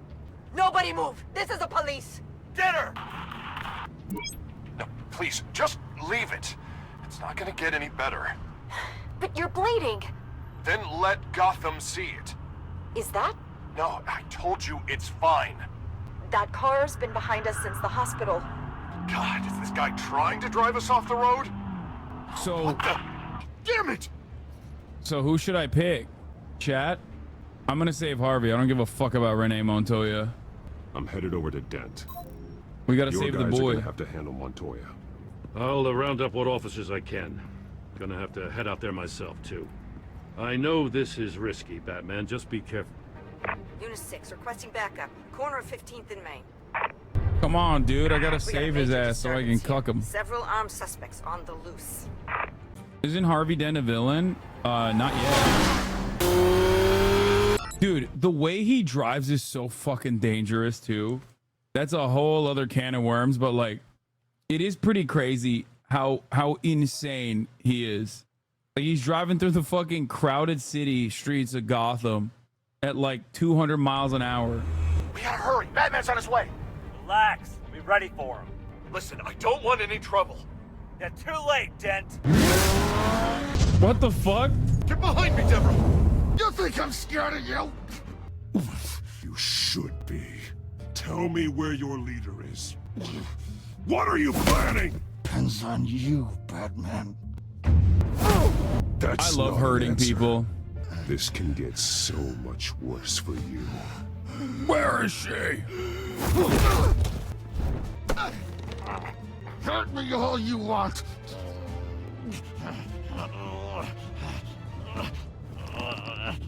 Everyone all right? Get the hell away from us. I'm the mayor now, and things are gonna change around here. Starting with people like you. This city is a battleground. Gotham does not need you taking matters into your own hands. I know you'll be a good mayor for Gotham. Yeah, well, no thanks to you. You left me for dead once before. You showed me where you stood back at the debate. Hey, come on, let's go. I'll call us a cab. This is my city now, not yours. Heads up. They got 3 black and whites headed for the handoff. Gordon's with them.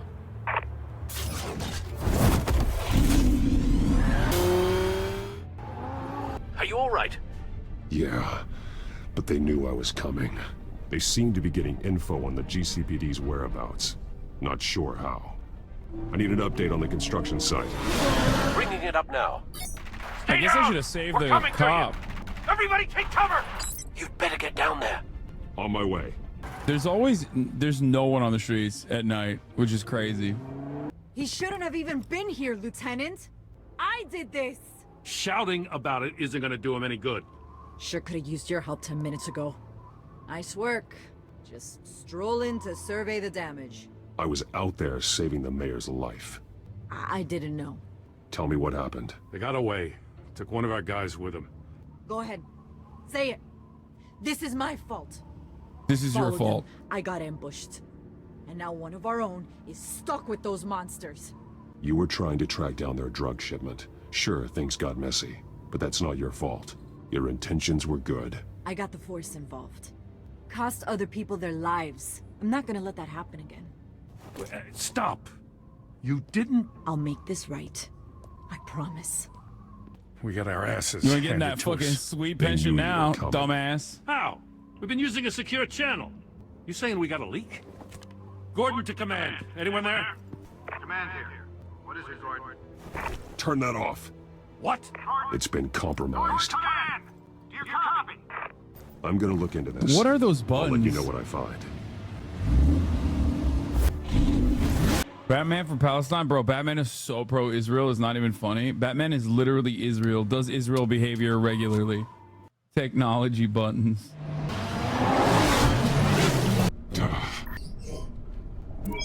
Bruce? The GCPD's been compromised.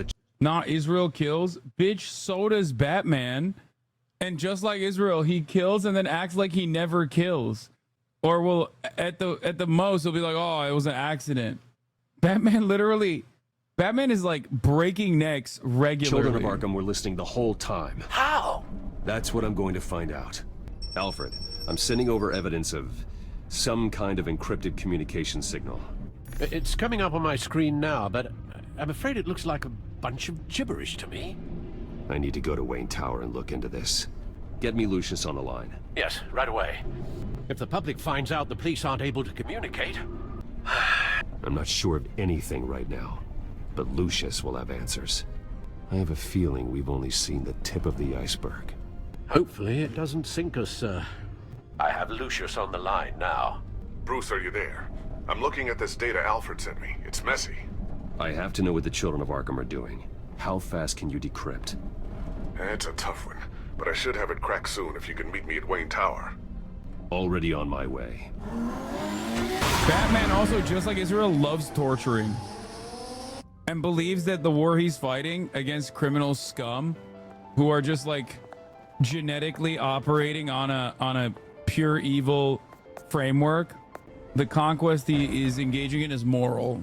That's what he thinks. Almost there, Lucius. I'll meet you down in the lab.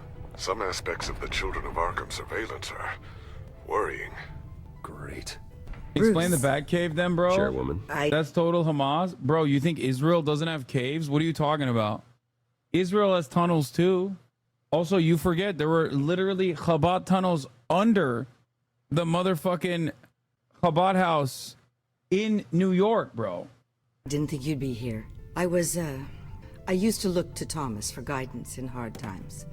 Must seem silly after everything that's happened. You know what they say about old habits.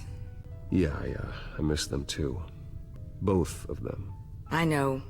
Every day, I wish your father was still with us. He was wise beyond his years.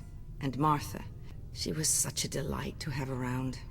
I've been called in for an emergency board meeting. I wasn't told about it.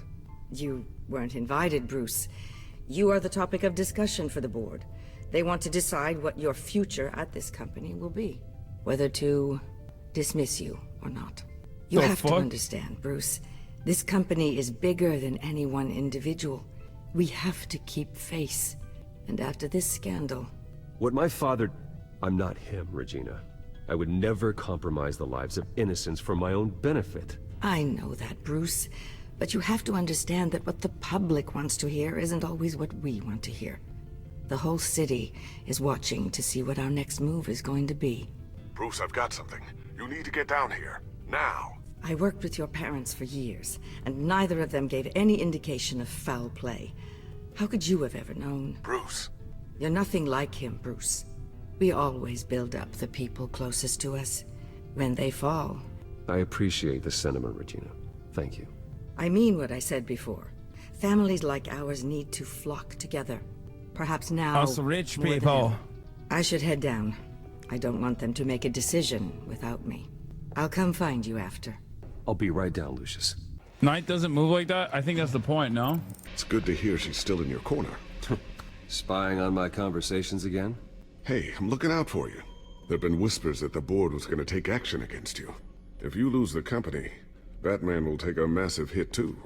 I know the cave is well equipped, but all of this is owned and paid for by the company. It doesn't matter what the board does. We'll be fine. I'm not gonna let anything get in the way of what we're doing down here. Try saying that when you can't access this wing anymore. Right now, finding out how the children of Arkham are spying on the police is more important. What have you got? It's Wayne Tech, Bruce. As you know, Wayne Enterprises is a telecommunications giant. If someone were to, say, build a backdoor into that tech... You're telling me the children of Arkham hacked into this system?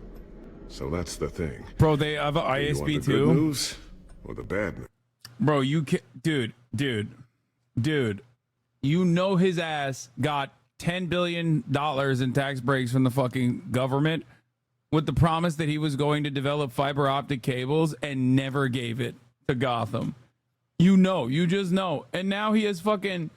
And now he has vulnerabilities. You're not gonna like it. There's good news. If the children of Arkham are accessing the Wayne Enterprises network, I can't imagine there's a bright side. Eye of the beholder, Bruce.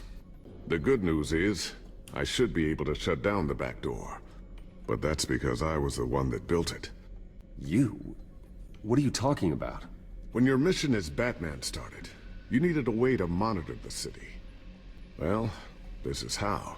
I piggybacked Batman's surveillance onto Wayne Enterprises' signal. What the fuck? If the children of Arkham have access to the same system. Bro said, now we have a spy network. Let's use our entire communications platform that we designed to spy on everyone casually. This is the lighthearted shit that we're doing as good guys. It's so funny you motherfuckers were like, oh, bro, what are you talking about? Batman is a good guy. He's not like Israel. Bro, we don't even have a FISA court. We literally, there's no FISA court here. This is just a warrantless surveillance. There's not even like the aesthetics of some kind of regulatory body. That's insane.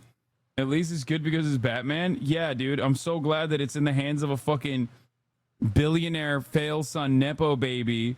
Never had to work a fucking day in his life. Who's like a freak vigilante who thinks that the only solution to crime is pummeling the fucking skulls of mentally ill people, who has incredible unexamined trauma from experiencing the death of his parents early on. Does that mean they know my identity? It looks like they've only accessed the GCPD so far. Not a lot of activity otherwise. I'll have Alfred warn Gordon. The GCPD needs to get rid of their Wayne Tech devices. Smart move. I've encrypted our access. I can fortify it, but it's going to take longer to force them out of the system. The question remains, how did the children of Arkham find out about the back door in the first place? They shouldn't have been able to find it. Not unless they knew what they were looking for. When the cops raided the manor, they seized every computer belonging to Wayne Enterprises. Mayor Hill must have given them to the children of Arkham. Trying to save himself, I'm sure. I'm gonna keep working on this Children of Arkham business. See if there's a way to shut down their access entirely. We'd better lock this stuff down, just in case. Yeah, the final chapter of this, like, Batman is Israel is that his greatest enemy in this episode is children. Just like Israel's greatest enemy is children. That's all I'm going to say on that. Children of Hamas. Terror children. Ooh, what's this? Something I'm still working on. Some new armament to assist you in the field. There's only so much you can do on your own. But it's not really ready yet. Thermal vision. You've been busy, haven't you, Lucius? Not sure I'll ever get the first one back from Selina. Wonder if that's the only thing she stole. Sniper drones. I wonder if those actually do crying baby sounds as well. He's like, I'm upgrading your drone so that it can do crying baby sounds to bring out unsuspecting civilians so you can snipe them. Looks like another invaluable piece of Lucius Fox technology. I always wonder why he had a table that could hide itself. Guess it's coming in pretty handy now. Trust me, it was much more paranoia than precaution. So, anything new? This is gonna take some time. Don't worry, I'll let you know when I find something. He drives around Gotham like Ben-Gvir? True. Tiffany's really taking after you. And Luke, stubborn as always. I think of what Gotham has become, and I think of them. They give me all the reason I need to work with Batman. He's the only one that will truly protect them. And he will, Lucius. Always. Bro. Yeah, by beating the shit out of random people. By torturing thugs. Low A new level. sticky bomb I developed. The signal is activated on the underside. Attach it wherever you need, then detonate it remotely with your gauntlet. Boom. Nice. Be careful. Those things pack a serious punch. What am I doing here? The fuck? Newly elected Mayor Harvey Dent gave a rousing speech late last night, refuting claims that the children of Arkham were gaining control in Gotham. Despite his run-in with the masked group on the way to the event, people are still hopeful that Mayor Dent can pull through on his campaign promises.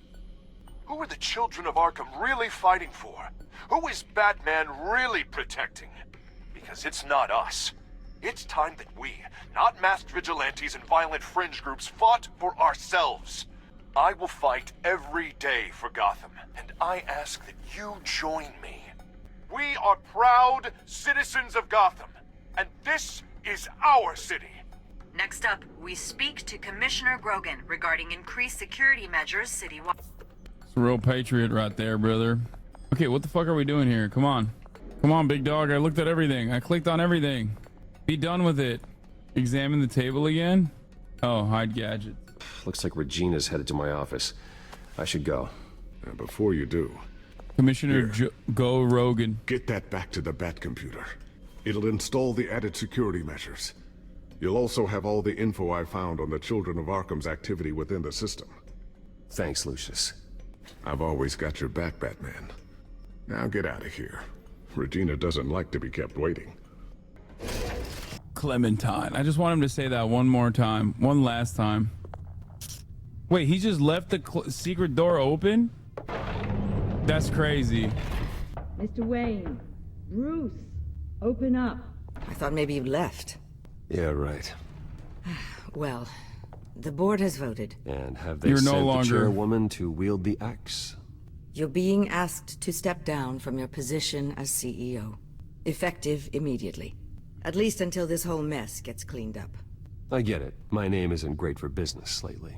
I'm sorry, Bruce. It's not your fault. I asked to slow all this down, but the press release is going out as we speak. There will be a public event in the morning where you will formally announce your resignation. I'm sorry, Bruce. I tried to fight for you. The board believes this is the only logical course of action. I see where they're coming from. I'm a company man. I will do whatever's best for the company.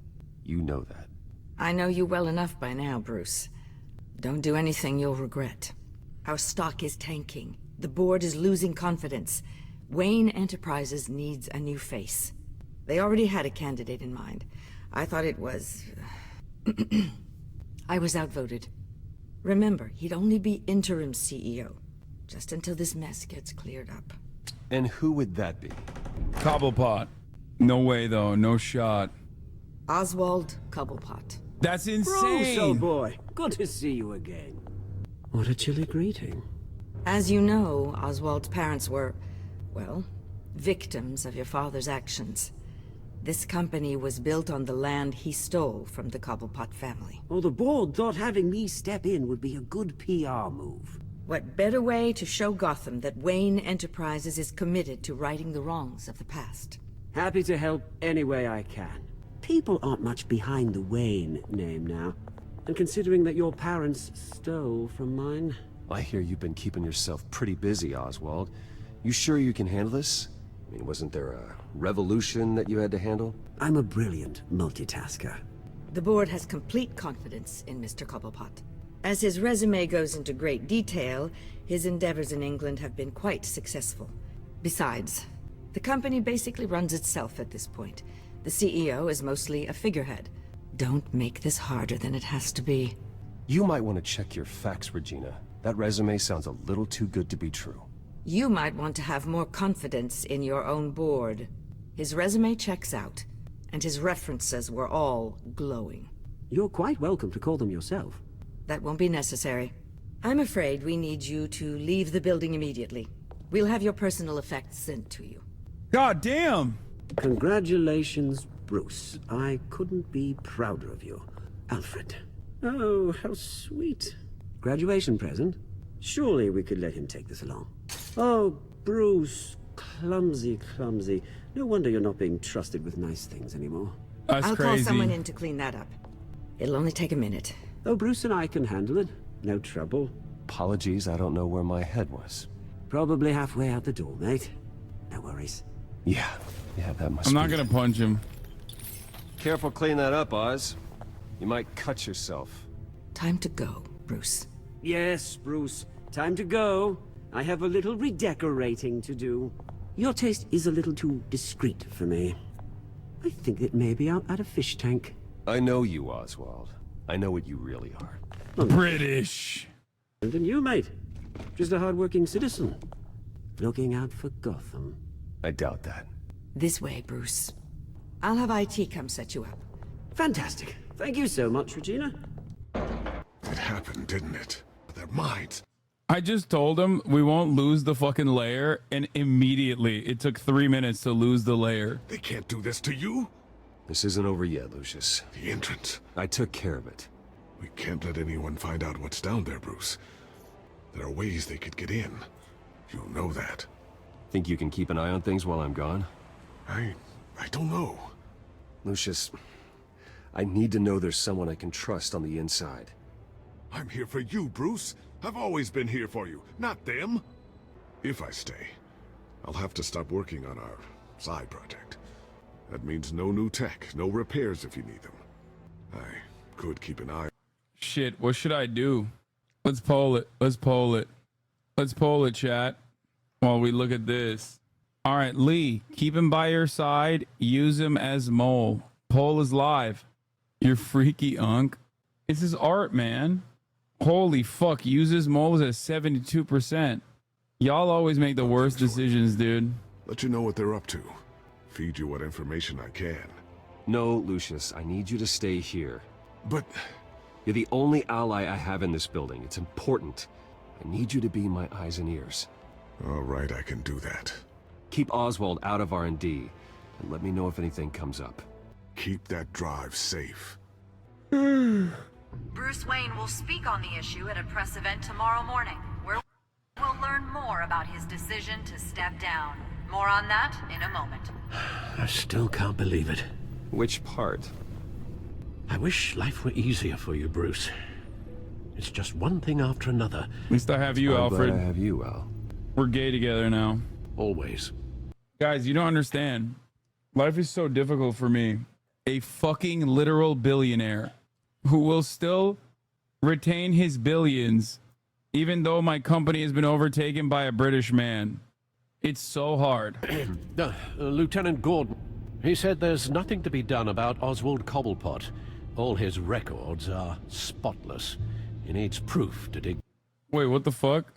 Batman has sex with Catwoman? That's crazy. further. Penguin's slippery, all right. With the children of Arkham accessing Wayne Tech, I have to figure out what their next move is. Bring up a searchable network of all possible electronic traffic related to Wayne Enterprises. If the children of Arkham are in our system, all of this is potentially accessible. All of this? Lucius was very thorough. It means that they could have eyes and ears into almost everything in Gotham. Just like Batman. They had access to the GCPD, we know that. The real question is, what else they'd be interested in. Filter for possible targets based on known Children of Arkham activity. No, Yes, I know it takes time, but... I'm just spying. Considering I've got at least one of my guys in the ER. Yes, just please let me know when it happens. The Children of Arkham aren't going to wait on us. I suppose I can understand the truth of that. Harvey has no idea. Warrantless It's impossible to tell if the surveillance. Children of Arkham have access to this, but if they do, any action he takes against them, they'll see coming. Are you done here, sir? Not yet. Gotham Courthouse. All public records pass through this place. Well, look at this. Oswald's public record.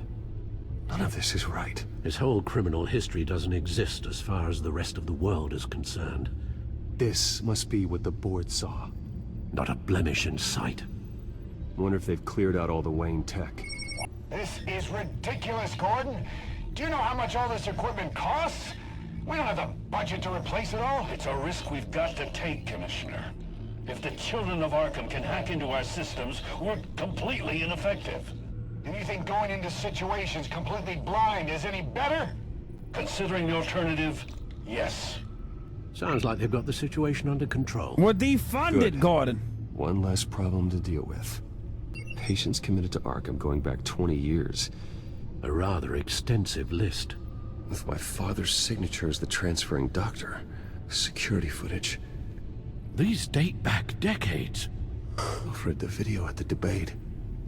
It's real. This is how they found their evidence. Something Hill did gave them access. At least now I know the truth. I've seen enough. I have to go warn Harvey. Keep an eye on this, Alfred, and have Lucius look into it as well. We need to find a way to lock them out. Very good, sir. Is it ethical Batman has a list like this? Fuck no.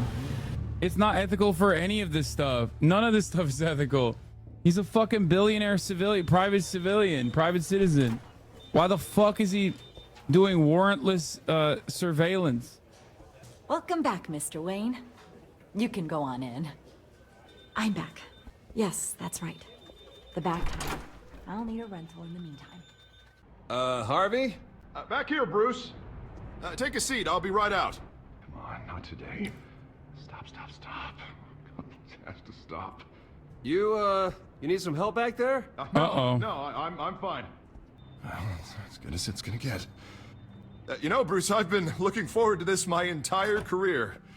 The day Harvey Dent takes his official portrait as mayor of Gotham.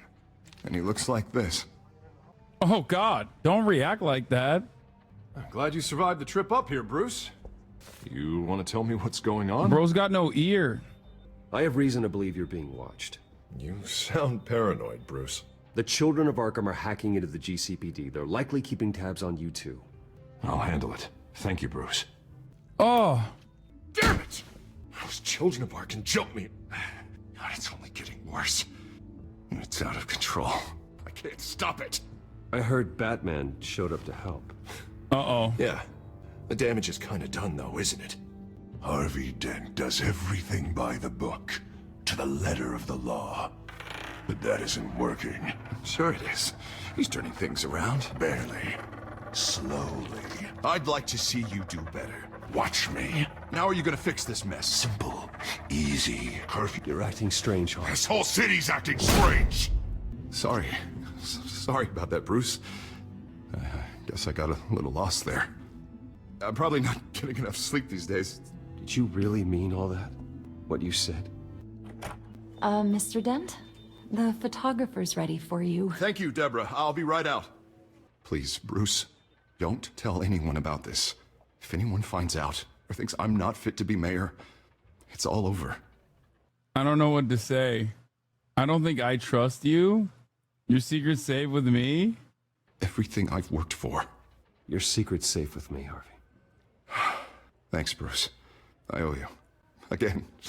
Again and again. See you around, Bruce.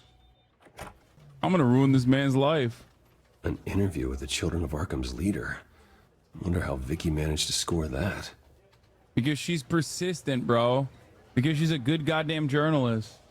Bruce? Have you seen today's copy of the Gazette? It just arrived a moment ago. It seems Miss Vale has been talking to some very interesting people. People the Batman would like to find. Do you think she would be willing to help you? She may be the only lead we have on the Children of Arkham's leader. She could be Batman will make her talk. I'm gonna beat her ass. persuaded to reveal her source. Vicky might end up giving Bruce Wayne the runaround. After all, a reporter rarely reveals her source. But an interview with Batman, that might be enough to sway her. I can't afford to waste time with Vicky. Let's offer her a chat with Batman. Good idea, sir. Can you scramble the line? Right away. Vale, I saw your story in the Gazette this morning. I want to talk. who is this?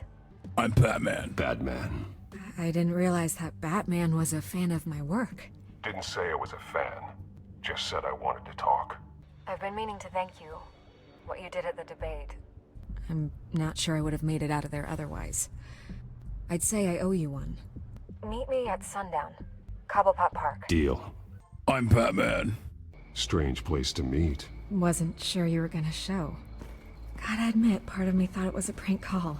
There are safer options out there. Why here? Seemed topical. So, Batman. I'll skip the obvious question. The Children of Arkham seem to be your latest target. We all know their methods are extreme, but what about their message? Their leader claims that Gotham's elite have been abusing their power, often at the expense of ordinary citizens. For the record, do you think there's any validity to what they're saying? In your opinion? The Children of Arkham have done horrible things. They're a symptom of a larger problem. The corruption in Gotham. They exist because they see an injustice. Sort of like you, then. Their message is picking up traction, especially since the interview. I need to know everything they told you. Does no one... She's working with Hamas, bro. She's doing an interview with Timothy Charlemagne. read anymore? It was a lot of posturing and grandiose monologuing, really. We're going to purge the city of corruption, sort of thing. Not great from an investigative standpoint, but the public will eat it up. Part of the job, you know? If that's the only reason you called me, you should really just read it yourself. They aren't trying to hide their motivations. Dude, you spread their message. Stop hiding the truth. You sold out. That's crazy. I'm going with ... It's all out there. Clear as day. All I did was write it down. Where did you meet? How did they contact you? Yeah, okay, I'm gonna stop you right there. I'm not selling out a source. Not even for Batman. The circumstances of that meeting are confidential. Just like this one. I'm sure you wouldn't want me telling everyone how to get a hold of you. You're putting the safety of everyone in Gotham at risk. Well, if you really care about the safety of Gotham, why aren't you looking at Bruce Wayne? I still want to believe he's a good guy too, but with the information that surfaced, damn, everyone's angry. Everyone wants him to answer for what his family did. Everyone, except for you. Why haven't you gone after him yet? No way he just slipped under your radar. But so far, no action from you against him. I'm not protecting Bruce Wayne. Maybe not. But in this case, doing nothing sure sends a strong statement. Damn, she's such a good Don't journalist. Think people haven't noticed. I'm not stupid. I know you have some connection with him. That data drive he gave me, that was from you. But you can't ignore the facts. Whether he intended to or not, his family has been stealing from innocent people for years. She's over here protecting Hamas and also asking an awful lot of questions against me, Israel. It's kind of fucked up. It's kind of fucked up. And also the Sexo run seemingly is ruined. So, what are you gonna do about it? What is Batman doing to protect them from Bruce Wayne? The people want to know. Believe me, I'll make sure Bruce Wayne's dead. is repaid. Gotham will be glad to hear it. Thank you. Good luck with the Children of Arkham. Would you ever do a meeting with Dr. K? I would be interested in understanding your points and on how I can implement them in my jihadi journey. I'm sorry, what? First of all, no fucking actual Muslim would say jihadi journey. Secondly, you're 10 minutes off base if you're trying to run a top of the hour ad break debate. Okay? Would you raise a happy, loving family with Catwoman? Yes, and with Vicky too, as my side piece. Okay, it doesn't seem like this was a fucking debate. This seems like this dude literally is like trying to do an actual fucking like, lol, you're a jihadi and I'm a jihadi type shit. But the 3-minute ad break is upon us regardless. Here it is. Why don't you bat fuck Catwoman with your bat dick? Just because Ludwig went on his show, God, your hate watchers are losers? I'll be sure your message gets out. Don't make me hurt you. Please, Miss Vale, think what you want about Bruce Wayne. But I need to find the Children of Arkham before they hurt anyone else. You're right. You upheld your end. God, I could lose my job for this, but... Here. This is where we met for the interview. Just please, don't tell anyone I gave this to you. Oh, okay. Oh, never mind. I got that shit so easy. Don't make me hurt you is insane. That it's even an option. Everything's dark, quiet. It's empty. No sign of the Children of Arkham? They may not have gone far. Not for the moment. Means I have time to see what they've been up to. Just be careful. We don't want any surprises. I'll continue monitoring the drone feeds from here. Thanks. Going to have a look around. Emma, it's There's called Telltale because each game tells Likely a the work tale. of the Children of Arkham. I'm gonna look around, see what they've been up to. He's been dead for a while from the looks of it. The officer that was taken from the construction site. Shot in the chest. How terrible. There's something else. He was shot dead center, twice. Executed. I suppose they no longer had need of a hostage. This man's veins. They look like Montoya's veins after she was drugged, only they're so much worse. The same drug from the debate. I feared we hadn't seen the last of it. There's no puncture mark here. No entry point for an injection. So, how did it get in his body? Fant. They've been referencing the map. Whatever they're building must hinge on it somehow. A detonation device, but it's disabled. They must have intended to hook it up to something. The timer is set for 27 minutes and 13 seconds. From now? The numbers aren't moving. Doesn't seem to be counting down yet. This depot is pretty centrally located. This is how they were timing their route. Alfred, what stations are within a 27-minute train ride from this depot? Looking into the transportation database now.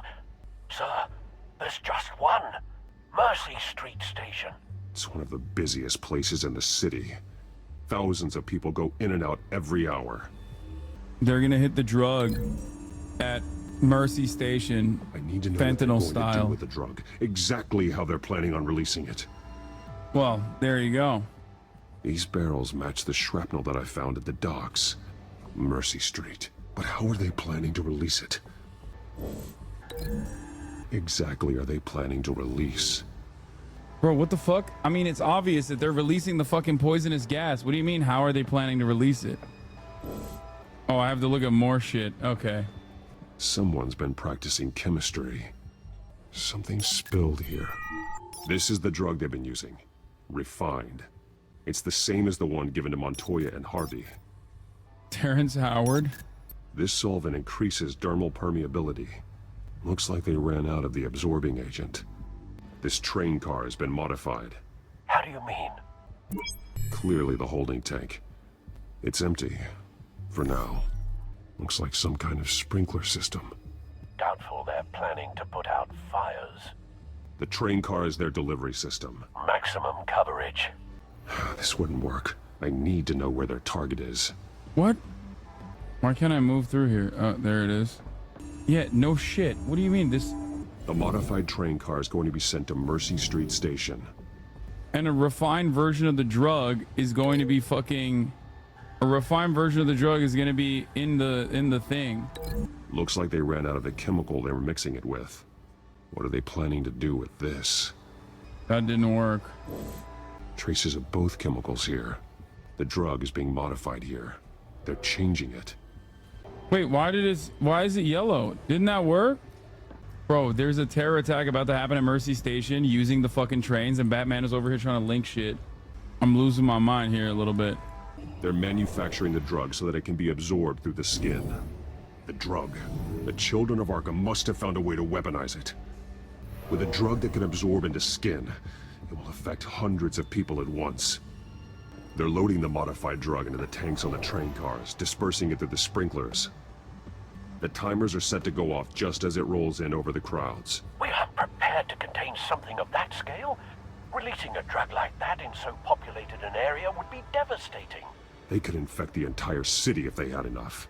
Thankfully, there wasn't enough of the chemical to mix with the rest of the stockpile of drugs. There's a train coming. Hold on. My neighbors think that UPS delivered a package to my house that was supposed to be delivered to them. Hold on a second. I'll be back. Dude, I don't fucking know. He just left. It's weird. Cover. I have no idea. If I'd known you were gonna make me lug this thing myself, I would have worn more comfortable shoes. Just add it to the list of your mistakes. Must be why you didn't come through on your last assignment. It's all here. Okay, you two, get these mixed, loaded onto the train. This way. Their leader is here, with Catwoman. Catwoman?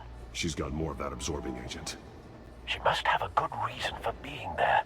Doesn't sound like she's too happy to be here. She might need I'm your simping. help. We're done here, right? Not yet. No. There's no part 2 of this. I got what you wanted. I'm done. You might as well come out, Batman. I know you're here. No way. I did not bring him here. I honored our deal. Oh, I know you did. But now, you're a loose end. Surrender. Unless you'd like to see firsthand what a critical dose looks like. She joined poor Esther Cobblepot. Death might be preferable. I know what you have planned with the Skyrail. It's not going to happen. Then killing you both will have to be a consolation prize. Thanks, Bats. Well, train's ready. Cooked. Move out. Plans in motion now. Doesn't even fucking matter. It doesn't. What the fuck? I ate that shit. Just threw him, dude. That was easy as fuck. Of yourself, I decide when this ends.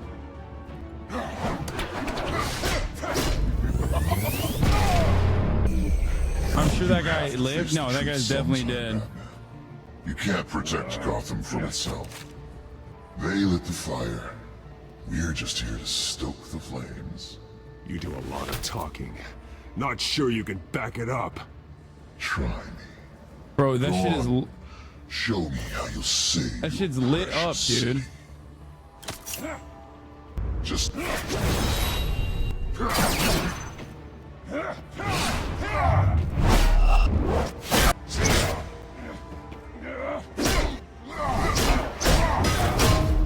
Damn, he's beating my fucking ass. Fresh bat. Just a bat full of ass, dude.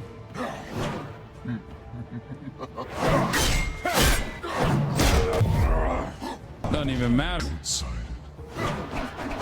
Batman! Typical fucking billionaire. Where have we seen this before? Destroying public transit. Destroying public transit. He's one step removed from fucking being like, oh yeah, I got a tunnel system for this. Is actually so much better. Elon.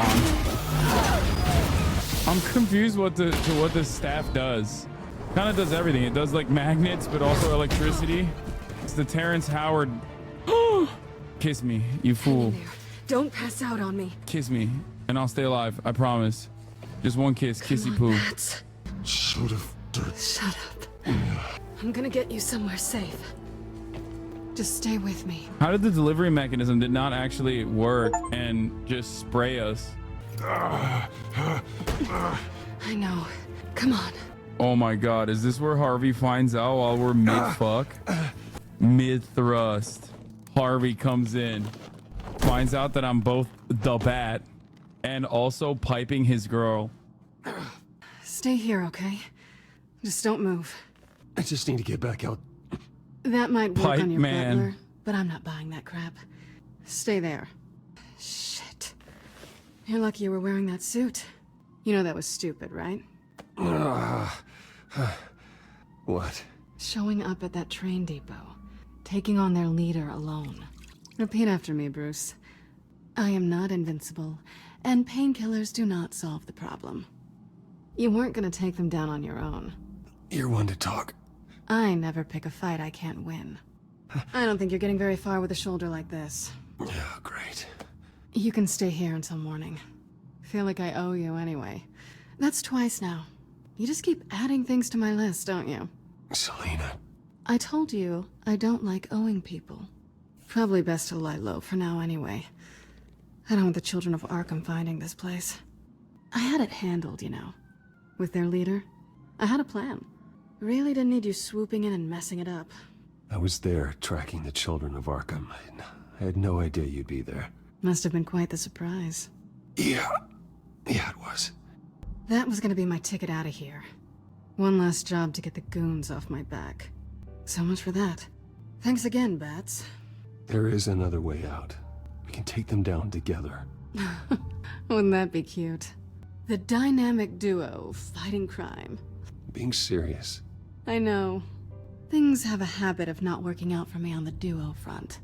Oh, look who's back. Hey, little one. I don't think she likes you. Okay, she really doesn't like you. Hey, I promise I don't bite.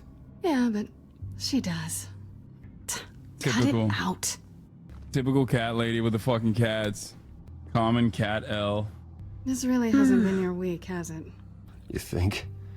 I lost my company, my reputation, and I find out my father was... Just like everyone else. No. They've all got something to hide. No, not everyone's father is a fucking multi-billionaire, also conducting Mengele-style experiments on unsuspecting civilians. So no, not like everyone else, honestly. I don't think like anyone else at all. As a matter of fact, there's no one else like him, I'm pretty sure. Bruce. Every last one of them.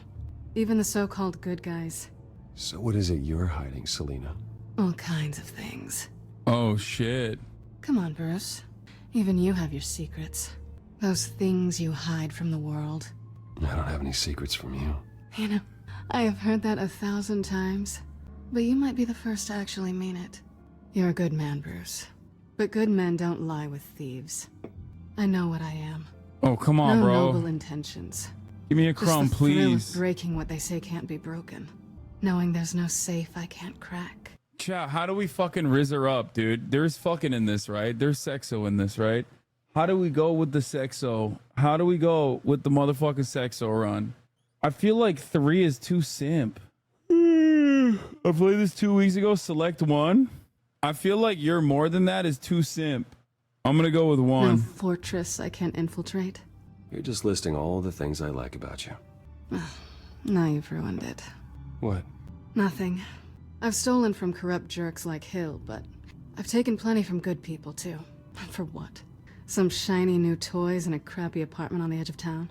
A high is nice, but it wears off. Oliver got banned for giving me the wrong Oliver literally got banned for giving me the wrong option. Honestly, if you fucked me, Oliver, I'm gonna ban you permanently.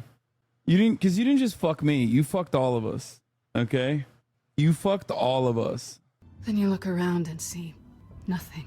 So you get back out there. Try and chase that feeling down. You're not alone, okay? I'm here for you. Thanks, Bats. Oh, come on. Oh, come on. Oh my god. Oh my god. Oh my god. Run saved. Oh my god. Sexo run saved. Oh my god. Oh my god. Oh my god. Oh my god. Oh my god. Oh my god. Oh my god. Oh my god. Kiss her forehead? It's not gonna be like, don't get the hoping for something more than that. Oh, please stop. What option? Who the fuck? Who in the right mind would say, please stop at this moment? Please stop. Chat, it's finally happening. After like 11 Telltale games, after months After all we've done, the Sexo is finally here. It's amazing. You owe me an apology. Have I ever poop socked you? Trust me, I respect her too much as a person. Fuck you, dude. Keep kissing her. Oh my god. Oh my god. Oh my god. I'm so happy. I've never been this happy playing a video game before. This is like the real Nameless King. I'll make it up to you. The real Nameless King. Oh my god. We did it. We tackled it. The hardest boss of all is getting pussy. Do I have to do all the work myself? Or are you gonna undo this for me? Oh my god. Oh my god. Oh my god. What? I want to watch you? What the fuck? Dude. Yeah. Allow me is so lame. Allow me, milady. Dude, this is so hype. Yo, we're doing porn reacts as a community. How fucking sick is that? I'm so happy. 3 works, King. I think I'd rather watch you. Yo, bazookas. Hey, yo. Hey, yo, awooga, dude. Humana. Oh my god. Oh my god. Oh my god. Harvey, dude, Harvey Dent is 100% walking through that door. How is this Batman lol love crime fighting? I chimed in with the haven't you people ever heard of? That's how he's gonna come in. Closing the goddamn door, no. Rise and shine. Not yet. Sneak out of bed. Fuck boy. Starving. Kiss her? What the fuck? What the fuck? Seconds? I feel like it's lame. Like Batman's more of a fuck boy. Make breakfast? Me too? Alright, I'm gonna kiss her. Not quite what I was looking for. I think there might be bagels in the fridge. Would definitely check expiration dates on anything before you think about putting it in your mouth. That's not what I said last night. You know what I'm saying? Bazinga. Goddamn, son. This shit is crazy. Alright. I'll look at my cowl. Bruce? Morning, Alfred. Oh, thank goodness. I was worried. I haven't heard from you. I didn't know what happened. Batman's got a fucking hammer on him, dude. Look at this. If you were... I'm sorry, I didn't mean to worry you, Alfred. Well, I'm just glad you're okay. I always fear the day you don't come home, Bruce. I know, Al. He's like a cop wife. Where are you, anyway? I stayed at Selena's last night. Oh. Well, that certainly explains it. You got something to say, Alfred? I'm not judging you. Sounded like you were. I wouldn't dream of it. While you're there, this might be a good opportunity to learn more about Miss Kyle. After all, we really don't know anything about her. See what you can find lying around. If she's trustworthy, you may not have another chance. Yeah, that's a smart idea. I'll see what I can find. Smashing SPAI? Yeah, it's like fucking Chuck. Gun of yours. Right. Kyle. Might be harder than you'd think. She doesn't share your love of organization. Yes, well, I'll see you back at home, Bruce. Bye. Scarlet Pimpernel, much ado about nothing. Petrarca. Didn't take her for a romantic. What's this one? Oh, the Gita Govinda. That's academic. Bruce built like an otter. No wonder he keeps getting mocked. She can afford to eat anywhere, and she still chooses Chinese takeout. That isn't even the good place. Pretty strong magnets on these things. Very lightweight, though. We could use something like this. Bro, he is in Her love, cat dude. eats like a queen while she's eating junk. That's typical cat This was an lady exhibit shit. at the Gotham Museum of Art. I helped raise the funds for it. Lucius even set up new security for the museum. How did she get in? Bro, my man's got a fucking... He's got a beacon, dude. He's got a log on it. There you are. I hope she didn't break anything. Where are you gonna put it? Wait, where the fuck did he put the bat gun? We know where he put it, dude. Steel cat claw? I'm not... Make her breakfast? Shut up, chat.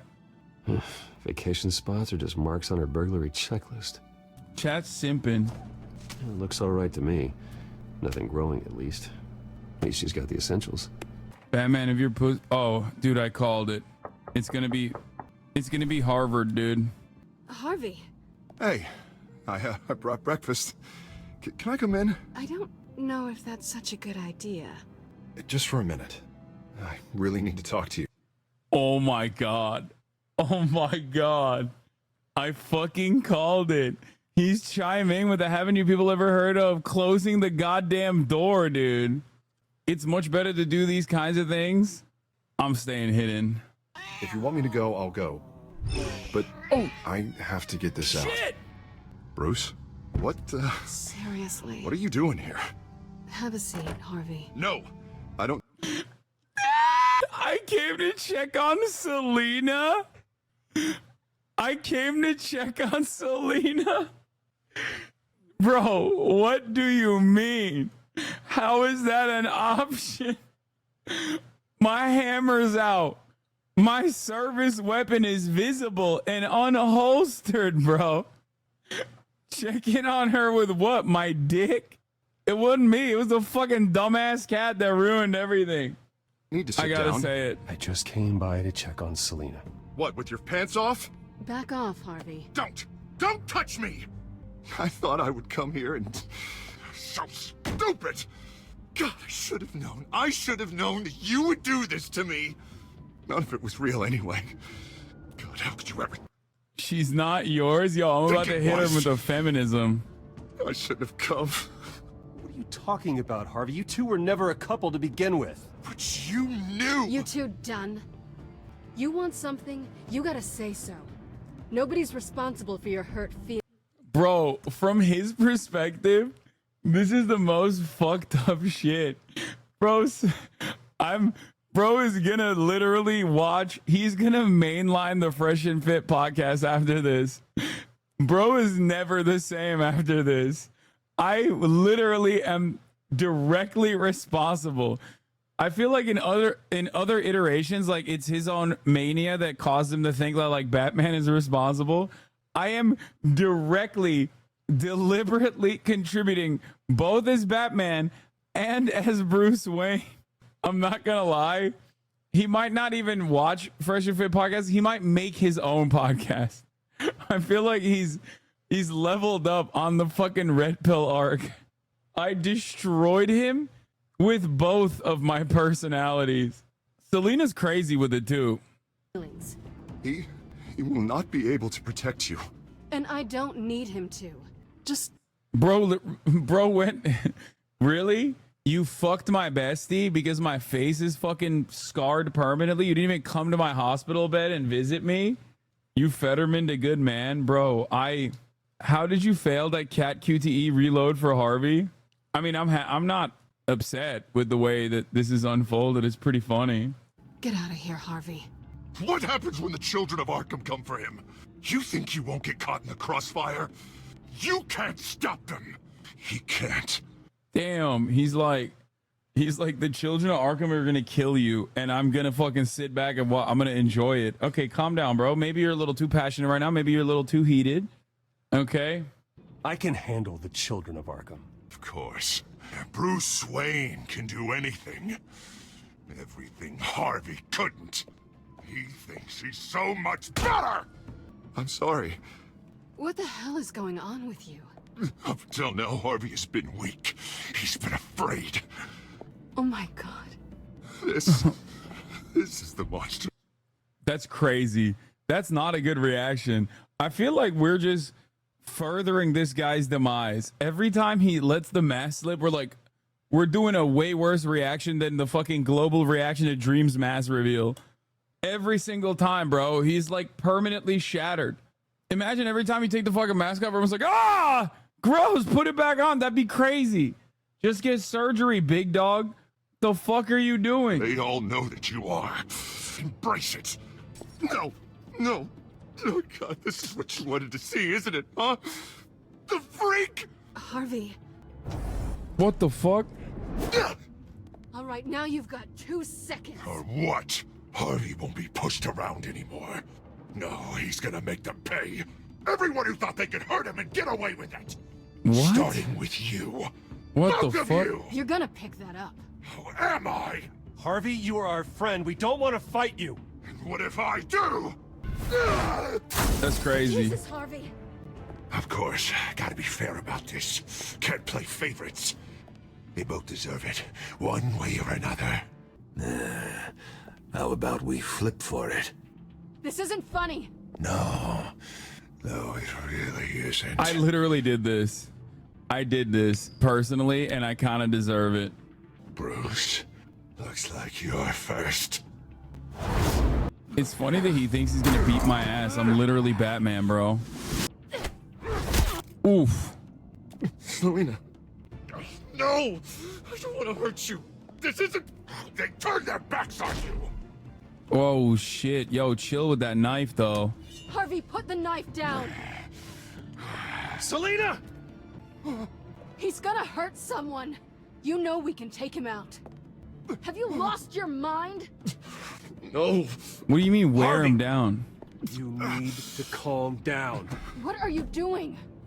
No going back now. Oh! Own. Come on, Harvey, that's enough. Dude, this is so disrespectful with my dick meat hanging out. You know what I mean? Still fucking got Selena all over it. Like, that shit is messed up. Like, that shit is messed up, dude. It's fucking dangling around like Drizzy Drake up in the fucking 747. Dangling around like, hey, yo, chill. I'm out here beating his meat with my meat out. Yo, this chapter is so fucked. It's awesome. The finishing blow and everything? God damn. Oh, God. Please. I don't want to be alone, Bruce. Please, not with him. Bro is so close. Danger close to my dick meat. Bro is danger close to my dick meat, dude. It is not. This is not all right. This is not all right, brother. Oh my God. Oh my, he's gonna smell her. Okay, chill. Chill. Chill. I can't. Oh God, I can't listen to him. You're not alone. Look at me doing some therapy speak. Look, look. Let me lower my meat right on your face. Oh, we're right here. Okay. I am. My fault. Harvey, don't. Bruce, I don't think we can help him. Not on our own. Just let me talk to him. You don't know what you're doing. He needs a professional. Please. All right. It's okay, Bruce. I'll go. I don't deserve your help. Go off with your tail between your legs. I'm sorry. I'm so sorry. Harvey! So much for this place. I'm not gonna stick around and wait for him to come back. Thought it would be a while before. Bro, it's crazy. The disrespect. The unimaginable disrespect that just unfolded.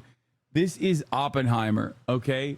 This is literally the family atomics. Like, I have ruined this man's life in dramatic ways.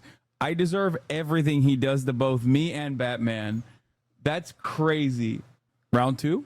Or I had to move again. Yeah, you're right. It's not safe to stay here. And I'm not sure I'm gonna find another place with this kind of private access. Ugh. Maybe I'll live on a boat. Kidding.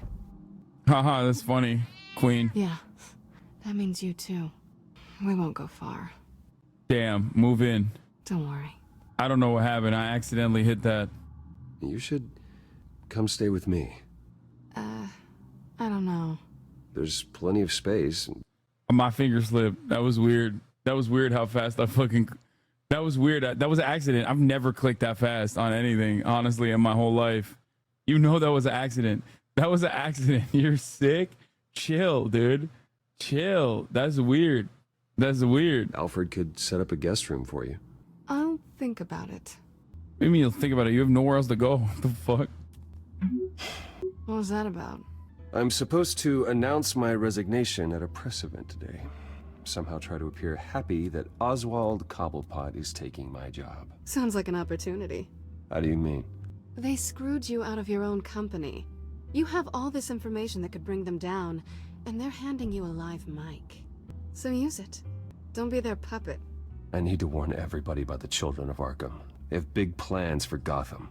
Hopefully they'll listen. You better get going. I've got some packing to do. The offer still stands. Sounding better and better by the minute. God damn. We're just still fucking rizzing each other up right after we like destroyed our friend. I'm sorry about all this, Bruce. We've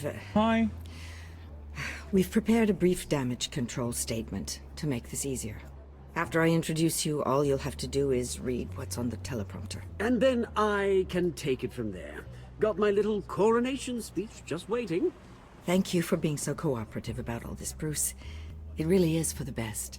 For everyone, really. I know it's unfair to ask this of you, but please, right now, your reputation, your entire legacy, depends on your cooperation. Get through today, and I can help you. I can convince the board to bring you back. It might not be CEO, but it will be something. Oh, thanks, man. What should I do? Should I lie to her? I haven't had a say in any of this, and you. I did actually accidentally click that. I won't do it. This is about more than just your ego, Bruce. It's in everyone's best interest for you to gracefully step down. Already then, we are going to make quite a splash today, aren't we? I don't think I'm ever going to forget this day. Beautiful weather, corporate intrigue, a well-deserved comeuppance. Oh, don't worry, Oz. I'll make sure you remember every moment. Meaning? That's enough, both of you. It's time. Bruce, I'm going to introduce you, and then you're on. Please, stick to the teleprompter. Bro, this is literally like Succession. Good morning, everyone, and thank you for being here. Wayne Enterprises has always taken its role in the community very seriously. Isn't it funny? How everything I said to you in the park has come true. Me, taking everything that's yours. And that's not even a punchline. No, dear. Not even close. No one's gonna follow you around and take pictures now. It'd almost be sad if you were so bloody handsome. The children of Arkham handed you this coup, Oswald. You didn't earn any of it. Who cares? It never really matters how a king comes to sit on his throne, Bruce. The only thing that matters is that it's his bum warming the chair. This is just a first step towards making things right. Wait, why is he not It'll be Cobblepot Industries, Cobblepot Medical, and Cobblepot Tech on tops of buildings, and you, Waynes, will be what you should have been all along. A forgotten footnote. Cobblepot will come to mean the future of Gotham. And Wayne will be a story no one wants to hear. What the Waynes built would not have been possible without the Cobblepots, Oswald. I suppose you deserve it as much as I do. Bloody right I do. Glad you're coming around to my way of thinking. Oh, I forgot to mention, I did some digging, and you know how old Hill admitted he had your mom and dad killed? I found out why he did it. Oh yeah, and I'll tell you the story, but only if you say, pretty please. It's quite the page turner. I'm sure you're just dying to hear it. Just tell me. I have to know. Nah, that's not what I asked. Pretty please. Turns out your dear mum found out what your daddy was up to. Threatened to turn him in, she did. She said she didn't want to be a part of it. Now you can imagine, Hill wasn't too keen on that idea. So he slid a few dollars Joe Chill's way, and, well, you saw the rest, mate. And now, Bruce Wayne would like to say a few words. Remember, enjoy yourself, Bruce.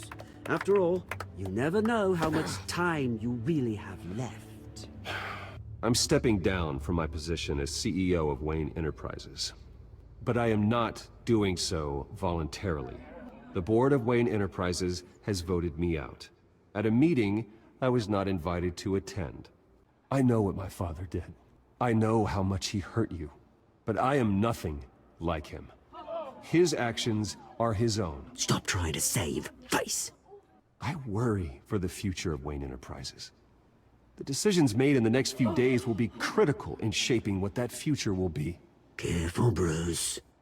My replacement, Oswald Cobblepot, is a member of the Children of Arkham. They control his every move. Oh, shit. Security! Step back, Mr. Wayne.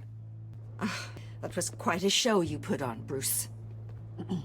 My apologies. Folks, please forgive me, Mr. Wayne. Everyone. I, for one, completely understand his behavior today. Nice After statement. all, The press seemed to eat it up. I rather enjoyed it myself. Not that it'll change anything. I did what I felt was right. Yeah, well, someone has to. I just didn't think it'd be you. It's not an easy thing, seeing something you've come to have as part of your Double identity. six all run? That's not... Wait, what the fuck? I should know. Wait, what the fuck? What the fuck? You feel that? That's the drug taking hold of you. What the fuck? Yo! Bro, she was working with Hamas all along? What the fuck? How could you? How could you do this to me? Booty blind? Bro, that's crazy. Never trust a journalist is right, dude. That's crazy. You're with the children of Arkham. No, I am the children of Arkham. Hey, yo! I think it's time you knew my real name. I am. And you already know the Penguin. Look at him up there, taking everything that should belong to you. Mocking you, the smug, insignificant bastard. He thinks he can get away with it. Because none of them know who he really is. They wouldn't believe you if you told them. And if we can just get one more round of applause for our friend, the man of the hour, Bruce Wayne! Ouch, someone's a little touchy, it seems. It would be so easy to get rid of him. Who else will deliver justice? I need to resist. I need to resist. I need to resist. I need to resist. Lock in, lock in, lock in, lock in. That's a crazy way to end this episode. Did you help Montoya or Mayor Dent? You and 39% backed up Montoya or Harvey. 68% kept your composure.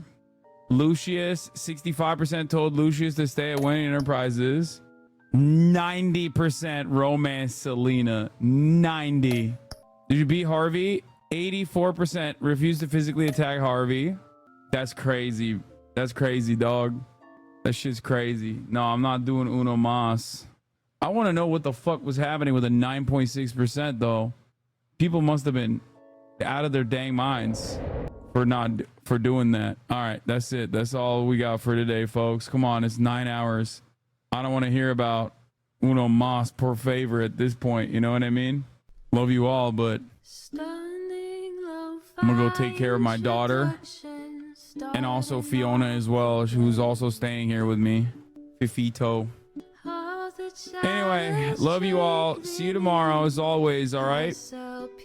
Oh, tomorrow there's a before I go, tomorrow there's a massive guest. We're doing something really fucking cool. I won't tell you what it is yet. I'll announce it tomorrow, so be on the lookout. Peace. Peace, everybody. Sunny Los Angeles, California, says Hasan. The starlight to the starlight to the topic just begun. There is again, Hasan is streaming, Hasan is streaming. There is again, Hasan is streaming, Hasan is streaming. Review in the P.O. box, Uncle Uger's face. Sat in Discord at your prop, great names take on break. Tiny Bernie Sanders, LGBTQ Air Force. The whole left at your fingertips, Ane at your door. H3 crowded debate, the Young Turks online show. 3 full fucking years of this, plenty more to go. 90-day fiance, talks of champagne bourgeoisie. A Trump rally live reaction, a mass riot at DC. There is again, Hasan is streaming, Hasan is streaming. There is again, Hasan is streaming,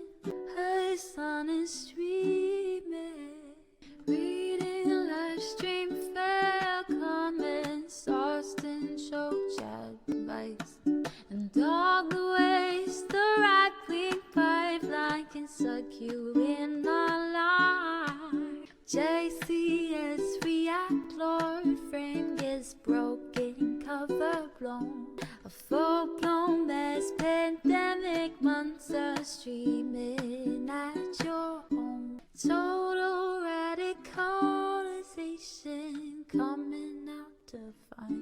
The system you were taught to trust in was broken the whole time. All these daily streams, whether big or whether small, have helped me and so many find the meaning through it all. There is again, her sun is streaming, her sun is streaming.